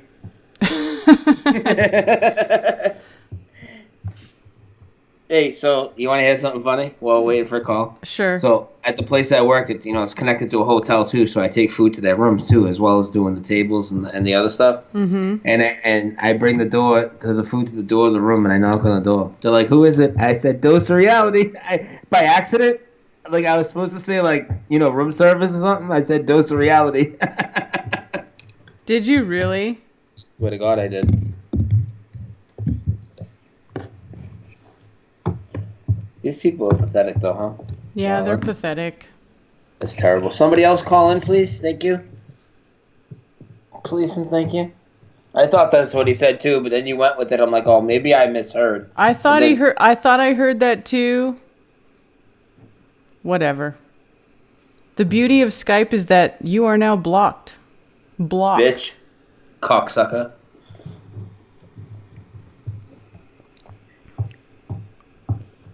Anywho. Who's calling in? 704-751-5192. We're the fucking best. That's why we have so many haters. Because we're the best. You actually have the most haters. I have the most haters, and I wear that shit with pride. I don't care. I have the most haters because I am the most best. My light shines the brightest. The most best. We are the best, though. We know that. Everybody knows. Does nobody else want to call? Should we end it? It's midnight. Oh my God! Don't be a coward. I'm not a coward. I still got more beers. I have more cider and more beers, but I could be here all fucking night. And at the end of the night, I could be cutting lots of people. I know a few suspects. I'm not saying any names, but some of them fucking go. Rah, rah, rah,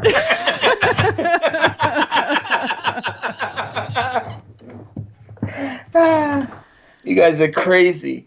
Somebody call in before this gets real crazy around here. Who's going to be the voice of reason? No, well, let's have a new caller. Anybody that hasn't called in before want to call in? Yeah, somebody hasn't called. 704-751-5192. Somebody will call. It's been ringing at a good pace. Give it a second. If not, whatevs. I can always turn on another ODD song and sing for y'all. Yeah, you can do that, and I can go smoke the rest of that joint. I got like 2 minutes worth left of it. If people aren't gonna call, I can go do that real quick. People like to hear you sing, I'm sure. No. Y'all don't want to hear me sing. What do you mean? Actually, one time I sang on my stream on accident. I didn't mean to, and everybody could hear me, and it was like mortifying. I heard it. Were you lucky enough to hear that? Wasn't that on the Alex Jones, David Weiss one? No. It was when I was doing one of the Jeranism streams. It was like because I started it, and it was when that B.O.B. song comes in, and I was singing along to it, and then I didn't know I had my settings switched. It was so bad. Hey, Brian Burton, why don't you call? Somebody call, or we can take a break. I don't want to go yet, but I'll just go smoke that if nobody calls. Nobody really gonna call? You guys are calling off the hook now. Nobody wants to fucking call? You guys are a bunch of fucking cowards. All right. I guess everybody's done. We already been streaming 4 hours. Wow. All right. You weaklings. Yeah. Hold on.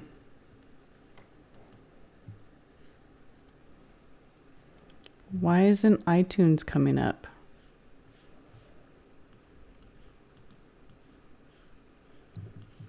I was going to bring up my iTunes and play more songs. If no one wants to call, we can just end it. Play one song. Play one song, and if they don't call by that time, we'll end it. Just leave the phone open, play the song, and if they call, just grab it and put them on hold for a second. All right. And I'm gonna go smoke the rest of my weed. I'll be right in. Okie dokie. Play a song, because people don't want you in, but everybody's a coward to call, so play a song and leave the phone open. Okay, you scaredy cats.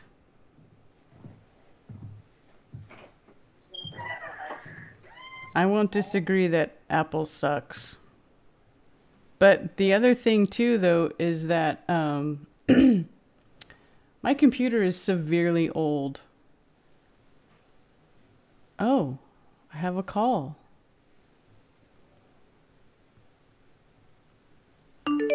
Hello? Hello? Oh, hi. Hi. Hello. Oh, how you doing? Good. How are you? I'm alright. Who's this? Yeah, I just want to Jason. Calling from the East Coast. Where on the East Coast? Oh yeah. What's this guy's name? Which guy? Your co-host. Brian? Okay, Brian, yeah. He sounds like he's from, like, Boston, right? Yeah, he is from the Boston area, yeah. All right, cool, yeah. Yeah, I want to say, I was trying to think of something to say, and I just thought of something. You notice how, like, these movies that are coming out now, they're throwing like crazy messages. Like, I don't know if you noticed that. Movies with what? Crazy messages? Yeah, like the new movies that's coming out, like all these new movies, they have like these messages that, like could be anything, like especially like flat Earth, like just like obvious. Like what movies in particular? Can you name one that you saw recently?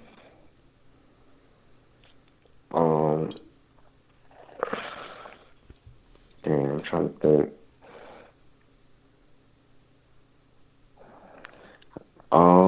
seen the. Well, I think there's a. I don't know if it came out yet. Oh yeah, it did come out. The Gemini Man with Will Smith. Mm-hmm. I haven't seen it, but I seen the trailer for it. It's just, I don't know. It just looks crazy, like the technology they have in there. And apparently they're making a new Matrix movie. They're making a new Matrix movie. Yeah. Who's making a Matrix movie? Like, what's his name? Keanu Reeves. Mm-hmm. He's making it. He's gonna apparently play, Neo. Come back as Neo. That's what they said. Anyway, I don't know what's gonna happen. Okay. And then what happened? But I don't know. I'm just saying, like I don't know. I don't know about. I guess you came to Flat Earth recently, or I don't know. Couldn't have been too long ago, but for me it was kind of recent. But it's been a couple of years now, and I'm just like, it's just crazy thinking about all this, what's going on in the world, and things I never thought of, especially like obviously Flat Earth, but it's just weird. I'm not new to Flat Earth. Well,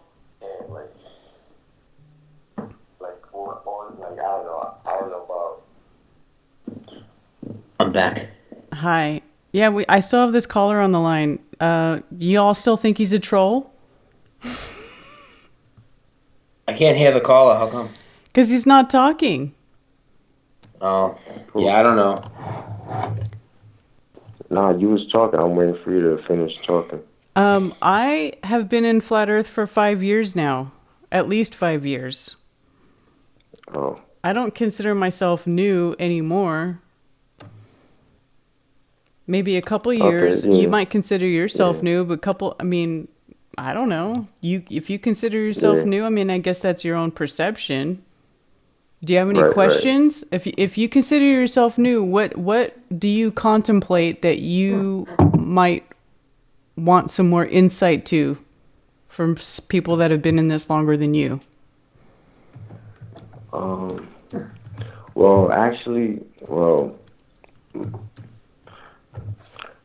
see, that's the thing. Like you said 5 years, so I guess, but I don't know exactly, into what detail, you go into. But for me, it's the North Pole, especially. You know what I'm saying? Like the center, I guess you can say. So I just been I've been studying that because, like, I'm past Flat Earth. Like, Flat Earth is, obviously, it's definitely not a spinning ball. We all know that. Mm-hmm. But so like basically now, what is it then? Like, or and that's why I like Mark Sargent too. Mark Sargent, because he goes into depth with that. But it could be so many other things. Like it's just who knows, But I try to just keep studying every day, because at the end of the day, like, we all just stuck in this together, pretty much, like you said a little while ago. So like, what else can we do, Exactly. Just keep learning. Just keep your eyes open. Just stay aware of your surroundings. Be aware of how people interact with you, how they interact with each other, that sort of thing. Yeah, I've been noticing changes in that too, but I don't know. It's probably like a whole nother subject. What changes? Like Mandela changes? Like, yeah, that's number one. And then, especially when I found out about Flat Earth, that everything just changed. Like, all my interactions changed, like everything. Well, yeah, because it changes your whole outlook on life, how you look at the world around you. Yeah, of course. Of course. Yeah. It's a paradigm shift, right? yeah, it's just hard trying to deal with that, I guess, you know. I understand. Yeah. It is Plus, hard yeah, to deal with it. When I first woke up to this stuff, that was the closest I ever got to depression. Like, I never, my whole life, considered myself a person who was depressed or ever felt depressed or was close to depression, except for that those few weeks after I realized that the earth was not what we were told, and the depth of the deception that was at hand. That was the closest I ever got to actual true depression. So, yeah, I understand that. But once you get to the other side of that, you come out of that and you're no longer depressed. For me, once I got on the other side of that, I felt relief, because all this fear porn stuff that they push on you, the asteroids that could destroy Earth at any time, you know, the imminent death, the you mean nothingness, you know, how meaningless they make you feel. All of that stuff, you could just forget about it. It means nothing. So to me, it was like relief. It was like, oh my gosh, there's never going to be an asteroid that comes and destroys Earth. That's never going to happen. Like, every month they tell us there's an asteroid that's coming danger close to Earth and is going to destroy us. You know what? That's never going to happen. Oh, thank God. That's a relief. Oh, you know what? The sun is small and close, and it's just a luminary like the moon, and it's never going to go supernova and become super hot like a red dwarf or whatever they call it, and consume the Earth and burn us all and consume us all and to turn us into, you know, dust. That's never going to happen. Oh, what a relief, right? That's a relief. You know, all this stuff that they tell us is going to happen, you know, that could destroy us, that could make us, you know, our existence cease to exist. It's never going to happen. Never. We are safe here. The Earth doesn't move. We're protected. This place was made for us. We were made for this place. It's none of this bad stuff that they keep telling us is going to happen is ever going to happen. So once you come out of that depression of being fooled or feeling foolish because you were fooled, you can then move into a place of relief, because that's what it is. It's relief. It's knowing that you are cared for. You are special. This place was made for you. You have a home, a permanent home that's never going to go away. Not in your lifetime. You don't have to worry about it. You don't have to worry about your children's children's children. These are all things that you don't have to think about anymore once you realize that you are part of the creation. Once you realize that you live in a divine creation, and that because you are living in this divine creation, and as part of that divine creation, you yourself are a divine creation. You're part of it. You're a co-creator. And you can then work to make this place a better place. You know, all this dark energy that's here, that's trying to make this place, you know, a sad place for you to live. Once you realize that you have power over that and they don't have power over you, well, then that feeling of despair, that feeling of depression should turn into a feeling of relief, happiness, joy, because that's what you need to feel. You need to wake up and say, you know what? Now I know the truth. I know that this place was meant for me. I'm meant to be here. I was born at the right time. I'm protected here. I'm safe here. I'm not spinning through an infinite vacuum. I'm not on a soggy space pear ball. I'm in a happy habitat that was made just for me. I can go wherever I want. I can do whatever I want. I can explore. I can enjoy. I can live my life. That's what you need to concentrate on. I don't live on Neil deGrasse's saggy pan nuts. That's right. Sum that shit up. Fuck that shit. All right. Does that make sense? Yeah, absolutely. Yeah, definitely. I mean, I saw it the same way. I still see it that way, you know, but it's just, it's hard, but trying to get everyone else, you know, on the same page. But yeah, I see it that way pretty much, yeah. It is hard to get everyone else on the same page, and you know what? You can't save everybody. And that for me was the hardest thing, was realizing that I'm not going to save everybody. Like, when I found out about this, I just wanted to tell everybody around me and just be like, Don't be upset about stuff. Life is so good. Life can be so good. Just look where you are. Look. Do you get it? And it just, you try to tell everybody and they just shit all over you. They're just not ready. But you have to get over that. You're not going to save everybody. Just don't worry about them. Worry about yourself. If you have children, teach your children. If you have a loved one, hopefully they get on board. If not, sorry. That's probably not going to work out. But it's like what I was talking about earlier with the energies that we have here, the planets aligning and stuff. You need to get rid of the things in your life that no longer serve you. If you have changed your outlook on life, if you have realized something that other people around you haven't realized, you're just going to have to move on from that. Make room in your life for things that are going to serve you, things that are going to build you up so that you can in turn build them up. I mean, you have to change things for the positive. This is exactly what they don't want. This is why they want us to look crazy. This is why they call us New Agers. This is why they pump out all that negative shit on the news. Just, I mean, you know, that's all I can say. I mean, it's hard. It's a hard thing to do. But once, you know, as time goes on, this is going to get easier. You're just going to have to say, you know what? I'm sorry you don't see it.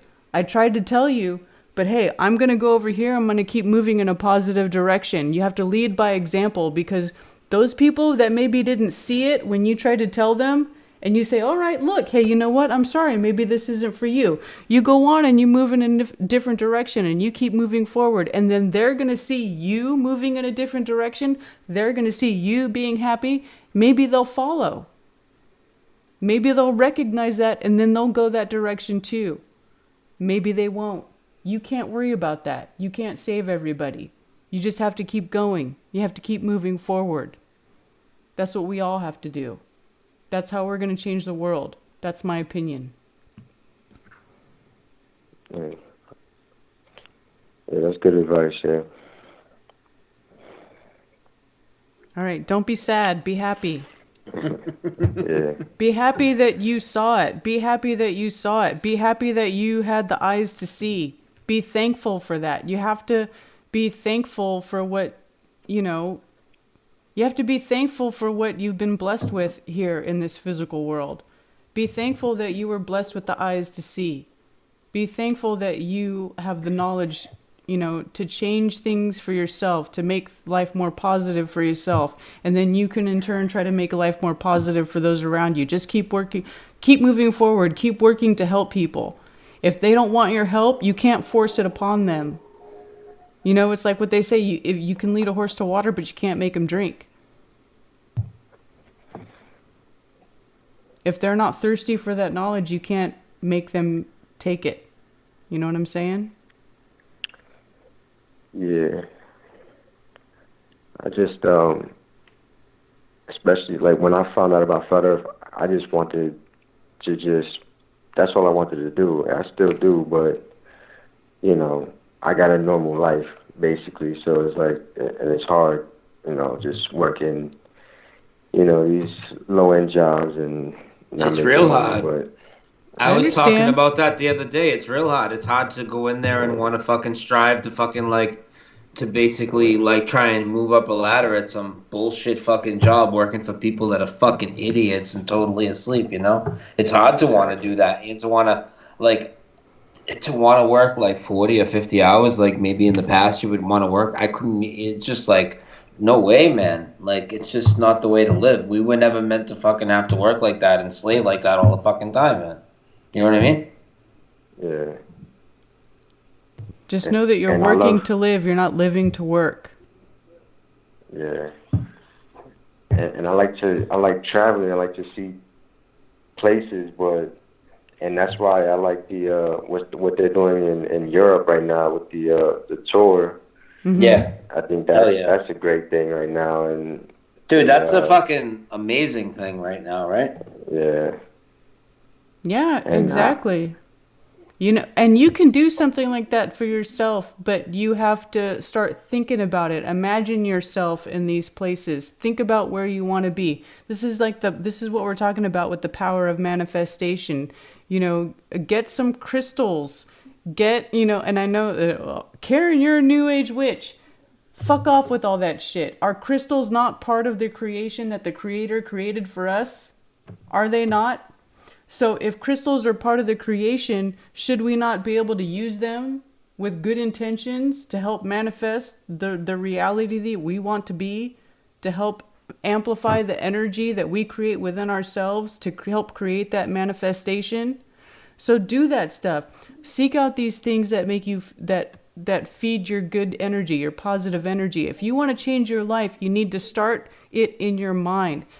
Picture yourself there. Imagine yourself where you want to be. Think and feel as if, it's this subject in and of itself could be like a 1,000-hour series about manifestation and changing your life and driving yourself where you want to be and creating your own destiny. But that's part of what we are here for. This is why we talk about this stuff, because we don't want people to be stuck in their limits. You gotta, somehow learn to take those limits off that the controllers have put upon you. Realize that you don't have these limits. Realize that you can change your life. You can change where you want to be. You don't have to be stuck in this rut where they have put you. Okay? You don't have to be stuck there. Just keep, it takes time. It takes time to peel those layers off and strip away those limits, that negativity, that I can't do this. This is not how reality works. Forget all that bullshit. Become a child again. Dream, imagine, long for things, want for things. Imagine yourself somewhere. Go back to that time when you didn't have those limits, when you didn't know that you couldn't do those things. You know what I'm saying? Yeah, it just when I tried doing that, and it's like, okay, but it's like with all that's going on, it's like sometimes I think that maybe that's not what I should be doing for some weird reason. Like maybe like, oh, that's what they want, So it's like, so I try to do the opposite, and it's like, oh, but I don't know, I just don't know where to go anymore. It's you have weird. To go within. Like, you have to go within. Because you're not gonna. Everybody is so used to seeking these answers in an outward place. Going to their pastor, going to their teacher, going to the professor, going to the counselor, looking outward for these answers. Fuck all of that. Fuck all of that.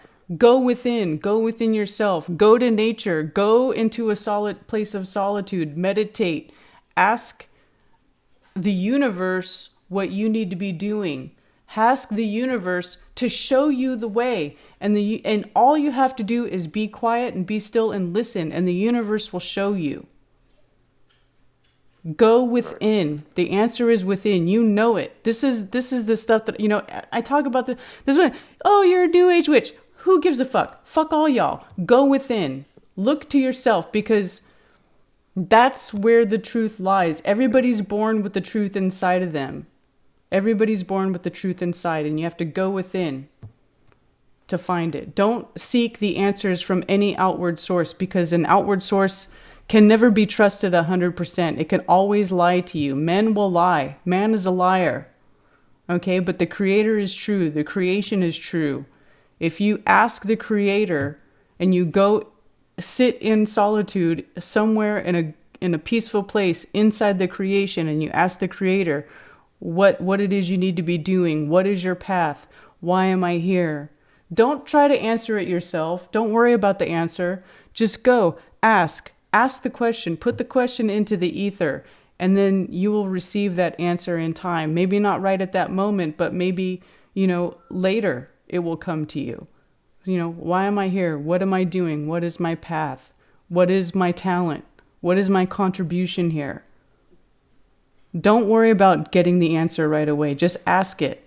Just ask the question. The answer will come later. Maybe, or maybe it'll come now. Maybe it'll come later. Who knows? Don't expect it at any time. Just ask it. But don't think that, it's going to come right away. You need to drop that, or we all need to drop that expectancy of instant gratification, because that's not reality, that instant gratification. You need to just Put it out there. What is it I need? Where do I need to be? Where do I need to go? What do I need to do? Just put it out there. And then when the answer comes, it'll come to you in good time. It'll come to you at the time that you need to hear it. Yeah. Yeah, I've always been like that. All right, good. We'll keep doing that.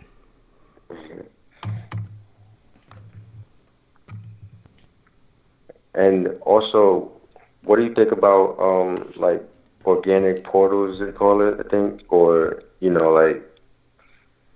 like how do you know who's real and who's not? Like, or is that goes back to what you're saying, like you can't save everybody, basically. Whoever's gonna be with you is gonna be with you, and whoever's not, it's just You gotta kind of realize that it comes down to everybody is, as much as you love your family and all your friends, everybody's really on their own personal journey spiritually. It's a tough pill to swallow, man, but that's really what it's all about. Everybody's really on their personal journey spiritually. What do you think about that, Karen? Yes, it is a very personal thing. Absolutely. But that just goes to with what I was talking about with shedding those layers of limitation. You have to learn to trust your intuition. You have to learn to trust your feelings. And that is something that only comes with experience and time. The more you do it, the more you try to tune into that intuition, the better that skill becomes. This is why they screw us up right from the get-go. This is why they start injecting us with stuff as soon as we're born. Because if we had been pure from the beginning and we had been told about these skills from the beginning, we could have spent our whole lives honing that skill and fine-tuning it. But we're all having to start from scratch. We're all having to say, okay, you know what? I've been living my life 10, 20, 30, 40 years sometimes, even longer with these limitations that somebody told me I had, therefore I imposed upon myself. Now I need to realize that what they told me wasn't true. I need to strip down these limitations that everybody else put on me, and I need to be reborn.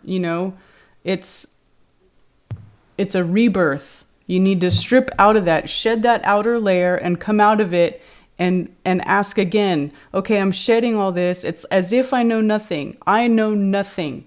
Now show me the way. What is right? How do I know who's real? How do I know who's not real? How do I know who to trust? This is all stuff that's only going to come from within you. All of it. Yeah. Just like the Matrix, I guess. Yeah. Pretty much. Yeah. It's scary and it's hard, and I'm going through the same thing. I'm still trying to relearn all that stuff. I'm still trying to get in touch with my intuition and figure out, how do I know my feelings are right? When I get a feeling about something, is it right or is it wrong? I get a feeling about something and I go, okay, well, I think this. And then I have to see how the situation plays out. How close was I? How far off was I? Did I have the right feeling and then I went and chose the wrong feeling? What made me choose the wrong feeling? What made me choose the right feeling if I was right? I mean, this is all stuff we have to read. We have to learn because it's all been hidden from us, So we're all doing it. We're all relearning all this stuff. It's just... people wonder why, flat earthers learn about flat earth, and it's like, then it's like, all you do is go research. Well, yeah, because I was lied to my entire life, and now I have to go delete everything, and I got to start from scratch. That's why we do it. That's why you don't see us for weeks and weeks and weeks, right? Because we're relearning absolutely everything. And the most important thing that we can learn about is ourselves and our feelings and our intuitions and how we interact with each other.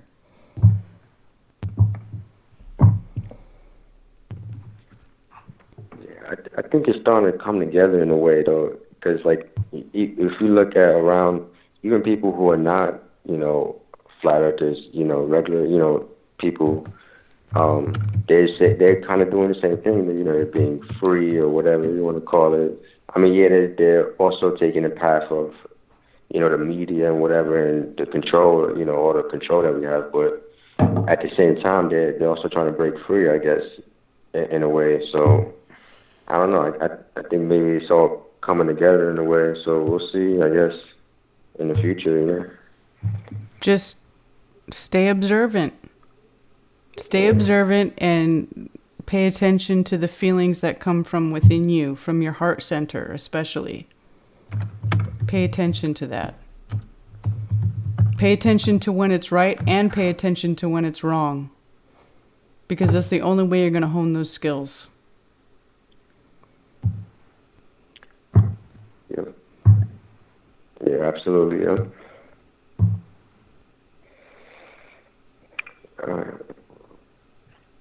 All right. Anything else, caller? Yeah. What was your name again? Jason. Jason, thank you for calling. Yeah. All right, yeah, nice talking to you guys. I'll call back in the future and check up, All right, brother. Thank you. Yeah, for sure. All right. Hey, put a smile on, bro. For real. Yeah. Yeah, don't worry. thanks. Life is good. Yes, life is good. Yeah. You're not Yeah, alone. it is. You're not alone. Remember Yeah, that. bro. You're not alone. All right, thanks, guys. All right. All right, man. Cheers. Good night. All right. Good night. All right, next caller. Anybody else want to call him real quick? Man, I hear the heaviness in that guy's voice, and it's like I totally recognize it. Yeah, man. He was like really stressed out, man. Well, I mean, I understand. It's like you get into that place of despair. It can feel very lonely. It can feel very lonely when you're awake and everybody else around you is asleep. It's almost like real life when you're up in the middle of the night and there's no one to talk to because everybody else is sound asleep. But it's like that when you're awake during the day. I mean, it's that same feeling, right? And man, I get it. I get it too. I get it too. It's just, it's a hard thing it's still hard to go through. I really am so isolated. I mean, I'm always in my room on the computer. I can't even talk in front of people because they're so fucking brain dead. It's like they don't even speak the same language. You know what I mean? Yeah. Like they literally don't even speak the same language. It's all fucking Chinese to them. All right, we're getting another 916 call, but I can't let it in because we need to start a new call. Fuck. All right. All right, hold on.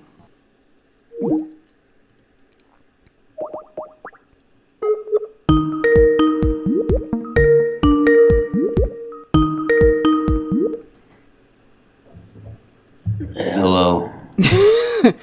Is there anybody out there? All right, caller. You get somebody online? No, 916. Okay, here we go. Same guy? Hello? (916). Hello? Yes? Oh, great. I got a hold of you guys. Awesome. Yeah, I was listening to that guy that was, hello? Yes, you were listening to the guy that was just on, or what? Yeah, I need to turn this thing down because it's messing with my head. Yeah. Yeah, it's messing with us too. Can you guys hear me okay? Mm-hmm. Yeah. All right, great. Yeah, I was listening to that caller. Yeah, he sounded very disparaging for sure. And it seemed like everything you guys were saying wasn't even sinking in. It wasn't even making a dent. But the reason I was actually calling is one of my favorite pastors that does open air preaching. I listen to him pretty much every day. But he actually made a flat earth video. Oh, who is he? But Ray Comfort. Ray Comfort. Can you send us a link or something after? He's Living Waters. It's livingwaters.com. But what it was is the flat earth video, I think it was just a, what do you call that when somebody, clickbait? Yeah. It was clickbait. So I'm watching it, and it's really, he's like, if you're a Christian, don't talk about this because they think you're crazy, you know, and it's going to hinder your walk with God, and people aren't going to look at you the same and all this sort of thing. And I'm like, I've listened to him for years, 10, 12 years. I've been listening to this guy. He's great, but his problem is that he mixes the scientific heliocentric universe with the Bible, when clearly we all know that the Bible actually is a flat Earth book. And then he started talking about it being metaphors, and I was like, oh my gosh, this guy is so intelligent. My question to you guys is what is wrong with these people? Why can they not see, you know, what everybody else can see? Well, certainly it's not everybody else that can see it. It's a small number of people. Honestly, dude, those people are very highly indoctrinated, you know, and they kind of just, they've been brought up to just kind of gloss over all that kind of stuff. And dude, if even the pilots can be fooled, you don't think the pastors can be fooled, even though the scriptures are right in front of them? I mean, oh yeah. Yeah, I mean, that's literally what it is. I literally stopped going to church probably about 5 years ago, based on my eyes were opened, and I just saw church for what it is. Yeah. Every single one of them are corrupt. There's not a single church that isn't.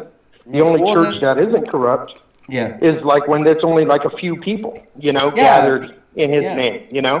Organized religion. And I talked about that at the beginning of the show. I mean, that's basically, organized religion is like mainstream science. They're both gatekeeping your true spirituality. That they're placing themselves or a whole bunch of empty space in between you and the Creator. That's exactly what they're doing. You know what I mean? And I'm not saying absolutely. I'm not saying all the people in all the churches are bad. They don't know. You know what I mean? They're kind of just going with the flow. They're going with the flow, just like everybody else goes with the flow. You know, just like the teachers go with the flow. Just like the employees at NASA go with the flow. They don't know. You know what I mean? Oh yeah, you're absolutely right, man. And you know what's crazy is that, like, okay, I you know, when I used to go to church, and you know, it's like I was genuinely seeking, you know, and then when I hear the rhetoric and I hear hypocrisy going on and all this other stuff, and then the very people that I went to church with, you know, the next, you know, when they come home from church, it's like they got their hour of church in, and then they come home and they're just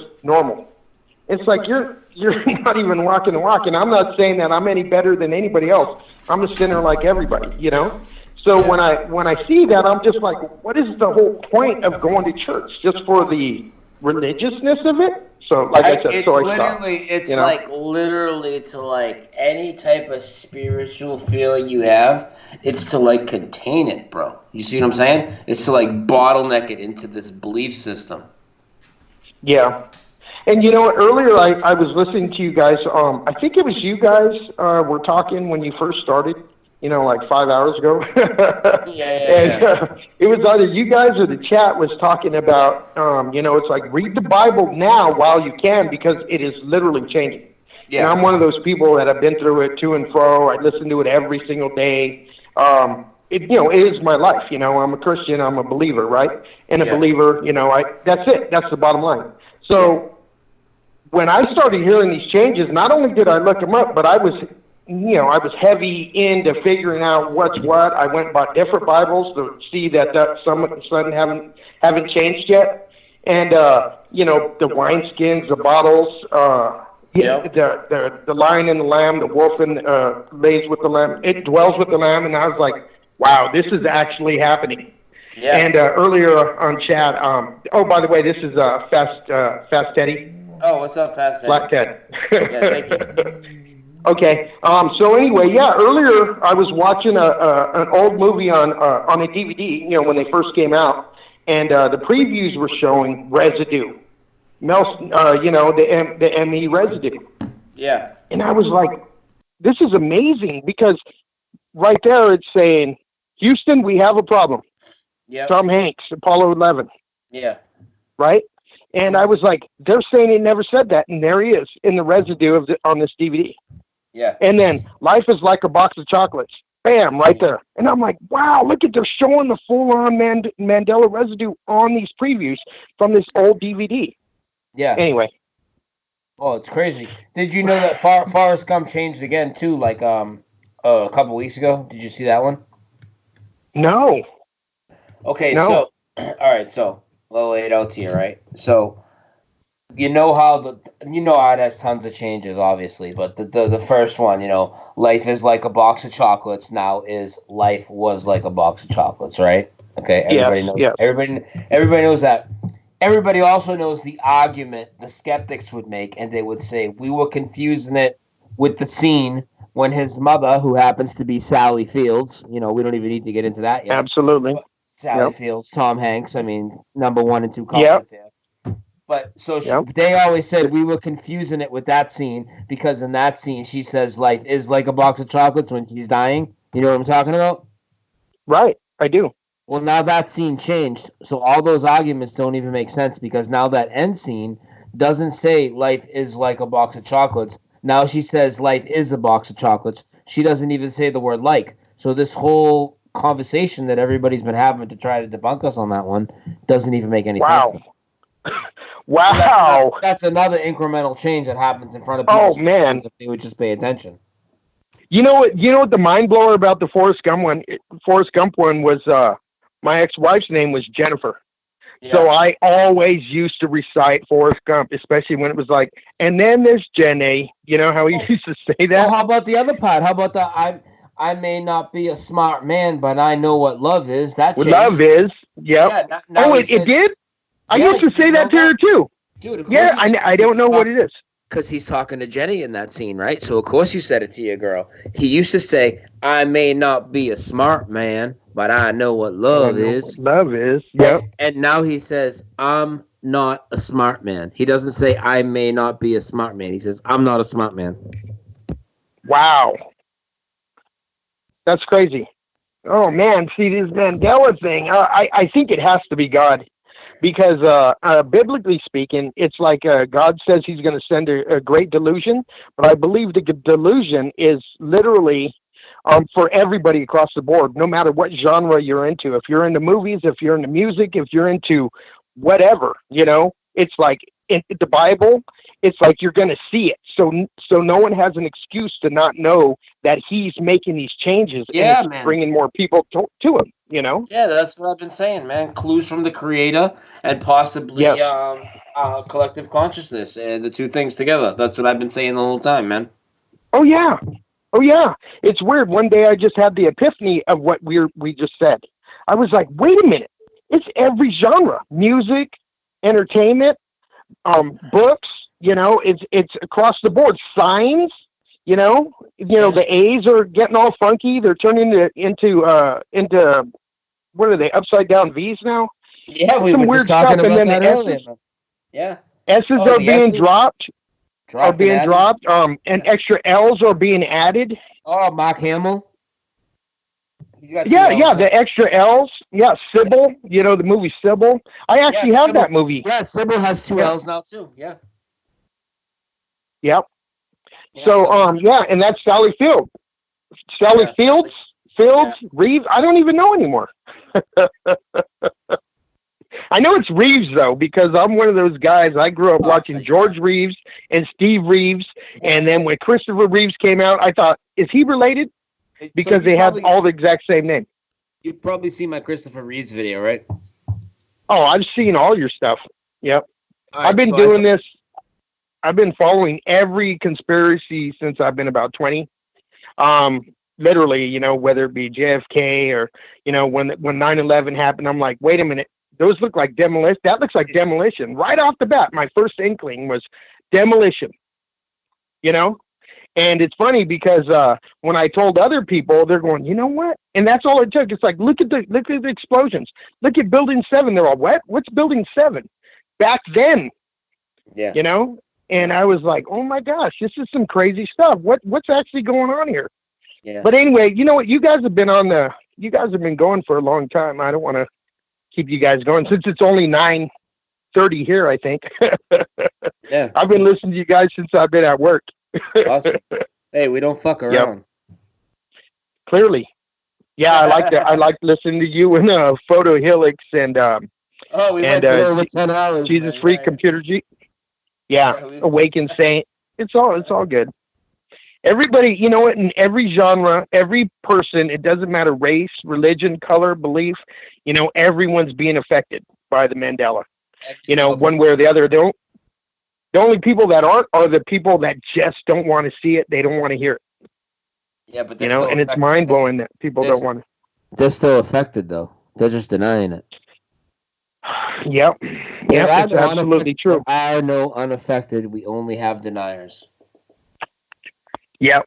That's like, people ask me straight out. A buddy of mine says, so do you believe in the flat earth? I'm like, prove that it's a sphere.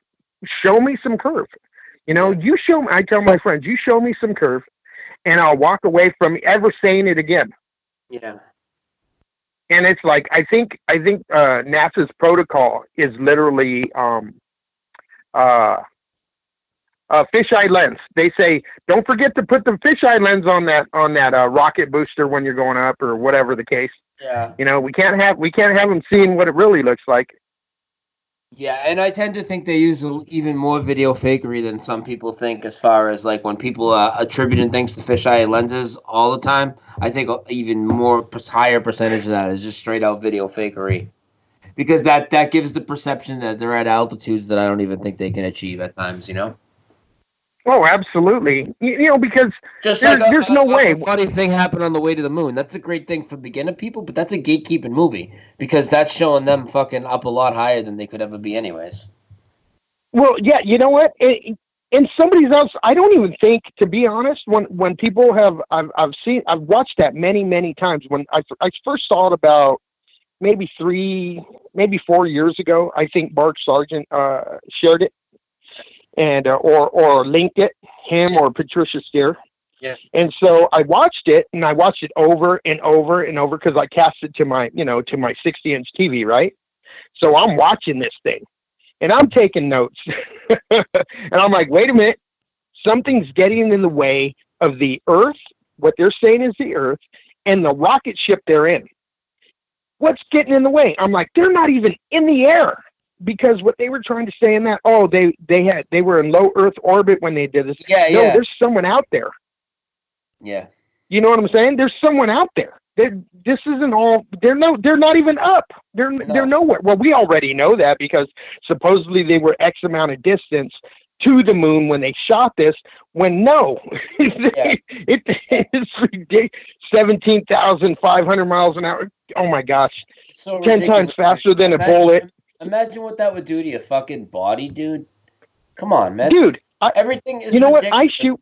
Their spacesuits, what that would do in a vacuum of space. Give me a fucking break, dude. You know what I mean? Like, I know no one's taking. I get it. Some people don't want to go to the Earth is flat, but if you still believe NASA, dude, what the fuck are you smoking, dude? At this point, right?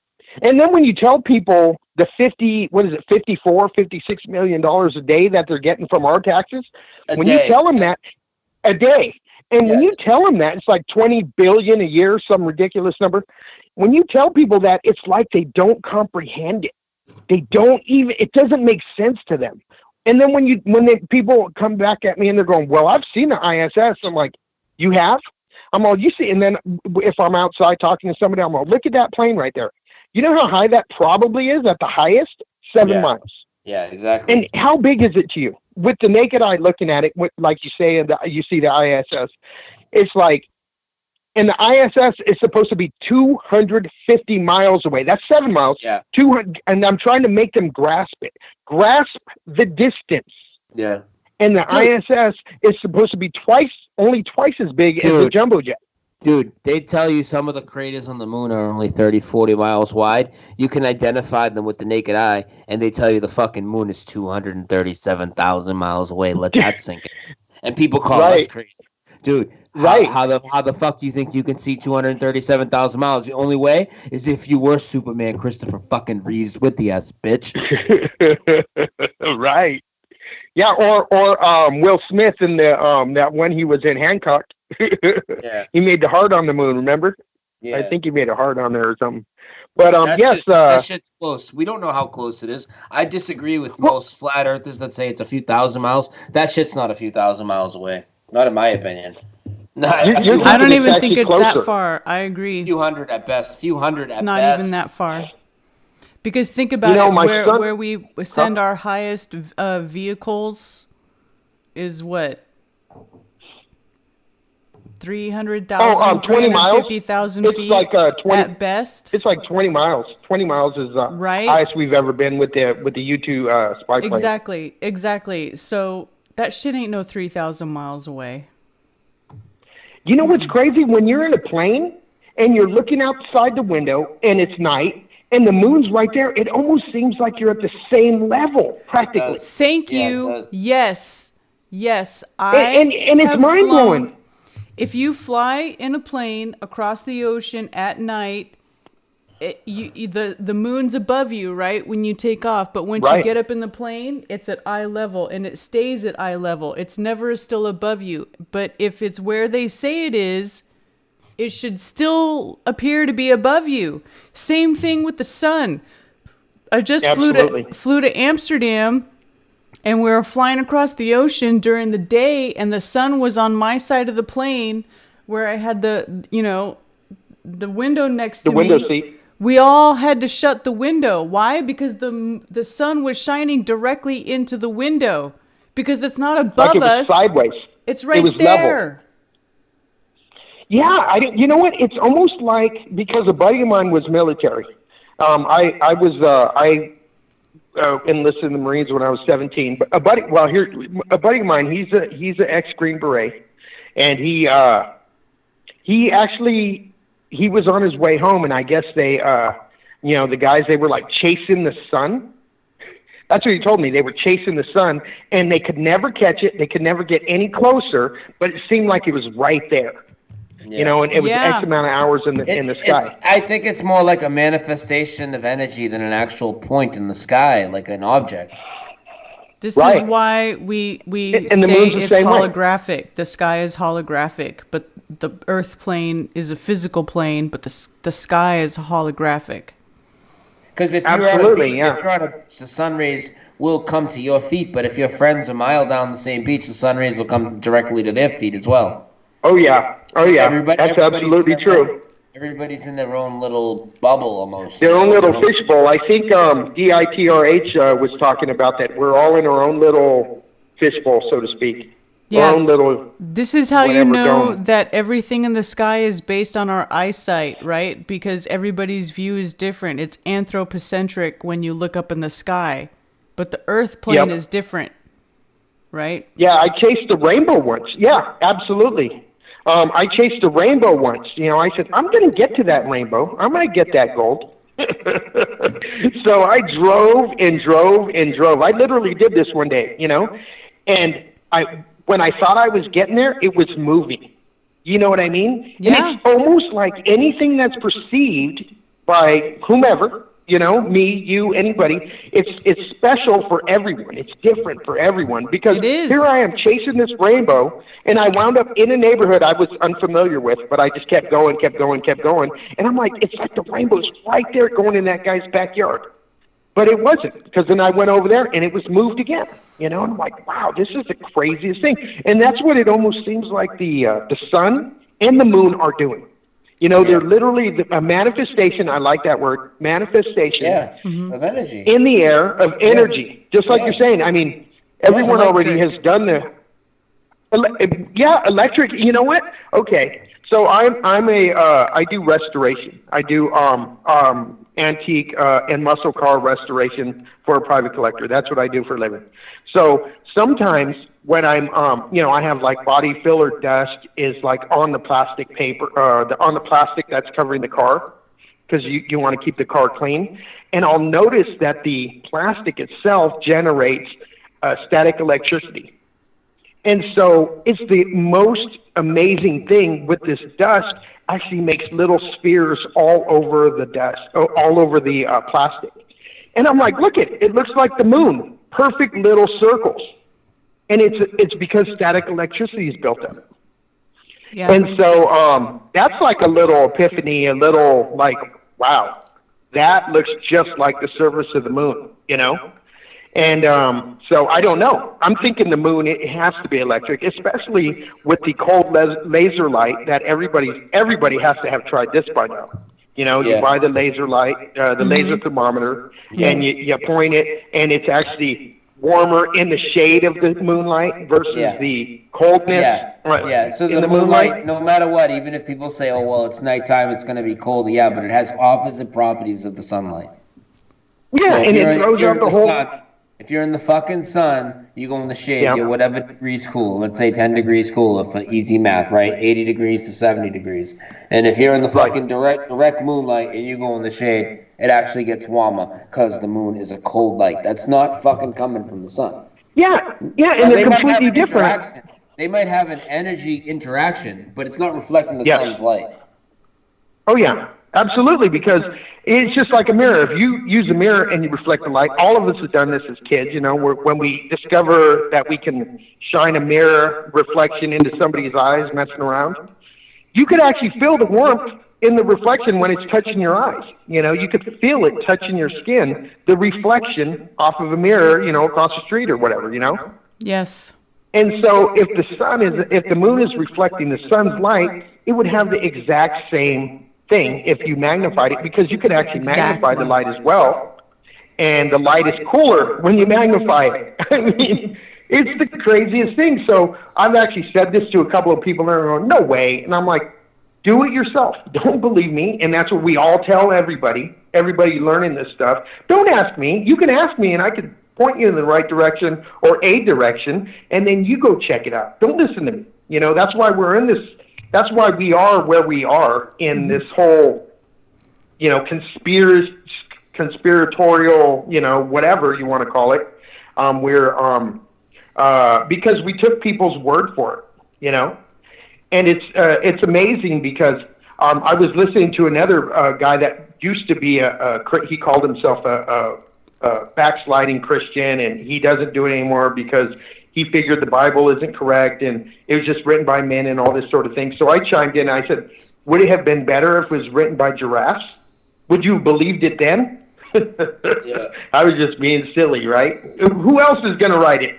But anyway, so here's the thing I told him. I said, if the Earth is a sphere, and it's the Big Bang Theory, and evolution was a real thing, then what difference does God make? What difference does the Creator? What difference does anything? What difference does morality make?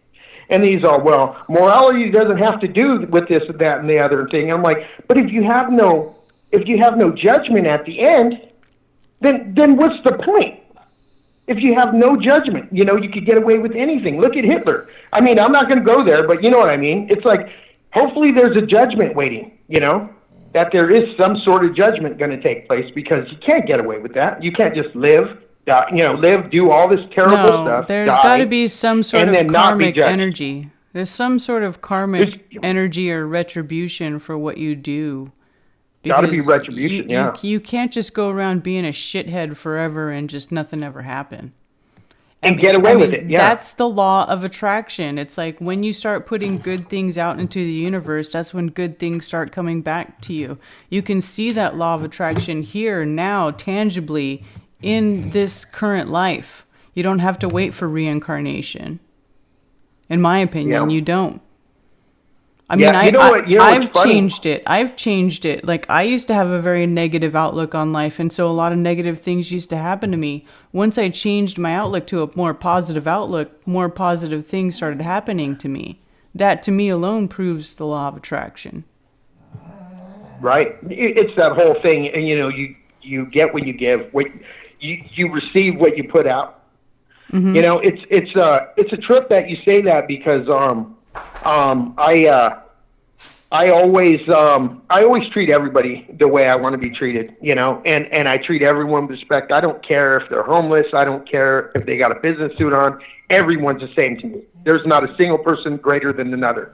Mm-hmm. And so it's funny, because my nephew was hanging out with me one day, and he sees the way how I interact with people, and he tripped out. He's like, "Why are you so nice?" And I'm like, "Why wouldn't I be nice? I want people to be nice to me. When I go to a store or I interact with somebody at the gas station or whatever it is, there's no reason for somebody not to treat me the same way I'm treating them, you know?" And it's like I actually go through this world, and the way I see it, I go with the flow, I go with the world, I try to blend, but I never blend. Nope, never. I can't even interact with these people at all, dude. Like I can't even do it. Yeah, I don't talk to anybody about it anymore. If somebody inquires, then I let loose. But normally I don't talk to anybody about it anymore because they don't have the eyes to see or the understanding. And it sucks because when you come to that realization that they don't have it and they're not going to get it unless they want to be open. Yeah, unless they open themselves up to it. So, I've just like stopped talking to people about it, because it doesn't matter. To them, it doesn't matter. They just want to get up, go to work, finish their work, come home, do the football thing on the weekends or whatever it is, and that's it. And then they die, and that's good. That's life, and Yep. Yeah. People just want to be, what is that? Ignorant. I don't like using the term ignorance, but that is the saying. Ignorance is bliss. That's what it is, though. It is willful ignorance, because if they are shown the information yet they refuse to look, well, then they're being willfully ignorant. Right. And it blows me away. I was listening to the topic when you first started talking about all the terrible scholastic agenda going on here. God, dude, that just says the end days, man. Yeah, I had to click off because I heard about it. In fact, I heard the video that you guys were playing. I think I heard that live, because I am California. Mm-hmm. So when I heard that, and I was just like, man, I'm so glad my kids aren't in school anymore. That they're grown up in college, and they're adults now. But if that was happening, I don't know what I would have done. I would have probably pulled them if I knew that kind of craziness was happening, But that whole thing, oh my gosh, that's definitely one of my triggers. I'm one of those kind of guys that, don't tell me where they live. Don't tell me where these bad people live. Listen, I hear you. Listen, I'm a mom. I'm a mom. I know, I'm a dad. Right? Once you have children of your own and you hear about these people who are victimizing children, and you know just how precious and how pure and how beautiful and just how they are such Absolutely. a gift. Children are a gift. I mean, it is Yes, they your are. chance to bring a life into this world and to mold it and to turn it into something beautiful that will make this this world a better place. A better place. And then these evil motherfuckers come in and they victimize them and torture them and turn them into tortured souls who can't function here. I just want to rip their throats out with my bare hands. I just want to gut them. I think that would be too fast. Torture is right? in order. Like I just want absolutely. to bleed you dry. Like I don't even care what the demise to myself and then give them adrenaline. Right? And then give them adrenaline to keep them awake. I just want to inflict on you the most insidious pain that is imaginable because they want to hurt these ultimately precious, pure beings that we bring into this world. Our creation. I mean, literally children are our creation. That is what we do. We create these children. That is what the gift that the Creator has given to us is also the gift of creation. As a man and a woman, we can have a union together and we can create these children, these pure products of love. And they just take it and they just tear it apart. They're monsters. They're monsters. They're monsters. They're evil. Right? Like, let's put it this way. If anything that ever happened to my kids, I'd do the most horrible things to these people who do these things to children, and I would feel nothing about it. I'd be like, it wouldn't even bother me. I know. I would be one of those. Yeah, I'm with you on that 100%. I was telling this to a buddy of mine. I said, if I even knew where one of these people lived, that's why I said, don't tell me because I don't want to go to prison. And I said, because if I knew where even one of these guys lived, I'd make it my mission So my point is I told my buddies I can't know. I can't know. I gotta be oblivious to it because I'm one of those people. I do things, and I can't do things. Exactly. You know, and we can't. We need to be there for our kids. And see, those are the things that have really kept me in check.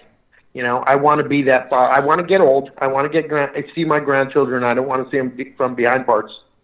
You know, you know what I mean? Exactly. Yeah, I don't want to be. You know, so you got to put yourself in check. So it leaves you almost like helpless, just to know that this stuff is going on and that these children in these elementary schools are being groomed. For, like you guys were talking about, for the whole pedophilia and the whole crazy thing.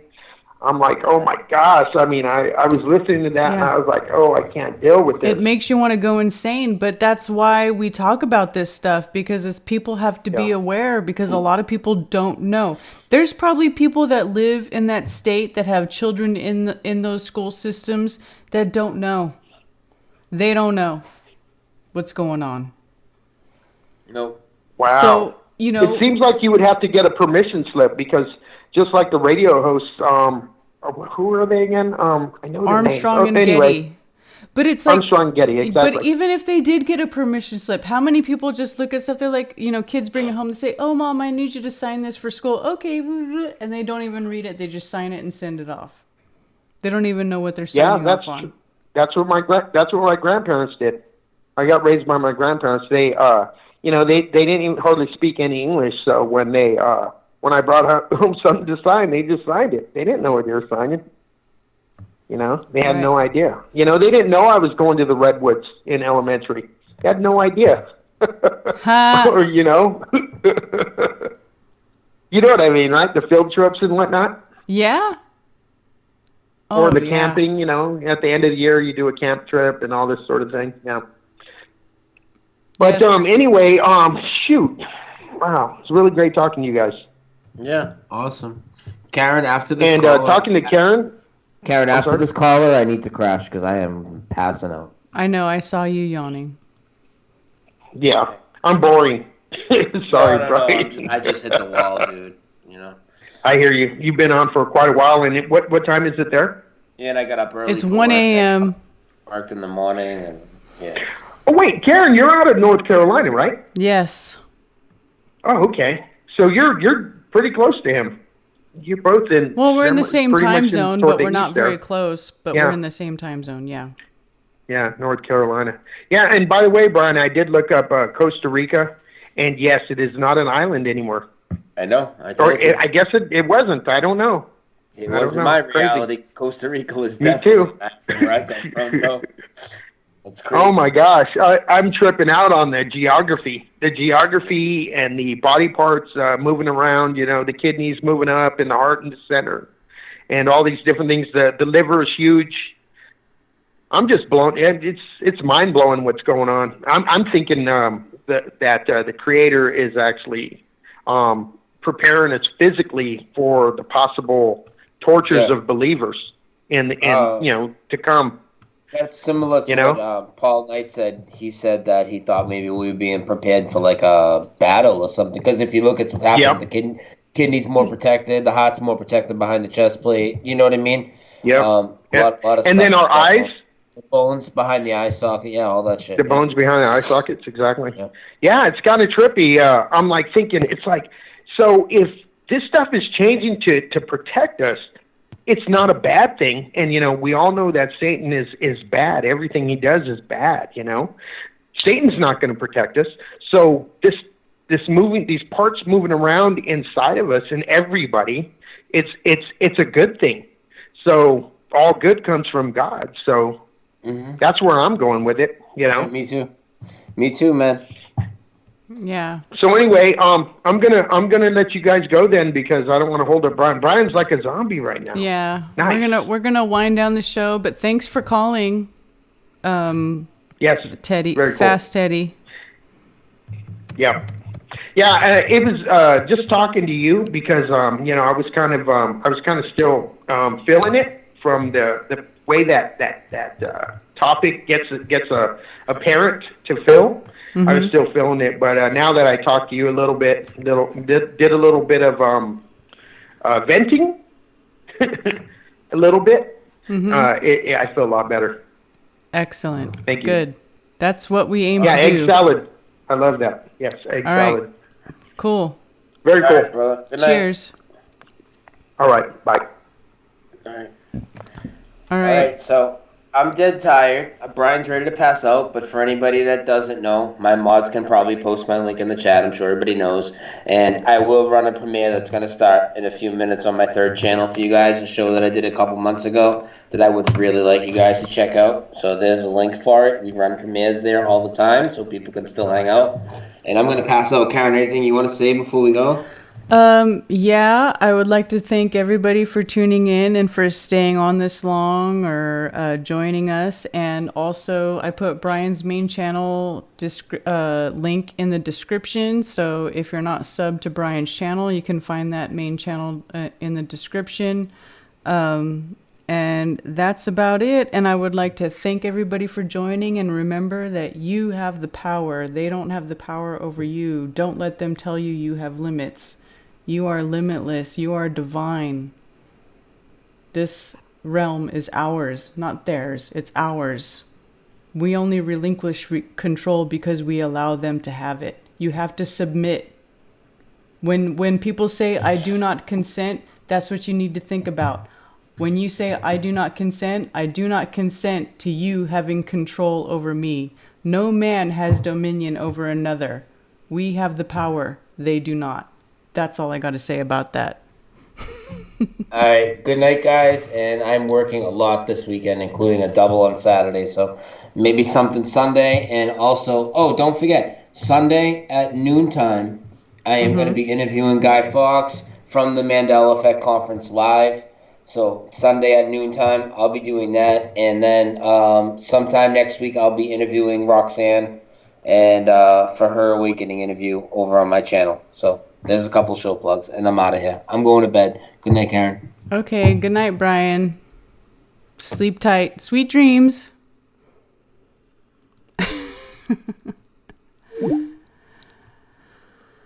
All right, y'all. I just need to pull up YouTube so that I can end the stream because guess what? I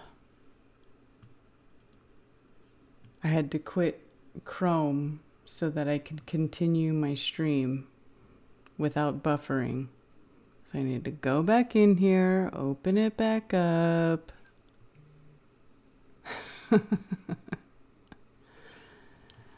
Hold on.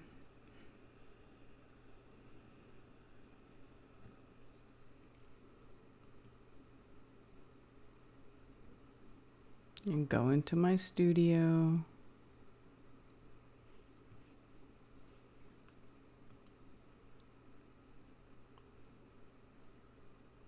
All right, I'm about to end the stream. Anyways, thanks y'all for tuning in. I appreciate each and every one of you. Seriously, remember, you have the power. They don't have the power. You do. That's why they keep feeding you all the bullshit, to make you think that you don't. But really, you do. And your power is limitless. I hope to see y'all in Dallas. If you're going to be in Dallas at FEIC 2019, please come say hi. If not, join the live stream. And if not, I will talk to y'all when I get back. Also, this Tuesday, I'm going to be doing Strange World on my own because Mark will already be in Dallas for FEIC 2019. So I'm going to be piloting the spaceship on my own.